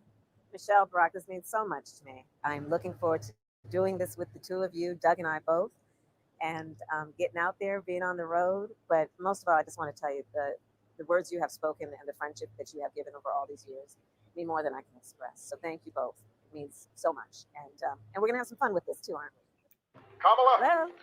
Hi. Hey there. That's real funny style. That's real funny in the light when you look at it. Because how you walking around and you them Allen Iverson calls, y'all know what we talking about. We said it last week what them Allen Iverson calls are. Use the abbreviation. But it's funny that they was trying to run that on us, right? They try to get us to believe that, that was something real, right? Try to get foundational Black Americans to kind of go for that one. We weren't really going for it because it was like, I don't really believe it. It looks real funny style. Once again, everything the Democrats are doing, y'all, look funny in the light. Everything they're doing looks funny in the light. So if that was so real and that was so genuine and she was really on that type of time and energy, then, we would be able to see it for what it really is. Oh, and by the way, since we're speaking about her, I would be remiss if I didn't let everybody know that Willie Brown says hello again. You know what I'm saying? He's still out there. He doesn't want to be forgotten. You know what I'm saying? So we got to go ahead and show some love to Willie Brown. You know what I'm saying? So he's still out there, and we're going to go ahead and send him a salute from Kamala. You know what I'm saying? Since they're trying to run and hide, and they don't really want to address Mr. Willie Brown. So there you go. Right then and there, we see it every day, all damn day. But as we look and way we view things, and we see right there with Kamala, it's funny because if that was such a organic phone call, then how come Kamala had the damn microphone on her the whole time? Somebody tell me that. Microphone. So, it's almost like maybe that was all set up. Maybe that was all capped. Maybe they was fronting. Maybe we done pulled out every single thing that they try to run on us, and maybe it just ain't working. How about that? So you see right there, this organic call with the Obamas, but she was just walking around with a microphone on to pick that all up, right? That's what she was doing. Just natural, right? Just walking around with a good old microphone, having a great jolly time. And then, the Obamas called, and then she had to attend to that. Gotcha again. How many more times, Democrats? How many more times? How many more lies you going to tell that we're going to expose? At this time, man, it's a sport. At this time, it's a sport. We out here just winning left and right. They can't say nothing on us. Every single thing that they're doing, every single thing that they're saying, we are pulling it out all the way across the board every single time. Nice try. Try again. It ain't going to work. FBA is on it. FBA standing on business. And we can see right then and there that you have been fronting this whole damn time, and we are calling it out every single step of the way. Damn, Democrats. It's got to be hard out here for them right now at this point, y'all. At this point. Because every time they turn around, we on them. Every single time they turn around, we on them. But that's not the only thing that we've been calling out with the Democrats. We got some more. Family, you know damn well it would not be election season if you did not see a particular individual cry. If I tell you there's an individual that cries on TV every single time something happens to the Democrats, y'all tell me whose name that is. If I told you right now, there's an individual and all he does is cry whenever something goes on with the Democrats, tell me in the chat right now, what's this individual's name? What's his name? This person, he cries. The wind blows, he starts crying, all right? Something happens with Joe Biden, he starts crying. He crying on election night. He crying on election day. He crying on election morning. Who's the individual that is always crying whenever he has any type of issue with his, there you go, Van again, damn. Van Nessa. You see, y'all cold, boy. I thought I was cold. Van Nessa. Did y'all see this right here with Van Nessa? Yep. We're going to go there. Check this out, y'all. Watch this man, and I use that term loosely. Watch this right here with him talking about our black men going to protect Kamala. And he ain't got no business talking about somebody protecting anybody else. Fair use, fair use, fair use. You start insulting black women, you're going to see something you haven't seen before. Black men are not going to put up with that. I was on a phone call with 20,000 black men. The word protect came up about 1,000 times. Protect the sister. Protect the sister. We're going to protect her. Protect her. You're about to see something you haven't seen before. Look, people messed around with Hillary Clinton and said a bunch of mean stuff to her. Black men set that out. We won't sit this out. So I don't think that the Republican Party understands that all the work that they did trying to get us over there, two more days of this, it's going to be a problem. You start insulting black women, you're going to see something you haven't seen before. Listen to the way he says sister. Watch his sister, family. It's the most unnatural. Watch he put like 6 R's on it with about 4 E's. Watch this. Black men are not going to put up with that. I was on a phone call with 20,000 black men. The word protect came up about 1,000 times. Protect the sister. Protect the sister. We're going to protect her. Protect her. You're the sister. Protect the sister. We're going to protect her. Protect her. You're about to see something. Okay, we say sister. All right. All right. Protect the sister. Certified sister. Foundational Black American sister. All right. We're not running around here talking about protect the sister. The sister. Please. You haven't seen before.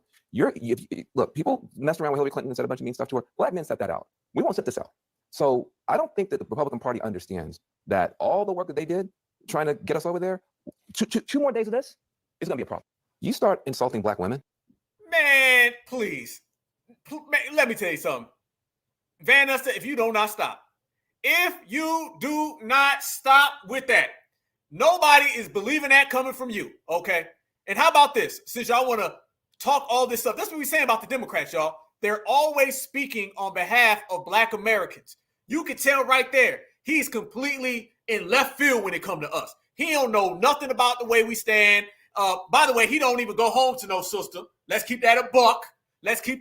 Okay? The Democrats always speak on behalf or over our certified sisters. That's why I'm always talking about you got these Democratic shields and you got certified sisters. We got certified sisters in the chat, okay?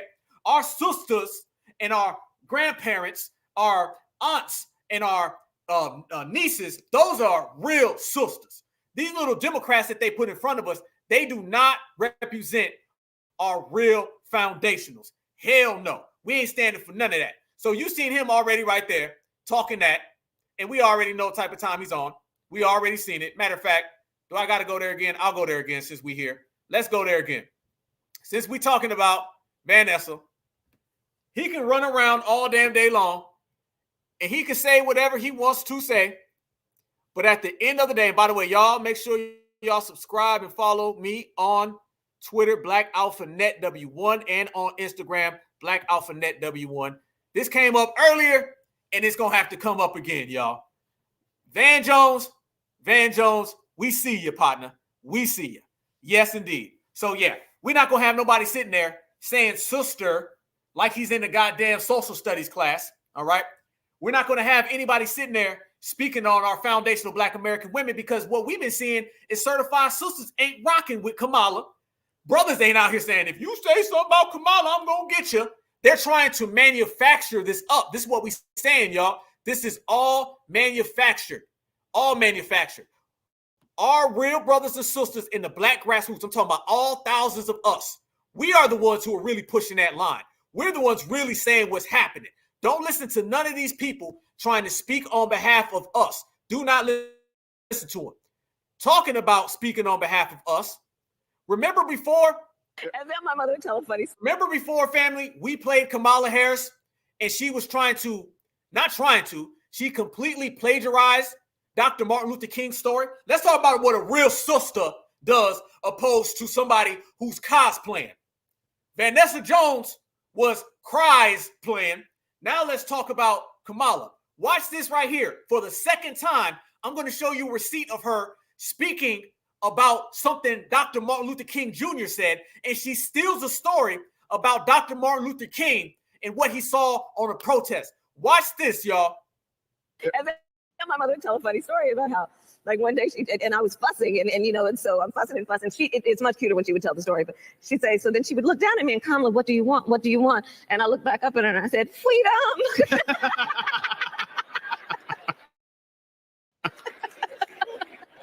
And then my mother would tell a funny story about how, like, one day and I was fussing, and so I'm fussing and fussing. It's much cuter when she would tell the story, but she'd say, so then she would look down at me and, Kamala, what do you want? What do you want? And I looked back up at her and I said, freedom. Family, do you know that is a direct quote from Dr. Martin Luther King? And this is about the third or fourth time that she's went around and said that, just like the unburdened by before or whatever, where she says that like 58 times. Watch her right here, y'all. She literally takes that from Dr. Martin Luther King. Yes, the hell she did. This right here, she took that from a 1965 Playboy interview with Dr. Martin Luther King Jr. from somebody named Alex Hazley. This is what Dr. Martin Luther King said. I never will forget a moment in Birmingham when a W policeman accosted a young Negro girl, 7 or 8 years old, who was walking in a demonstration with her mother. What do you want? The policeman asked the gruffly and the little girl looked up straight in his eyes and answered, freedom. She couldn't even pronounce it, but she knew it was beautiful. One more time. The little girl looked up at the policeman and said, I want freedom, like a little child would say. Dr. Martin Luther King said this in 1965, and according to Kamala Harris, she said that when she was a kid.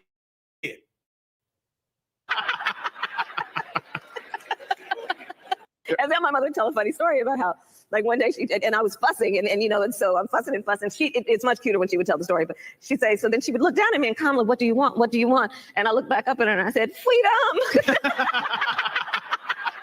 How you just take Dr. Martin Luther King's whole thing? How you just steal Dr. Martin Luther King's whole speech? Not even a speech, his interview. You went and found that from an interview.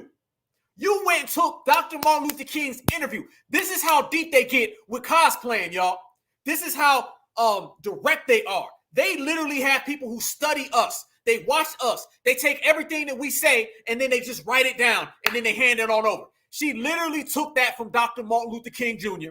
They found an interview in Playboy magazine from 1965, all right?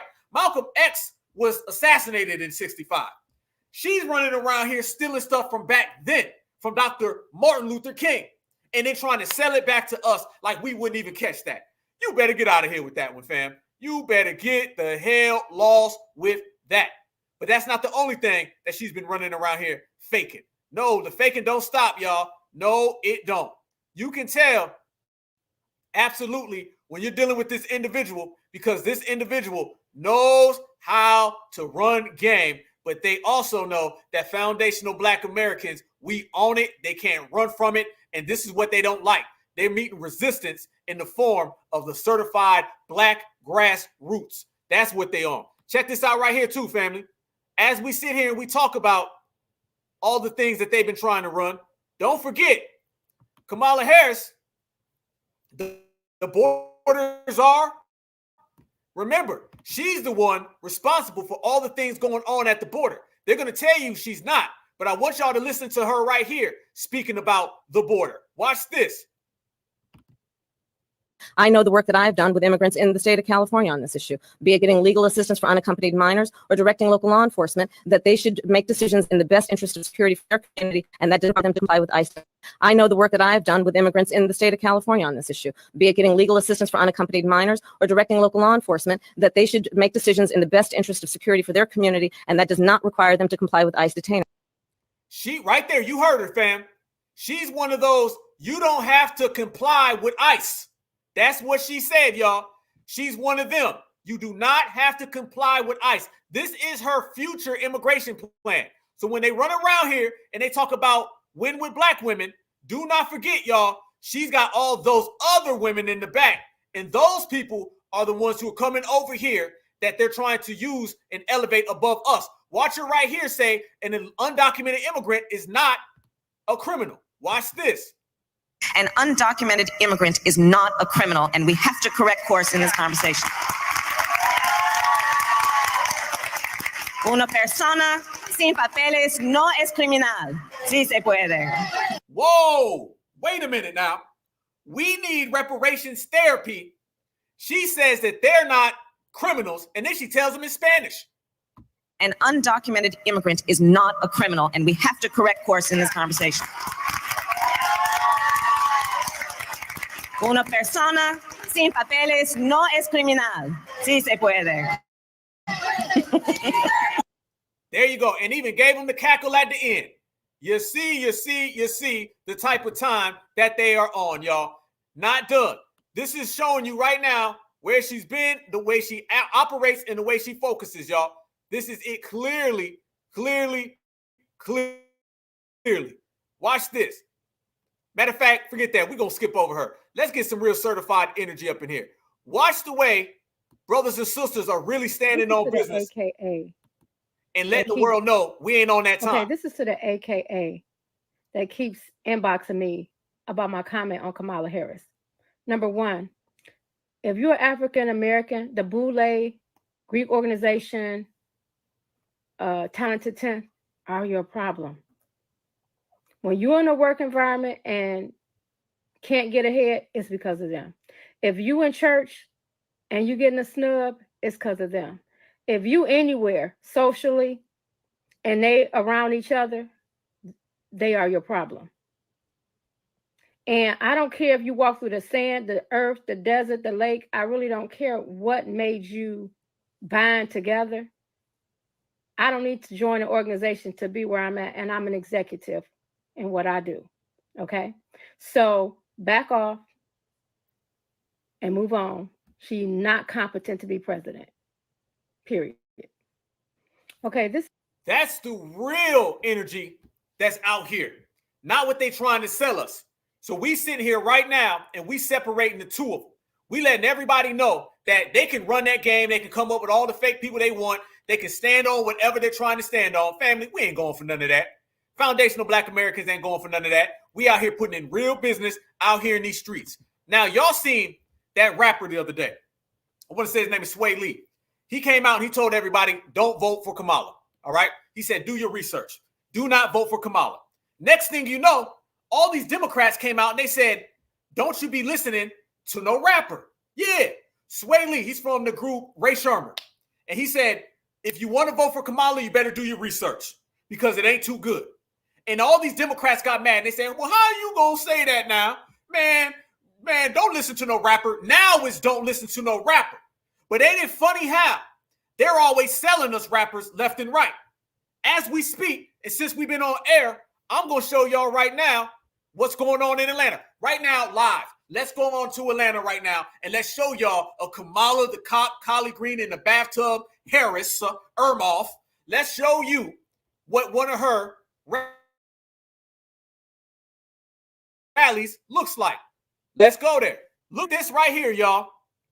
This is clear as day who they are using to get votes for Kamala Harris. This right here is Megan Thee Stallion. Megan Thee Stallion is out there stumping on the campaign for Kamala Harris. And watch. There you go, y'all. That's what the Democrats think about you right there. That's what the Democrats think about you right there, y'all. That's how. No reparations. Nope. No resources. Nope. No tangibles. Nope. Twerking. There you go. Want y'all to see that. Twerking right here. Kamala, Kamala, Kamala, Kamala. Why are we seeing Megan Thee Stallion's backside while she's twerking, and we see a bunch of Kamala Harris signs in the crowd? This is the same Democratic Party that just told you that you need therapy. Not tangibles, therapy. Not tangibles, any type of assistance in the form of a hug, a handshake. That's what you deserve. But yet they're trying to sell us Megan Thee Stallion, y'all. This is 2024. These folks are still giving you food, and they're still giving you rappers and entertainers. Now, when Sway Lee comes out and he simply says, don't vote for Kamala, they tell you, don't listen to rappers. Last time I checked, Megan Thee Stallion is a rapper. So how come it's only that when you talking about someone else? But whenever you start talking about your own political party, rap is good then. Look at that right there. That is politics for Black Americans in the year 2024, y'all. That's what they selling us. And this right here, family, was less than an hour ago. Less than an hour ago. And I'm not even mentioning that Quavo from the Migos was there. Not Dr. Claude Anderson. No. No economist. No strategist. No. Megan Thee Stallion gets the invite. Nah, they're not going to give it to anybody who's speaking real facts that can better the community. Instead, they're going to give you that right there. That is the Democratic establishment. That's the Democratic Party. That's what they've been selling us. So when folks run around here and they say, vote blue no matter who, that's what they're talking about. When folks say, well, we're going to give y'all some tangibles, that's their tangibles. That's what the Democrats are offering to Black Americans. Simple as that. It ain't even hiding at this point. At this point, it's clear as day. You vote for the Democrats, that's what you will receive. Straight up and down. You're not going to receive anything of substance, anything with any type of meaning behind it. Nope. All you're going to do is you're going to get you some rappers. They're going to give you Megan Thee Stallion. Yep. They're going to give you Quavo. Yep. They're going to give you twerking. Right there, y'all. That was twerk for votes. Basically, twerk for votes. That's what they think about Black Americans. So let's get this right. We just seen her tell a bunch of people that illegal immigrants are not criminals. Then she told it to them in their language. Okay. We also seen her. She told the DOJ that people who are legal do not have to comply with ICE. Okay. We seen they just sent $1 billion to the Ukraine. Okay. We seen Win with white women took over Win with Black women in 1 week. All right. So with all that said, what are you doing for Black people? Megan Thee Stallion twerking. That's what they got. Oh, and reparations therapy. In 1 week, y'all, Kamala Harris has given Black people reparations therapy and Megan Thee Stallion twerking. Not tangibles, not resources. Twerking and therapy. The 2 T's. Twerking and therapy. Right there, y'all. This is what we're dealing with these people. And remember, this ain't nothing new with the Democrats. They've been doing this for a long damn time. How do you know? Let's go down the list. That's Joe Biden with Gorilla. Yep, Glorilla. Right there. Okay. Oh, that's Kamala Harris with Quavo. Wait a minute now. That's not even Kamala with Quavo today. Remember, Quavo went to the White House to talk about gun reform. Family, these rappers and singers and dancers, they're not there just to entertain. They come to talk actual policy.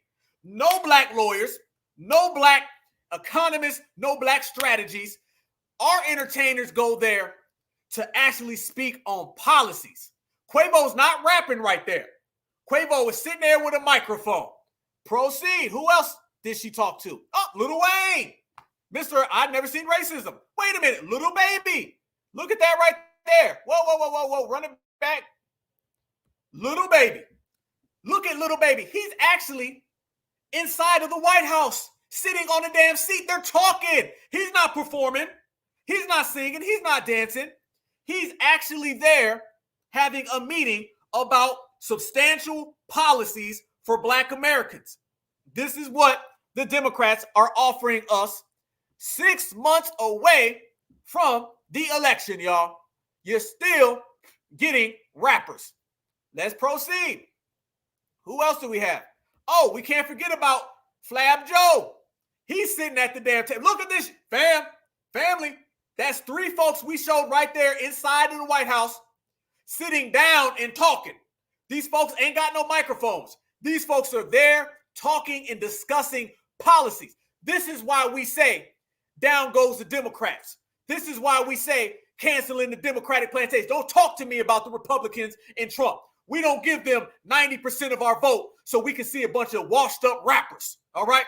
The person that you vote for is the person that you got to bring that smoke to. Remember, before the election, it was we got to hold them accountable.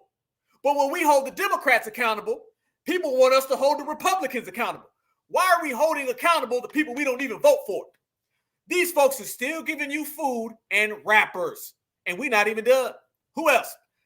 I love me some E40, but damn it, E40 and Fat Joe with Joe Biden and Jill Biden, and this was only 3 weeks ago, y'all. That is not old. That is new. Look at that. This is not old, y'all.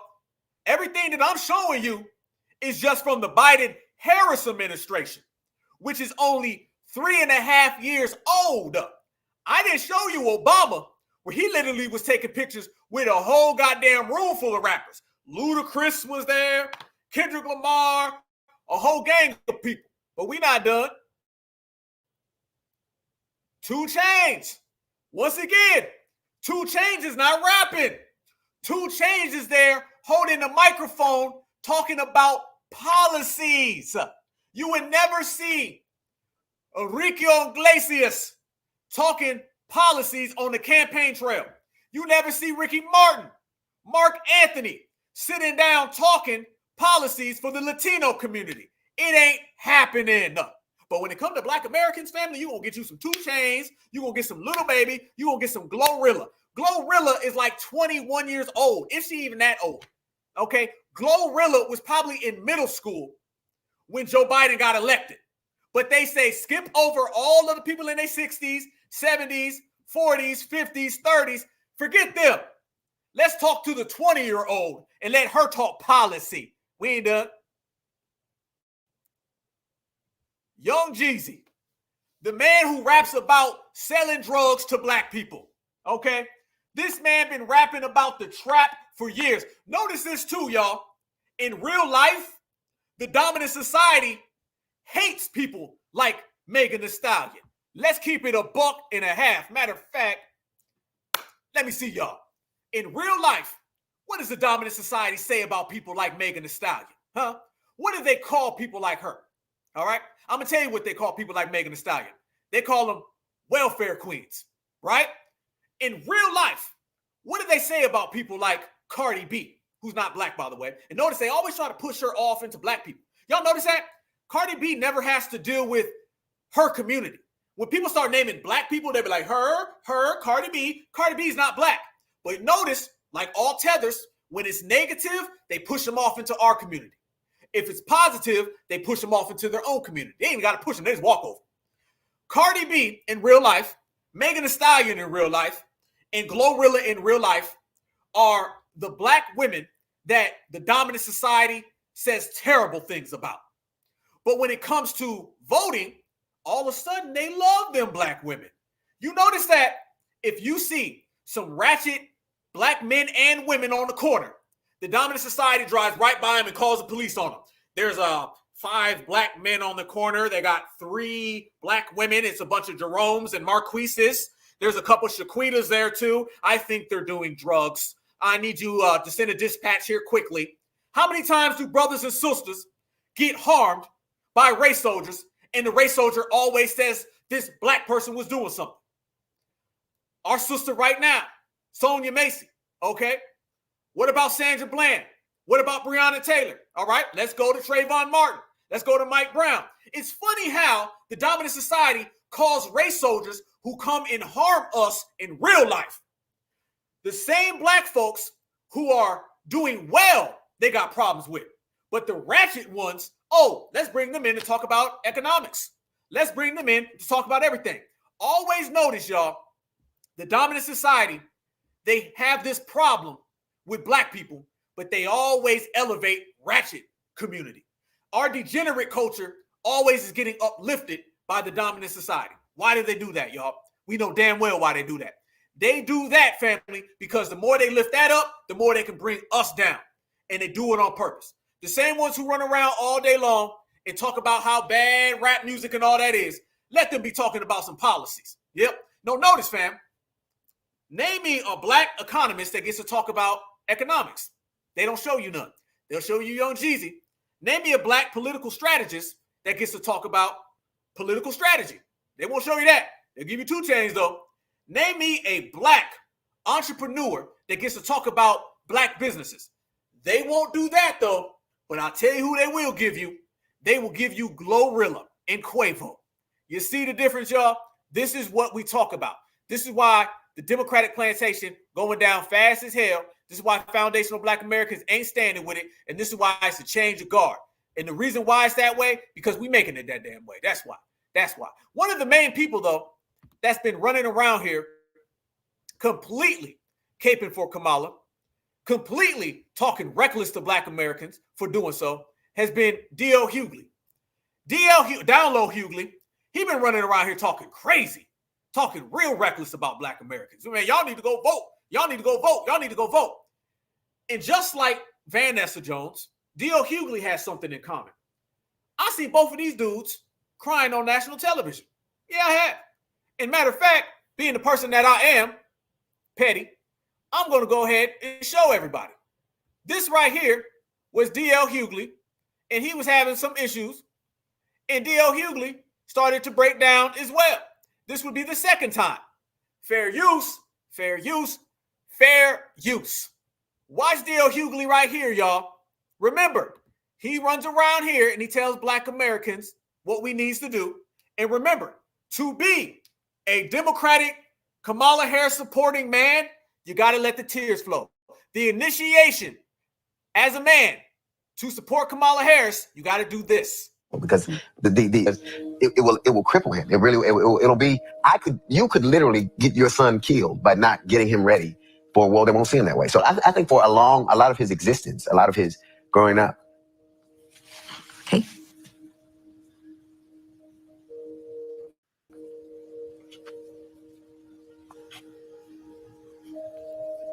For a lot of his growing up, I failed him. I'm not getting him ready. And I was scared to death that I would, if you fail your son, he dies. He could die. Not my daughters. I knew they'd be all right. Stop. What? Did he just say that? Now we got to get into the off-codeness of that.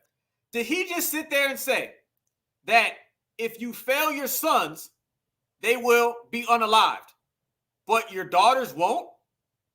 Homie, we living in the system of supremacy. The system of supremacy does not know any gender. Only thing they see is black. Let's get this completely clear, y'all. But remember, he lives in a world where the only racist people are Republicans. He's not talking about supremacy. He's talking about Republicans. That's what he's really talking about. This is the difference. So you see automatically, he has no clue what he's speaking of. He doesn't know how the system of supremacy operates. The only thing he knows is vote blue no matter who. And in order to be a man and to vote blue no matter who, you got to let them tears flow. But I didn't know how to make him ready for this world and see it clear so he could see it was coming. Like everybody tells you, put your hands on the wheel or stay away from this or don't do this. Black boys don't get that comfort, and you know it. So for me, it wasn't about vanity. It was about how do I make this boy ready for a world that, like, if something happens to me tomorrow, I know my son is going to be all right. Checkmate.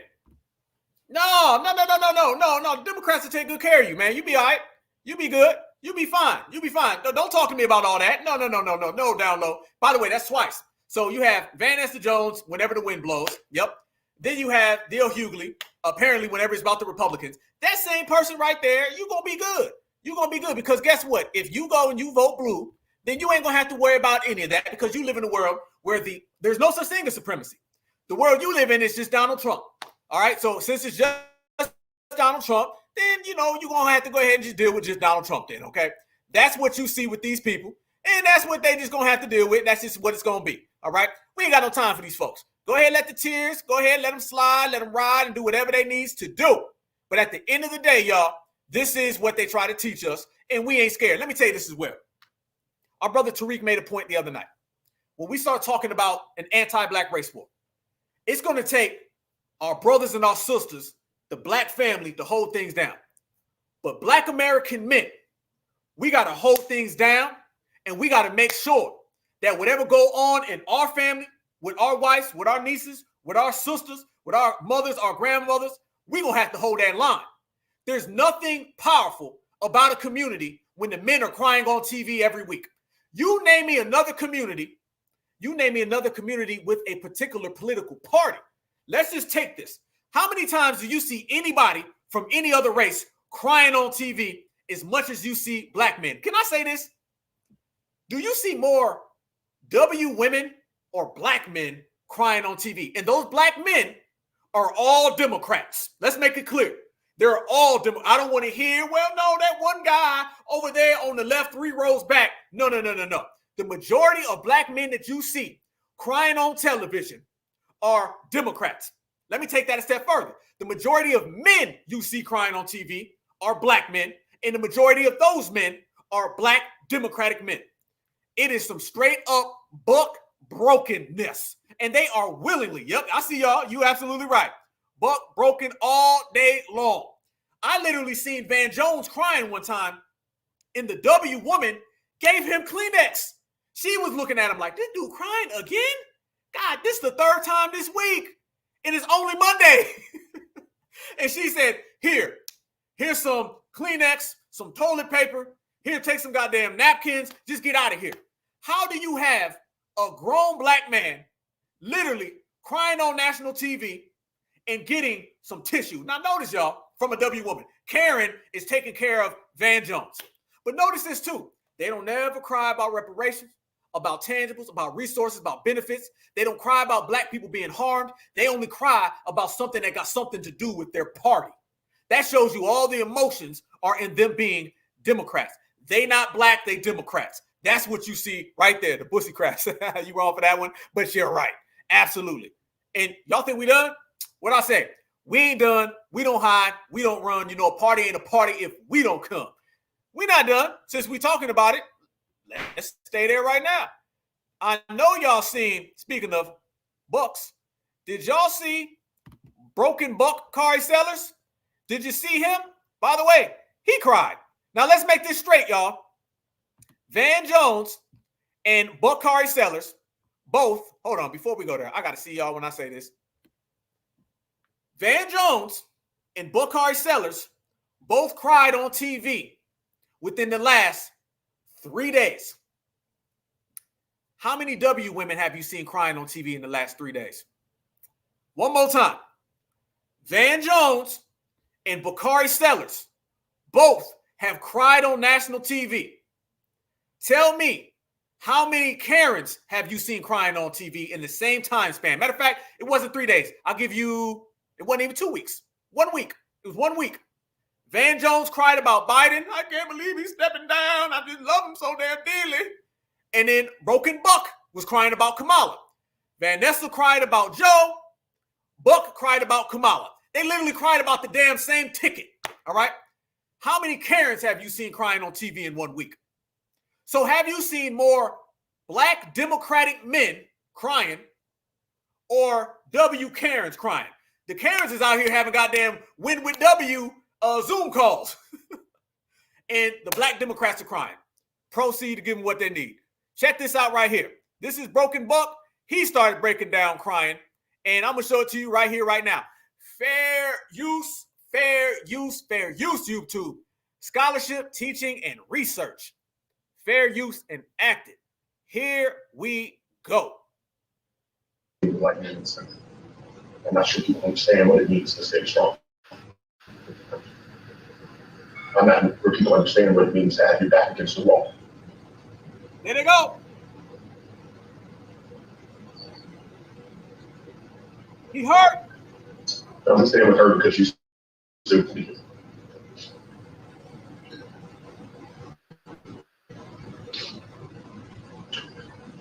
Doing my darkest moment. He's struggling, y'all. That man's struggling. The bottom lip is shaking all over the damn place. He shook up right now. I almost lost my door. But I had to protect my wife. I had to fight for a black woman in the hospital. And so now it's my turn. And I really don't care what you all say about there's another black man crying or this and that third. Because every day I'm working damn hard to make sure that tomorrow's better than yesterday. And so donate, stand up to me. Because if we do not change the country we're living in, my daughters, our sons, are going to have hell to pay. This is an amazing moment for our country. What? Wait a minute. Look at that right there, y'all. Look how he just turned that into vote for Kamala. This is why we don't respect it. That's why we don't respect it. Nah, because you're going to have people come around and say, man, don't say that about him. He was dealing with some real stuff. Nah, bruh. He turned that into vote for Kamala. He started telling us a story about some hardships he had in his life. And then within 2 minutes, he starts saying, that's why you need to go vote for Kamala. Don't get it twisted with these people. Don't get it twisted with these folks, y'all. Hell no, hell no. Then he starts talking about if we don't do this. Now here come the if. Here come the if you don't do it this way, it's going to turn out bad. You see, this is what they do. They set you up with all those tears. And then the next thing you know, they start talking about, well, if we don't do this, then there's going to be some problems. That's what is happening. He turned this into a vote for Kamala campaign. I ain't going for it. Let's protect Kamala. Let's be with her like she was there for us.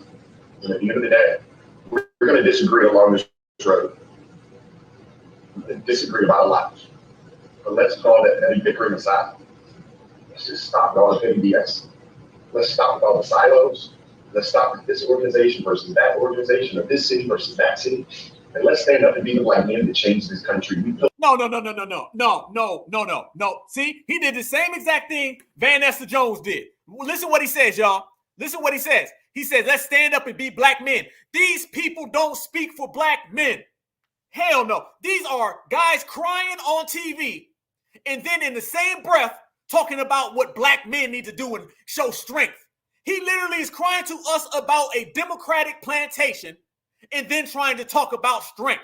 No. But let's call that petty bickering aside. Let's just stop all the petty BS. Let's stop all the silos.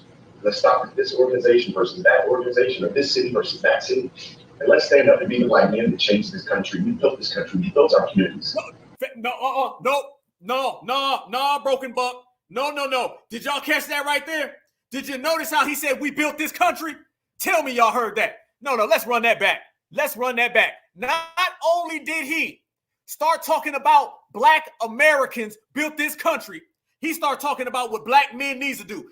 Everything you're doing is bad. Everything you're doing is bad. Listen to this right here. The man literally cries for a minute and a half about Kamala Harris. Then at the end, he says black men need to show strength, as if he wasn't just crying. And then he says, we built this country. No. Let it go. Chill out, Alpha. Let it go. Let's protect Kamala. Let's be with her like she was there for us. And at the end of the day, we're going to disagree along this road. We're going to disagree about a lot. But let's call that petty bickering aside. Let's just stop all the petty BS. Let's stop with all the silos. Let's stop with this organization versus that organization, or this city versus that city. And let's stand up and be the black men that change this country. We built this country. We built our community. We built this country. We built our community. We built this country. We built this country. We built this country. We built this country. We built our communities. Now it's time for us to stand up again. So I'm rocking with Hell no. Nah, bruh. No. Notice how. No, go in. All right, deal. Got him. Notice how this man sat there right there, family, right there. And literally, and y'all right, this man ain't out here. He ain't shed one tear about our good sister. Notice that, right? He ain't shed one tear about our good sister at all. This is what we're dealing with when we're dealing with these people. Absolutely. Good point. That's the damn good point. Notice, this is why we don't respect it. I don't care about people saying, well, that's me, man. I don't give a damn that. All right? They don't shed no tears about sisters out here being slaughtered. But yet, they'll shed tears about someone trying to cosplay a foundational Black American sister. They don't say nothing about sisters who are being taken out by race soldiers. But they'll turn around and say something about how sisters need to be protected. Everything is one contradiction because they fronting, they lying, they decoys, they capping. Ain't nothing solid about these people, y'all. Nothing at all. So when notice, he'll sit there and say, Black men built the country when he's trying to get you to vote for Kamala, but they won't say Black men built the country when it comes to reparations, though. When it comes to reparations, now we're talking about therapy. They only acknowledge Black Americans building America when they can pass it off to voting Democrat. If you talk about Black Americans building this country and getting money from it, then they're like, oh, we don't know what you're talking about now. No, you know damn well what we're talking about. Broken buck. And I seen him, by the way. When y'all see me press Kamala in Orangeburg, South Carolina, I seen him. He was standing right next to me, okay? This man is trying to be the next Democratic shield. He's online. He's doing the same thing Plaza's doing. All of this is an audition. These folks are out here trying to audition so they can get in with the dominant society. This is why they want Kamala to win so bad. You got to remember, the Democratic shields were all against the ropes. The Democratic shields had nowhere to go. The Democratic shields were falling off fast, y'all. So the next thing the Democrats decided that they wanted to do, the next thing they decided was, I'll tell you what we're going to do. We're going to put in Kamala. And once they did that, Joy Reid, who's disgraced, Roland Martin, who's been a disgraced person as well, they all started running, y'all. And they said, we can get us a bag. Because they know if Trump wins, they're out. They're done. They have no career at all. It's a wrap for them. So they are completely invested in Kamala Harris. This is what they want so bad. Check this out right here, y'all. Check this out. Speaking of Kamala, y'all remember this right here? I'm going to let y'all see it, then I'll talk. Kwanzaa. Doug and I send our warmest wishes to all of you this holiday season. During Kwanzaa, we celebrate the history and heritage of the African American community and the African diaspora. Growing up, Kwanzaa was always a special time. We came together with generations of friends and family and neighbors. There were never enough chairs, so my sister and I and the other children would often sit on the floor, and together we lit the candles of the Kinara, and then the elders would talk about how Kwanzaa is a time to celebrate culture, community, and family. And they, of course, taught us about the 7 principles. My favorite principle was always the second, Kujitagulia, self-determination, the power to design your own life and determine your own future. Kwanzaa, y'all. Kwanzaa, really? Really? Do not forget that they was out here trying to sell us Kwanzaa when it came to Kamala Harris. Now, so do we add that to the list, y'all? Do we add that to the list? So now is it Kwanzaa Kamala? Is that another one of them? Kwanzaa Kamala. Okay, so that's another one to the list. Kwanzaa Kamala out here. Literally, family, they was trying to sell us this version of her, and they had her husband out here, and they was talking that talk. It goes to show you again, and again. These folks will run any type of game. They'll run any type of hustle or con so they can try to steal from foundational Black Americans. She was literally out here trying to speak on that as well. You can't have that. No. You can't. You can't have that. We ain't taking that. You can keep that. That's another con game that they've been running. And I'm going to tell you one of the bigger ones that they've been doing that we've been calling out, because that's what we do. One of the main ones they've been doing is that whole vote for win with Black men or whatever. Now, mind you, we just showed y'all the type of Black men that they have in the Democratic establishment. It don't look like none of the certifieds, okay? It don't look like none of the brothers right here that we see. But we've been seeing that they've been trying to push that off on us for quite some time. And that's cool. That's what they do. But it ain't going to work. And I'm going to tell you why it ain't going to work. I'm gonna tell you why it ain't gonna work. Because we understand that when you're talking about FBA, you're talking about a particular type of person. We different. All that crying and all that stuff they doing, that ain't us. That ain't us, okay? So I want y'all to see when we speak about these people trying to run game on us, trying to hustle us, they came out here with that win for black men. And we talk about the bag that they was trying to give away. I'm going to show y'all, when you start talking about a bag, somebody that came out, and you know damn well this individual been trying to get that bag. As a matter of fact, Marcel was just talking about this individual, and Marcel said that this individual is on Twitter right now begging for a job, right? Begging for a job. Let me show y'all this right here. This was the win with black men thing. And I want to point out to you, they not like us.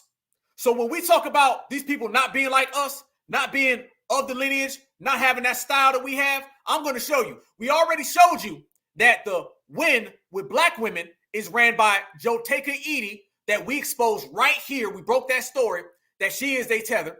Then we showed you that the win with W women literally had the same woman on the Zoom all up and down. That was fake.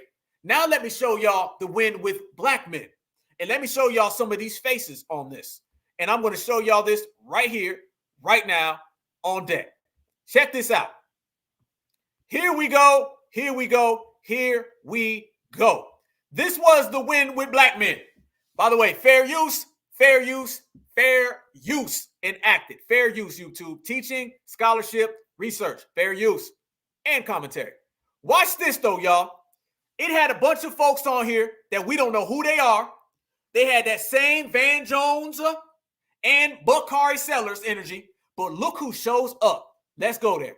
Congressman Meeks, the freeze. There go Holland. If we lost Congressman Meeks, he froze up there. Let's get his signal back. But let me go to right now, Attorney Ben Crump. Ben, got an Omega. All Omega's happy. Ben, are you there? Hey, Roland. Yes, sir. Wait a minute. Ben Crump is out here trying to raise money for Kamala Harris, but at the same time, Ben Crump is out here trying to get a settlement check. This is why brothers and sisters been calling out Ben Crump for years, y'all. That type of energy. And remember, Ben Crump was the one running around here telling everybody that when Joe Biden got elected, they were going to pass the George Floyd Act, which never passed. And when we read the George Floyd Act, it was a big nothing burger felt with all lives matter. Let's proceed. I'm here. Can you hear me? Yeah, let's do this here. Turn your program down because we're getting feedback. So just talk to me directly. So whatever the program, turn it, go ahead and talk. Go ahead. Okay. Roland, it's so good to be with the brothers as we make history, or should I say her story. As I was with the family of Sonia Massey, sister who was shot in the face by a police officer. Look at that, fam. Look how he immediately came in and he started talking about what happened to our good sister, using what happened to our good sister so he can get votes for Kamala. Remember this clear. Every single election season, the Democrats use an unalive Black American and they put it in their campaign ads and they make campaign stickers. And they get votes off of the bodies of foundational Black Americans who've been harmed by racists. Every single election. Remember when Barack Obama came out and he said Trayvon Martin could be his son? Guess what? That was an election year. That was 2012. He said that for votes. Not to mention, fast forward, Joe Biden and Kamala Harris hijacked Breonna Taylor, George Floyd, Rashard Brooks, Ahmaud Arbery, hijacked all of their protests. And it turned into anybody but Trump, vote blue no matter who. Yep. And now look right now. Soon as our good sister was harmed, you start to see Joe Biden made a statement, ain't made no statement at all. When he made his statement, he was hiding in his house and nobody seen him for 2 weeks, dropping out the election. So you mean to tell me Joe Biden is hiding in his house, dropping out the election, but he finds time to make a statement about our good sister?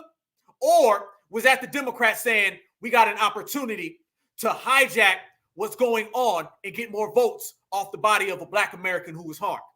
Yep. Kamala Harris came out. She made a statement, made a phone call.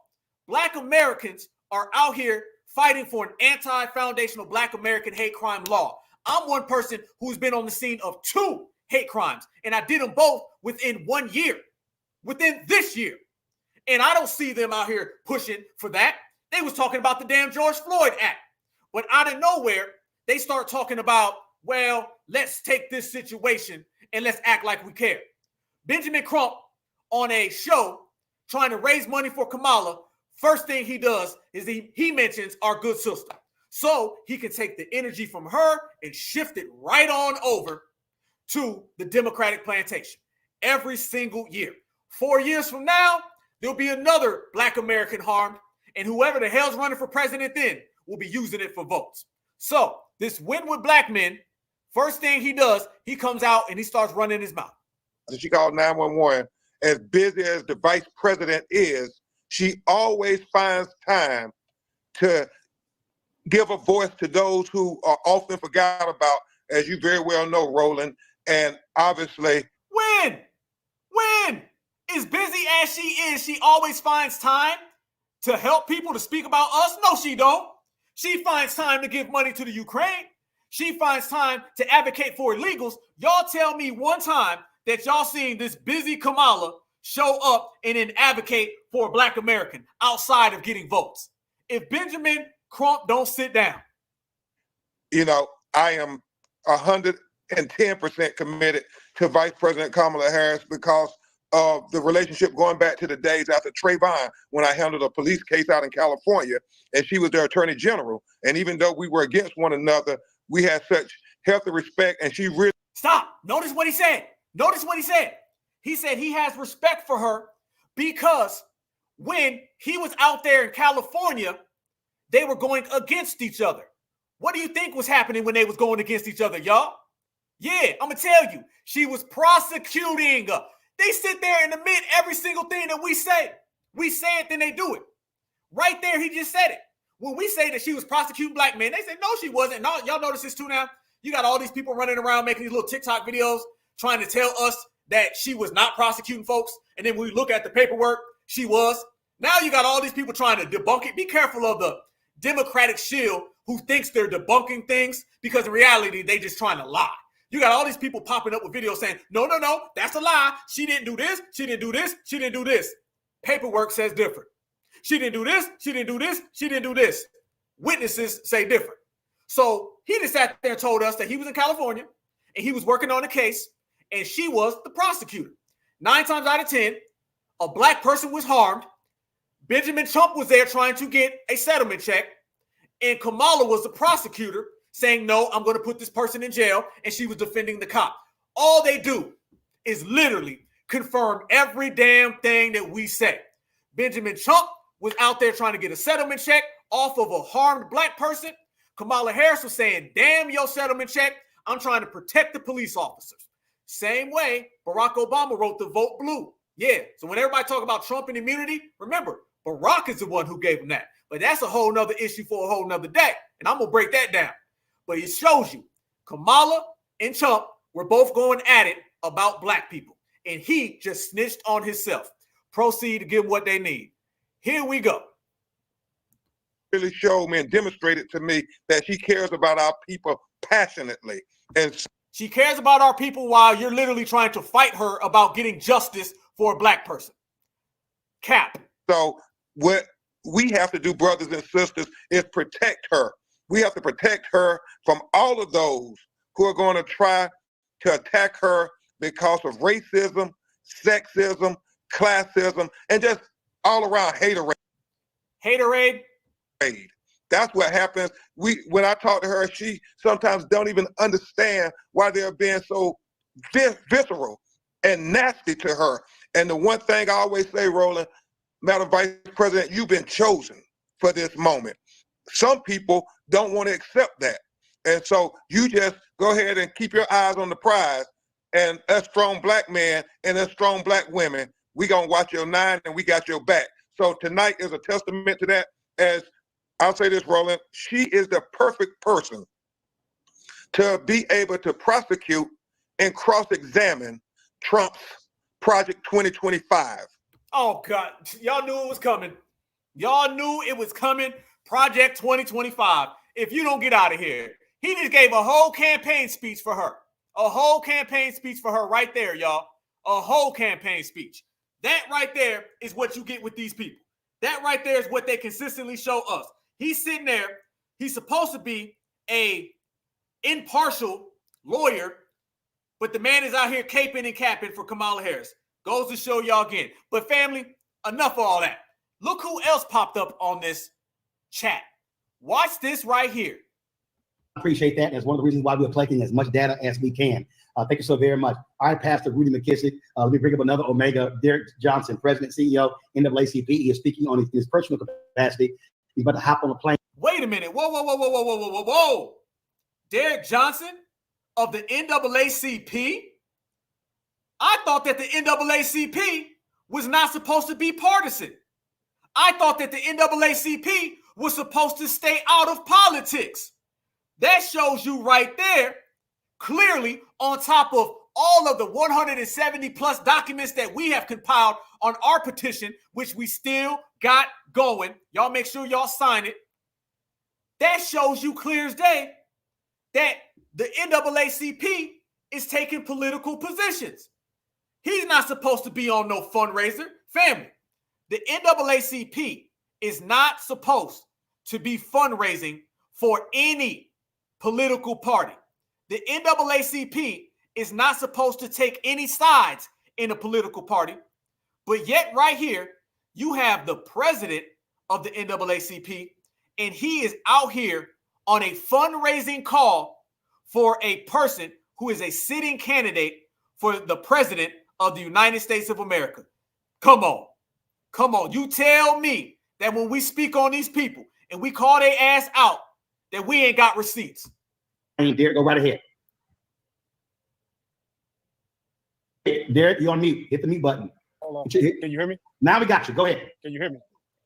I want to thank you, Quentin, Michael Blake, and everyone who organized this. What's at stake in this election is not only what's at the top of the ticket, and let me start by saying I'm speaking in my personal capacity, not as head of the C4 organization. But No. I'm telling you, this is what they try to do. Y'all notice he tried to be slick. He said, the NAACP always does this. Trust me. I got them. I got their whole memo. I got their whole blueprint. They don't want no smoke with Black Alpha. NAACP know what time it is.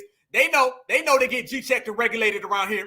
They always try to throw out their IRS status, and then they try to separate. They found these little fake loopholes, and they're not real loopholes because they really don't work. The only reason they've been working is because they've been carrying the water for the Democrats, and nobody's called their asses out. They'll start talking about their 501 status to disassociate when they speak individually. Here's the thing.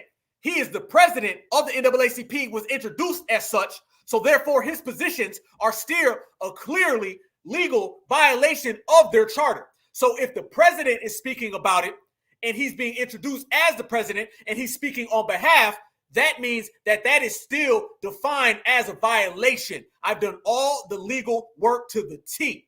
It's no different than if you are the CEO of a company, the COO or the CEO, and you go and you make political statements that they don't agree with, they can fire you. Remember when you seen a football player or basketball player catch a case, and when they catch a case, that has nothing to do with their football team. But when you catch that damn case, you can still get fired. Kyrie Irving on his own time, he made a tweet, and then he got suspended from the NBA. Why did that happen? It's because his organization said that he reflected them. It's the same exact thing that goes on right here with them. So anytime you see someone from the NAACP try to separate themselves, remember, he is still liable for what the NAACP does and for what he does as their president. Important. The administration did really good in appointing more Black judges than any other president in the history. But where majority of Black people live in the former Confederate South, we did not get district court judges appointed and confirmed.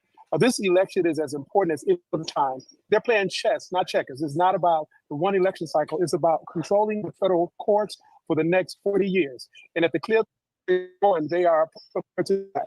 That's why November is important. That's why let's turn out, and that's why we raise money to ensure that we can get the message out and turn out to vote. I want to thank my brother Ben Crump for talking about the freaking voter program. It is important that we turn out. The NAACP is done and it's a wrap. Now watch this man right here trying to beep his way through everything. Let's go to Senator Raphael Warnock. Raphael Warnock next. These are the people that the Democrats try to put in front of us, but it ain't going to work. Never will. But since we were sitting there showing that, we actually came across a picture of Roland Martin. And this was after this whole situation. After they got done with the little fundraiser, we, as we do in the Black Alpha Network, we do a lot of extensive research and we find a lot of things that they don't want to talk about. We put some receipts on the table that they don't really want to speak of. And we actually ended up finding a picture that they've been trying to hide what's been going on. So after that win with black men, because remember, all of these black Democratic shills, they're trying to get them phone calls so they can get a bag. They're all auditioning for Kamala Harris. They know that if Kamala Harris does not win, they're all out of a job. Every last one of them. Because the number one goal of a Democratic shield is to make sure that the Democrats win. The number one goal of a Democratic shield is to get black folks to vote. So they know right now their careers, and I'm talking about forever. You talk about Tiffany Cross, Angela Rye, Vanessa Jones, D.L. Hughley, Plaza's auditioning, Roland Martin. They're all auditioning for a job in the Harris administration. So fam, if you don't want to see no more Democratic shield, vote Couch 2024. If we vote Couch 2024, every Democratic shield is going to go out of business. They will be out of business. So with that said, we uncovered a picture of Roland Martin after this win with black men. And it was crazy because it was him and Kamala. And I want y'all to see this because, you know, I'm an FBA family man. I love the FBA family tree and I like to share all my exclusives with y'all. So check out this exclusive right here after the win with black man stream. That right there, y'all, was Roland Martin afterwards with Kamala. They had a great jolly old time. And then we found out that they will work for butter biscuits. They will work for butter biscuit crumbs. They will lick the damn plate if they have to. Because when foundational black Americans vote Couch, we win. And when foundational black Americans vote Couch, they all out of a job. So when you see these folks coming around trying to speak on the lineage, the heritage, and the culture, it all ends right here that way. And it will continuously end that way. So don't be mad at FBA for calling it out. Just be mad at yourself for doing it. We win all the damn time. Not some of the time, all the damn time. Absolutely, absolutely, absolutely. Had that man yoked up, didn't he, boy? Had that man yoked up. Yep, but that's what happens. That's what happens. That's what happens. So family, watch for all of these little win-win groups and all that. We've exposed them today. We exposed them last week. We've been really on a run right now, the Black Alpha Network. We've been really, really catching fire. We've been doing a lot of exposing. I'm talking about all of y'all because y'all know we've been live and people done sent me DMs and I just put them on the air just for everybody to see. That's how we do. We move as a family. This is all about us collectively, y'all. We pushing for real out here. We got them shook. We got them shook. So you're going to see a whole bunch of people talking, a whole bunch of nonsense, and we don't give a damn about none of that. They know we got the receipts. We know we got the receipts. They know that their political careers are in the palm of our hands, and we're going to do what we want to do with it. And that's tie that shit up, toss it in the trash can, and out the damn door. That's what. So watch for all of these win whips, all right? Win with this, win with this, win with this. Let me show y'all how it turned out. I'm going to show y'all this. Look at this. All that win with this group, win with that group. Look at this. This is how it started, right? Y'all had the win with black women, and then it turned into white women answer the call.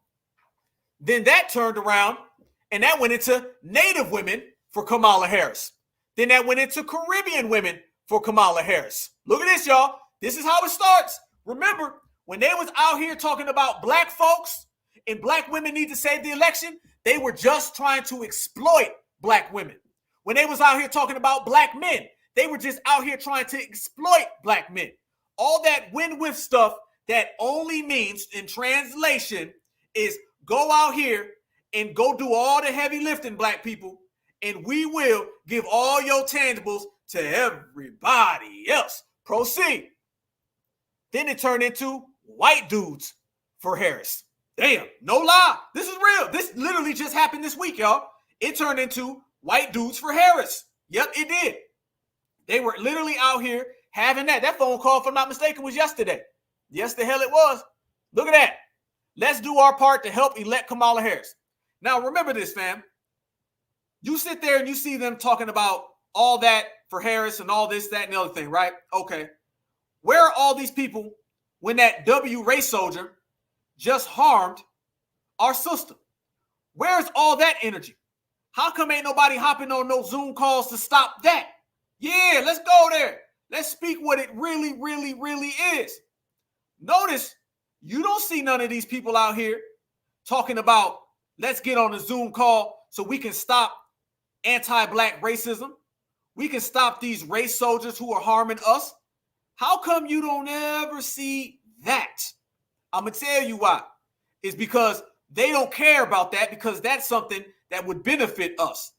They are here to take foundational black Americans and everything that we've created and to give it away to somebody else. That's what they're here for.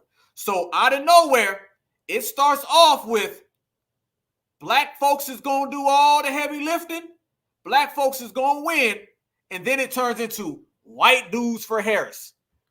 How come they don't go and have a conversation about all of them who are out here harming us? Yeah, that's how you know. You want to spot somebody who's a decoy, you can spot them right there, clear as day. If you want to spot somebody who's not on code and not representing the people, you can see it right there, clear as day. We know what time it is. We know how we run it. We know what the game is. And foundational black Americans have been calling it out from day one. We will continue to call it out. These organizations and these groups are always created so you can steal. These folks essentially are the political tethers, all right? You have the tethers who come here from different areas, and then you have the tethers who come here and they just take from us. And a lot of those folks are right here domestically. So we see they're going to use these people, and they've been giving those bags out. Family, they called up every Democratic shield you could think of. That's why I say it is genuinely FBA versus the Democratic shields out here in these streets. If we vote couch 2024, when we vote couch 2024, and I'm telling you, Kamala loses this election, I promise you right now, I promise you with everything, the Democratic shields are over. They only got one job. What they say, you got one effing job to do. They got one job, and that job is to take away from what we want and to give it away to the Democrats. If we don't vote, they don't win. It's as simple as that, y'all. It's as simple as that. But let me take it a step further. Did y'all see the opening of the Olympics? I need y'all to tell me. Did y'all see that? That horrible show? Yeah, FBA versus everybody. Damn right, sister. Certified salute to you. Did y'all see the opening of the Olympics? I got to put that up. Hold on. Good job. Yep, absolutely. Y'all seen how crazy that whole opening of the Olympics was, right? Family, did y'all know Kamala Harris came out and she praised it? She said it was such a wonderful thing. Look at this, y'all. Look at this. Y'all seen those Olympics and that freak show that it was. Look at this right here, y'all. What an impressive show by all of these beautiful and diverse people at the opening ceremony of the Olympics. Director Thomas Jolly O'Powell did an incredible job and made France look great. America, this is what we need to strive towards? Whoa. Whoa, whoa, whoa, whoa, whoa. Hold up. Wait a minute. Everybody in the whole damn world said that that was an absolute horrendous opening. Nobody was putting on the cape for that opening. Everyone said that was a debacle. It was a shame. And guess who came around and said, oh, we loved it. Matter of fact, she didn't just say how good it was. She came out, family, and said that Black Americans and Black people, we need to go ahead and do the same thing. Y'all see what you get with Kamala Harris right there. That's Kamala's America. That right there. That is Kamala Harris's America. That's what she wants, y'all. She wants us to go ahead and do that. How do you know? It's because the same communities that she gets behind are the same communities that do that right there. So it ain't far-fetched to call this out. I mean, literally, y'all, the whole world was saying how bad that was. And she came out and said how great it was. She enjoyed the show. She said if she could do it again, she'd do it again, twin. Look at that right there.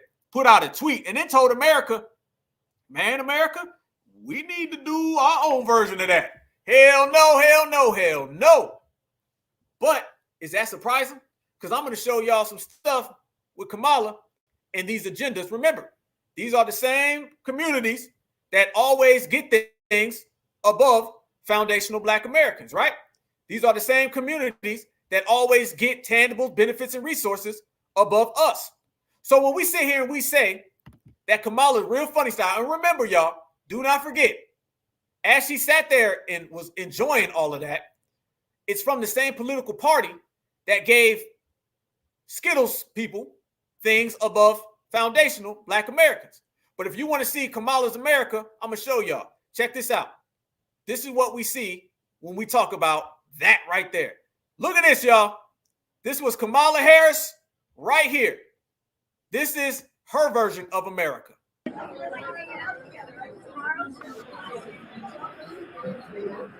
There you, yeah, if you think you're seeing what you're seeing it, y'all. If you think you're seeing what you're seeing it, fam.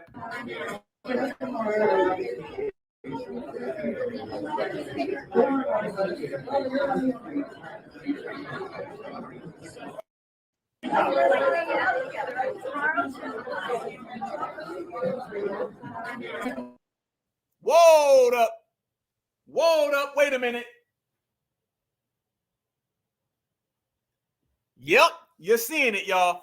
There you go. That right there is Kamala Harris's America. You see it clear as day. They ain't hiding it, y'all. So when she says America, we need to be more like what they did over there. That's what she means. Yes, indeed. Yes, indeed. Yes, indeed. Excuse me, y'all, because I'm over here laughing. I'm trying not to laugh too hard, but I'm sorry. I had to. So it is what it is. But that right there is what you've seen, family. This is what she's on. This is what she represents. That's what she supports. And is it far-fetched? Because remember, who was Obama writing laws for? Yeah, exactly. And it goes to show you that when these folks run around here, and they say things like what they're going to do and all that, that's what they mean. There goes reparations right there. That goes for everybody else. That's what every other community is going to get. Those are the priorities of what they say. And those are the people that they will advance. So it ain't hard to tell the type of time and energy these people are on. And they're going to stay on that type of energy. They're going to stay on that type of energy as we sit back and we watch all the tangibles, all the resources, all the benefits go off to everybody else. Foundational Black Americans. Now we starting to really see what these people are on. And by the way, that wouldn't be the first time that you've seen her kind of already getting her agenda. Remember, fam, all we doing is calling out some of these agendas that you're going to end up seeing with her. Yeah. This is just the agendas that she has already in place. Look at this right here. Not to be outdone. Check this out. There goes Kamala right here on a particular television show. Kamala been out there hanging with some people. Yeah. That's Kamala out there getting it done. What she's doing, y'all, she's giving her little dog whistles and she's telling people who she's going to serve. She's telling you who's going to get the tangibles. She's telling you who's going to get the benefits. And you already know what it's about and who it's going to. So when we say that right there represents Kamala 2024. She's telling us that that's what it is. It ain't hard to tell again. If you sit back and you watch these Democrats talk, you sit back and you watch these Democrats speak, you can already tell what their future is. All of this election is, and that's what it's supposed to be. It's supposed to be people out here telling you who they're going to serve and what they're going to do. She's telling us by some of the videos and pictures that I just showed you, she's telling everybody who she's going to stand up for, who's going to get the tangibles, and who's going to get the benefits. And you can see clear as day, that's what she's working for. So let's run it down. We've seen already on this episode right here, we've seen that they say she's going to tell everybody that an illegal immigrant is not a criminal. She's going to pass more laws for Skittles communities, and we should be more like the Olympics. So she's telling you she's going to serve that community. She's saying she's going to serve this community. And what you're seeing is that she told us we're going to get a bunch of things that have nothing to do with something that's going to help us out. Let me give you the contrast, though. Let me give you all the contrast. First off, first and foremost, fair use, family.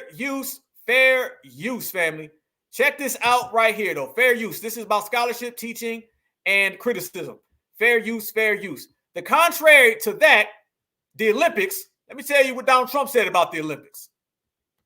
Have you watched any of the Olympics? Donald Trump, he told a different story about the Olympics. Remember, nobody in the world was liking those Olympic opening except for Kamala. Trump said different. Fair use. Have you watched any of the Olympics? I thought that the opening ceremony was a disgrace, actually. I thought it was a disgrace. The mocking of the Last Supper. I thought it was Catholics and Christians across. Have you watched any of the Olympics? I thought that the opening ceremony was a disgrace, actually. The mocking of the Last Supper. I thought it was Catholics and Christians across the globe are outraged. I mean, they can do certain things. I thought it was terrible. There you go. There you go. It's a big difference, y'all. It's a damn big difference. Damn big difference. Trump said, I think it was a damn disgrace. He said it was a disgrace. Kamala said America needs to be more like them. You read between the lines, y'all. You read between the lines. So you see the contrast between those two parties. You see the contrast between those two and how they operate. One is on one page, the other's on the other page. And we right here as foundational Black Americans, we got the power, we got the energy, we got the motivation to change it all up as we choose to, as we want to, because it's whatever we feel like. That's the beauty of being a foundational Black American. Right here, born in the soil, true to the soil, gonna stay on the soil. So we see furthermore that these people want foundational Black Americans to go down. They want to try to serve us all these type of different things. Remember, y'all, in this episode, we showed Kamala is going to go out there and she's going to serve every community that you just sat here and seen her talking highly about. Every one of those communities, y'all, she's going to serve. She's going to serve her people. Yes, the hell she is. She's going to serve the other people. She's going to serve the other people. She's on the campaign. So all you have to do is just listen. Just watch and listen, and you're going to see what Kamala Harris is really about. All these groups that she talks highly and fond of, y'all, those are the people who are going to get the tangibles and benefits if she becomes president. Simple as that. All of the folks that you see out here that she's downplaying, those are going to be the folks that she continues to downplay after the election.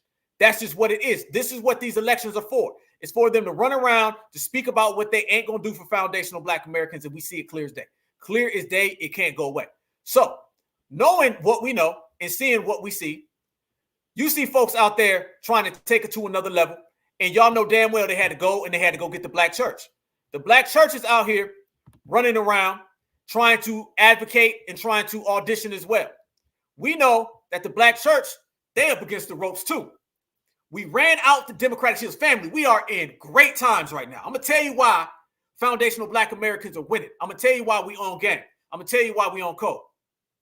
We got the power in this next election, and I love it. I love it. See, if it was just Joe Biden, it would have been like, Black folks, whatever. The fact is, when Joe Biden stepped down and the Democrats got desperate and they said, we're just going to go out trying to hustle Black people.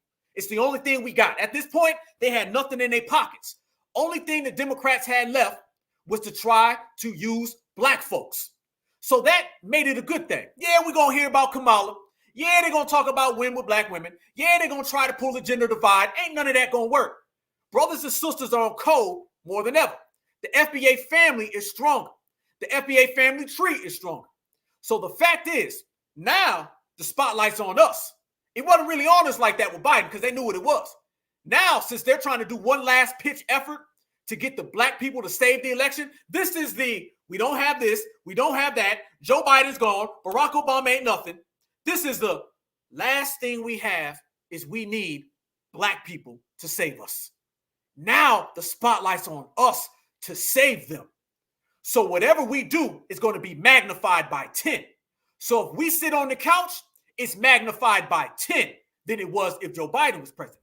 If we sit out the election, it's magnified by 10 if Joe Biden was still in the election. If we say no tangibles, no vote, you ain't giving us reparations, you ain't getting nothing. Now it's magnified by 10. So whatever we do, it's going to send out a shockwave that's going to be louder than it ever would have been. This is good. This is good. That means when we make our tangible demands, we put our feet in the soil and we watch the Democratic plantation go down because we don't vote for them, it was going to sting before. Now it's going to cripple them, and that's good. So we can sit back and see all these shields come out, and they're going to be trying to get a job auditioning. You got rappers, entertainers, you got Holland Martins, Vanessa Jones, they're crying. They're probably crying right now. That's cool. Do whatever you want to do. But at the end of the day, we're going to vote for that damn couch. And then they're going to get that phone call that says you're all fired. You guys could not win the election. Remember, they need this election more than ever. They need the black vote more than ever. If they can't get the black vote in this election, they are going to tear down the whole system. Every Democratic shield is gone. And guess who's got the power in the middle of all of that? We do. It's all about foundational black American freedmen. We got the power to vote couch, not vote, and cripple the whole system in every single Democratic shield that we expose, that we regulate, and we can't stand. They're all done. You'll never see them again, y'all. Ain't that a beautiful thing? That's a damn beautiful thing. So they've been running to the black church. They've been trying to get the black church out here to talk, but the black church ain't got no power. The black church been out here trying to speak, but we ain't rocking with them neither. So watch these folks out here doing the tap dance. But I'm telling you now, come November, come election day, the tap dancing is done. On Kamala becoming the presidential nominee, I'm gonna confess, I wasn't too happy about that, but I'm all in now. I'm 100% now for this reason. This representative from Tennessee, sorry, Connie, from Tennessee, he called her a DEI candidate. And then they start calling her colored. Then they start calling her out of her name. And as a black man, I can't let no white man talk about no sister like that. There they go again, y'all. Brothers, they using us too. Don't get it twisted. I don't want none of the brothers out there to get it twisted. They trying to use the black woman on the save the democracy, and they're trying to use black brothers on some save the black woman. They don't never talk about this in any other category. They don't never talk about this in any other way. Notice now, y'all, you've seen a theme on this episode, on this broadcast. They keep going back to the black men. Y'all need to help her. Black men, y'all need to save her. Let me tell y'all this, and I need y'all to see my face as I said.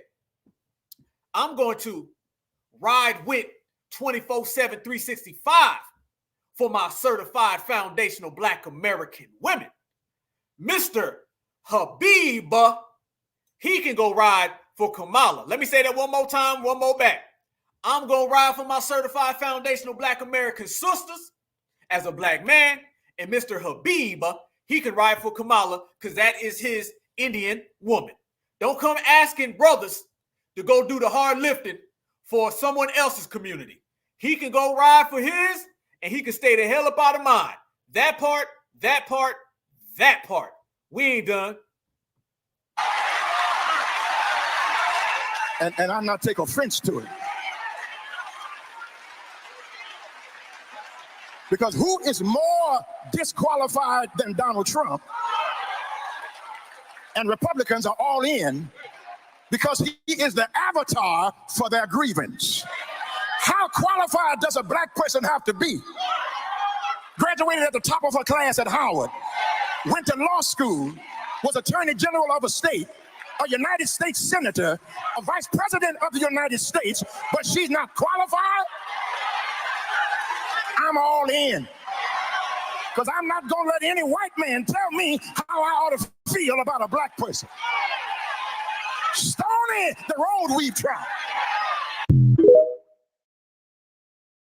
If you don't get the hell out of here with your pork chop preaching self, let me tell you something, y'all.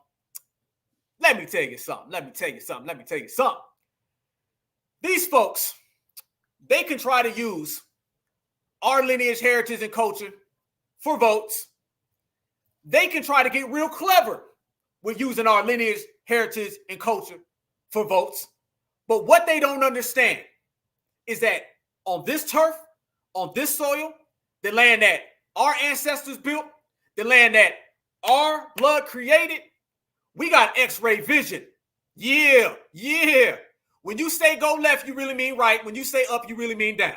When you talk about saving black women, you ain't really trying to save black women. When you talk about strong black men, you ain't talking about a strong black man. This guy sat there and talked about a non-black woman, but didn't think that we wouldn't see it. Let me tell you something, Gramps. The black church is done. The black Democrats are done. The black Republicans are done. The only thing left is certified black society. The black boule, the D9, 12, 13 and a half are all done. Now, whether you accept it or not, that's your problem. But I want y'all to notice this whole episode, all we've been seeing is a bunch of people trying to campaign for a job. So if they're out here trying to campaign for a job and we don't allow Kamala Harris to win, then that means that we stop them from getting a job. So family, we about to put a whole lot of Democratic shills out of work. We about to put the boule out of business. We about to put every single decoy completely out on the streets. It's time to get evicted. Yeah. So they say that she's a black woman and they say that we need to protect black women, but they don't talk about sisters. I'm telling you, a black American, let me say this. Democrats don't love black women. They love Democratic shield black women. And they only love them as long as they out there picking the cotton. The Democrats don't love black American men. They only love black American men who are Democrats who pick the cotton. The common denominator is that you got to be a Democrat for them to deal with you. Problem is that we certified and we don't deal with them. So they all about to be served their papers in eviction notice, okay? Completely. As a matter of fact, in about 2 days, it's about to be the first of the month, right? Yeah, first of the month. So we're going to do some real evicted. Your rent's due, all right? And we're going to be some bill collectors up in here. And you ain't been getting that check right. So therefore, you're going to get G-checked and put out on the streets. But let me tell you how much we know. So here's the thing. You can tell us that she's black all you want to. Reject. You can tell us that we need to vote all damn day long. Damn that. You can say whatever the hell you can come up with. But you got to face the fact that what we say goes, and whatever they say, we don't give a damn about. We cancel, erase, and delete it. It's a new time where we call the damn shots. So run your goddamn mouth, because that's all you doing, because we run the house. Let me show y'all how much we know that she is a non-FBA. Family, I got to show y'all this picture. That FBA energy been in the air for a long time. This right here was a picture of Kamala Harris and two of her friends that are non-FBA either. I want y'all to notice, though. You see all the black folks is in the back? Oh, family, how many receipts we done dropped on her? What? About, 250 receipts in 2 episodes? Ain't nobody been giving her that work like the Black Alpha Network. Certified salute to all y'all, because you guys are all the Black Alpha Network. We do this together. Y'all see right there, that picture. Notice how all the Black folks is in the back. I appreciate you too, family. Much love and respect. Certified salute. Y'all see that? This ain't nothing new, y'all. This is our time. This is our house. This is our lineage. When I say that we got X-ray vision, when I say we see you from a mile away, when I say that we see through your bullshit, we do. And I don't care if you go get a foundational Black American brother or a foundational Black American sister, because we all family. I got all my foundationals with me. When I say we'll call you out, we was getting them in the 30s, the 40s, the 50s, the 60s, the 70s, the 80s, the 90s, and all the 2000s belong to us. Look at all the Black folks in the back and look at the Indian women in the front. You wasn't kicking it with Black folks. You wasn't hanging with Black folks.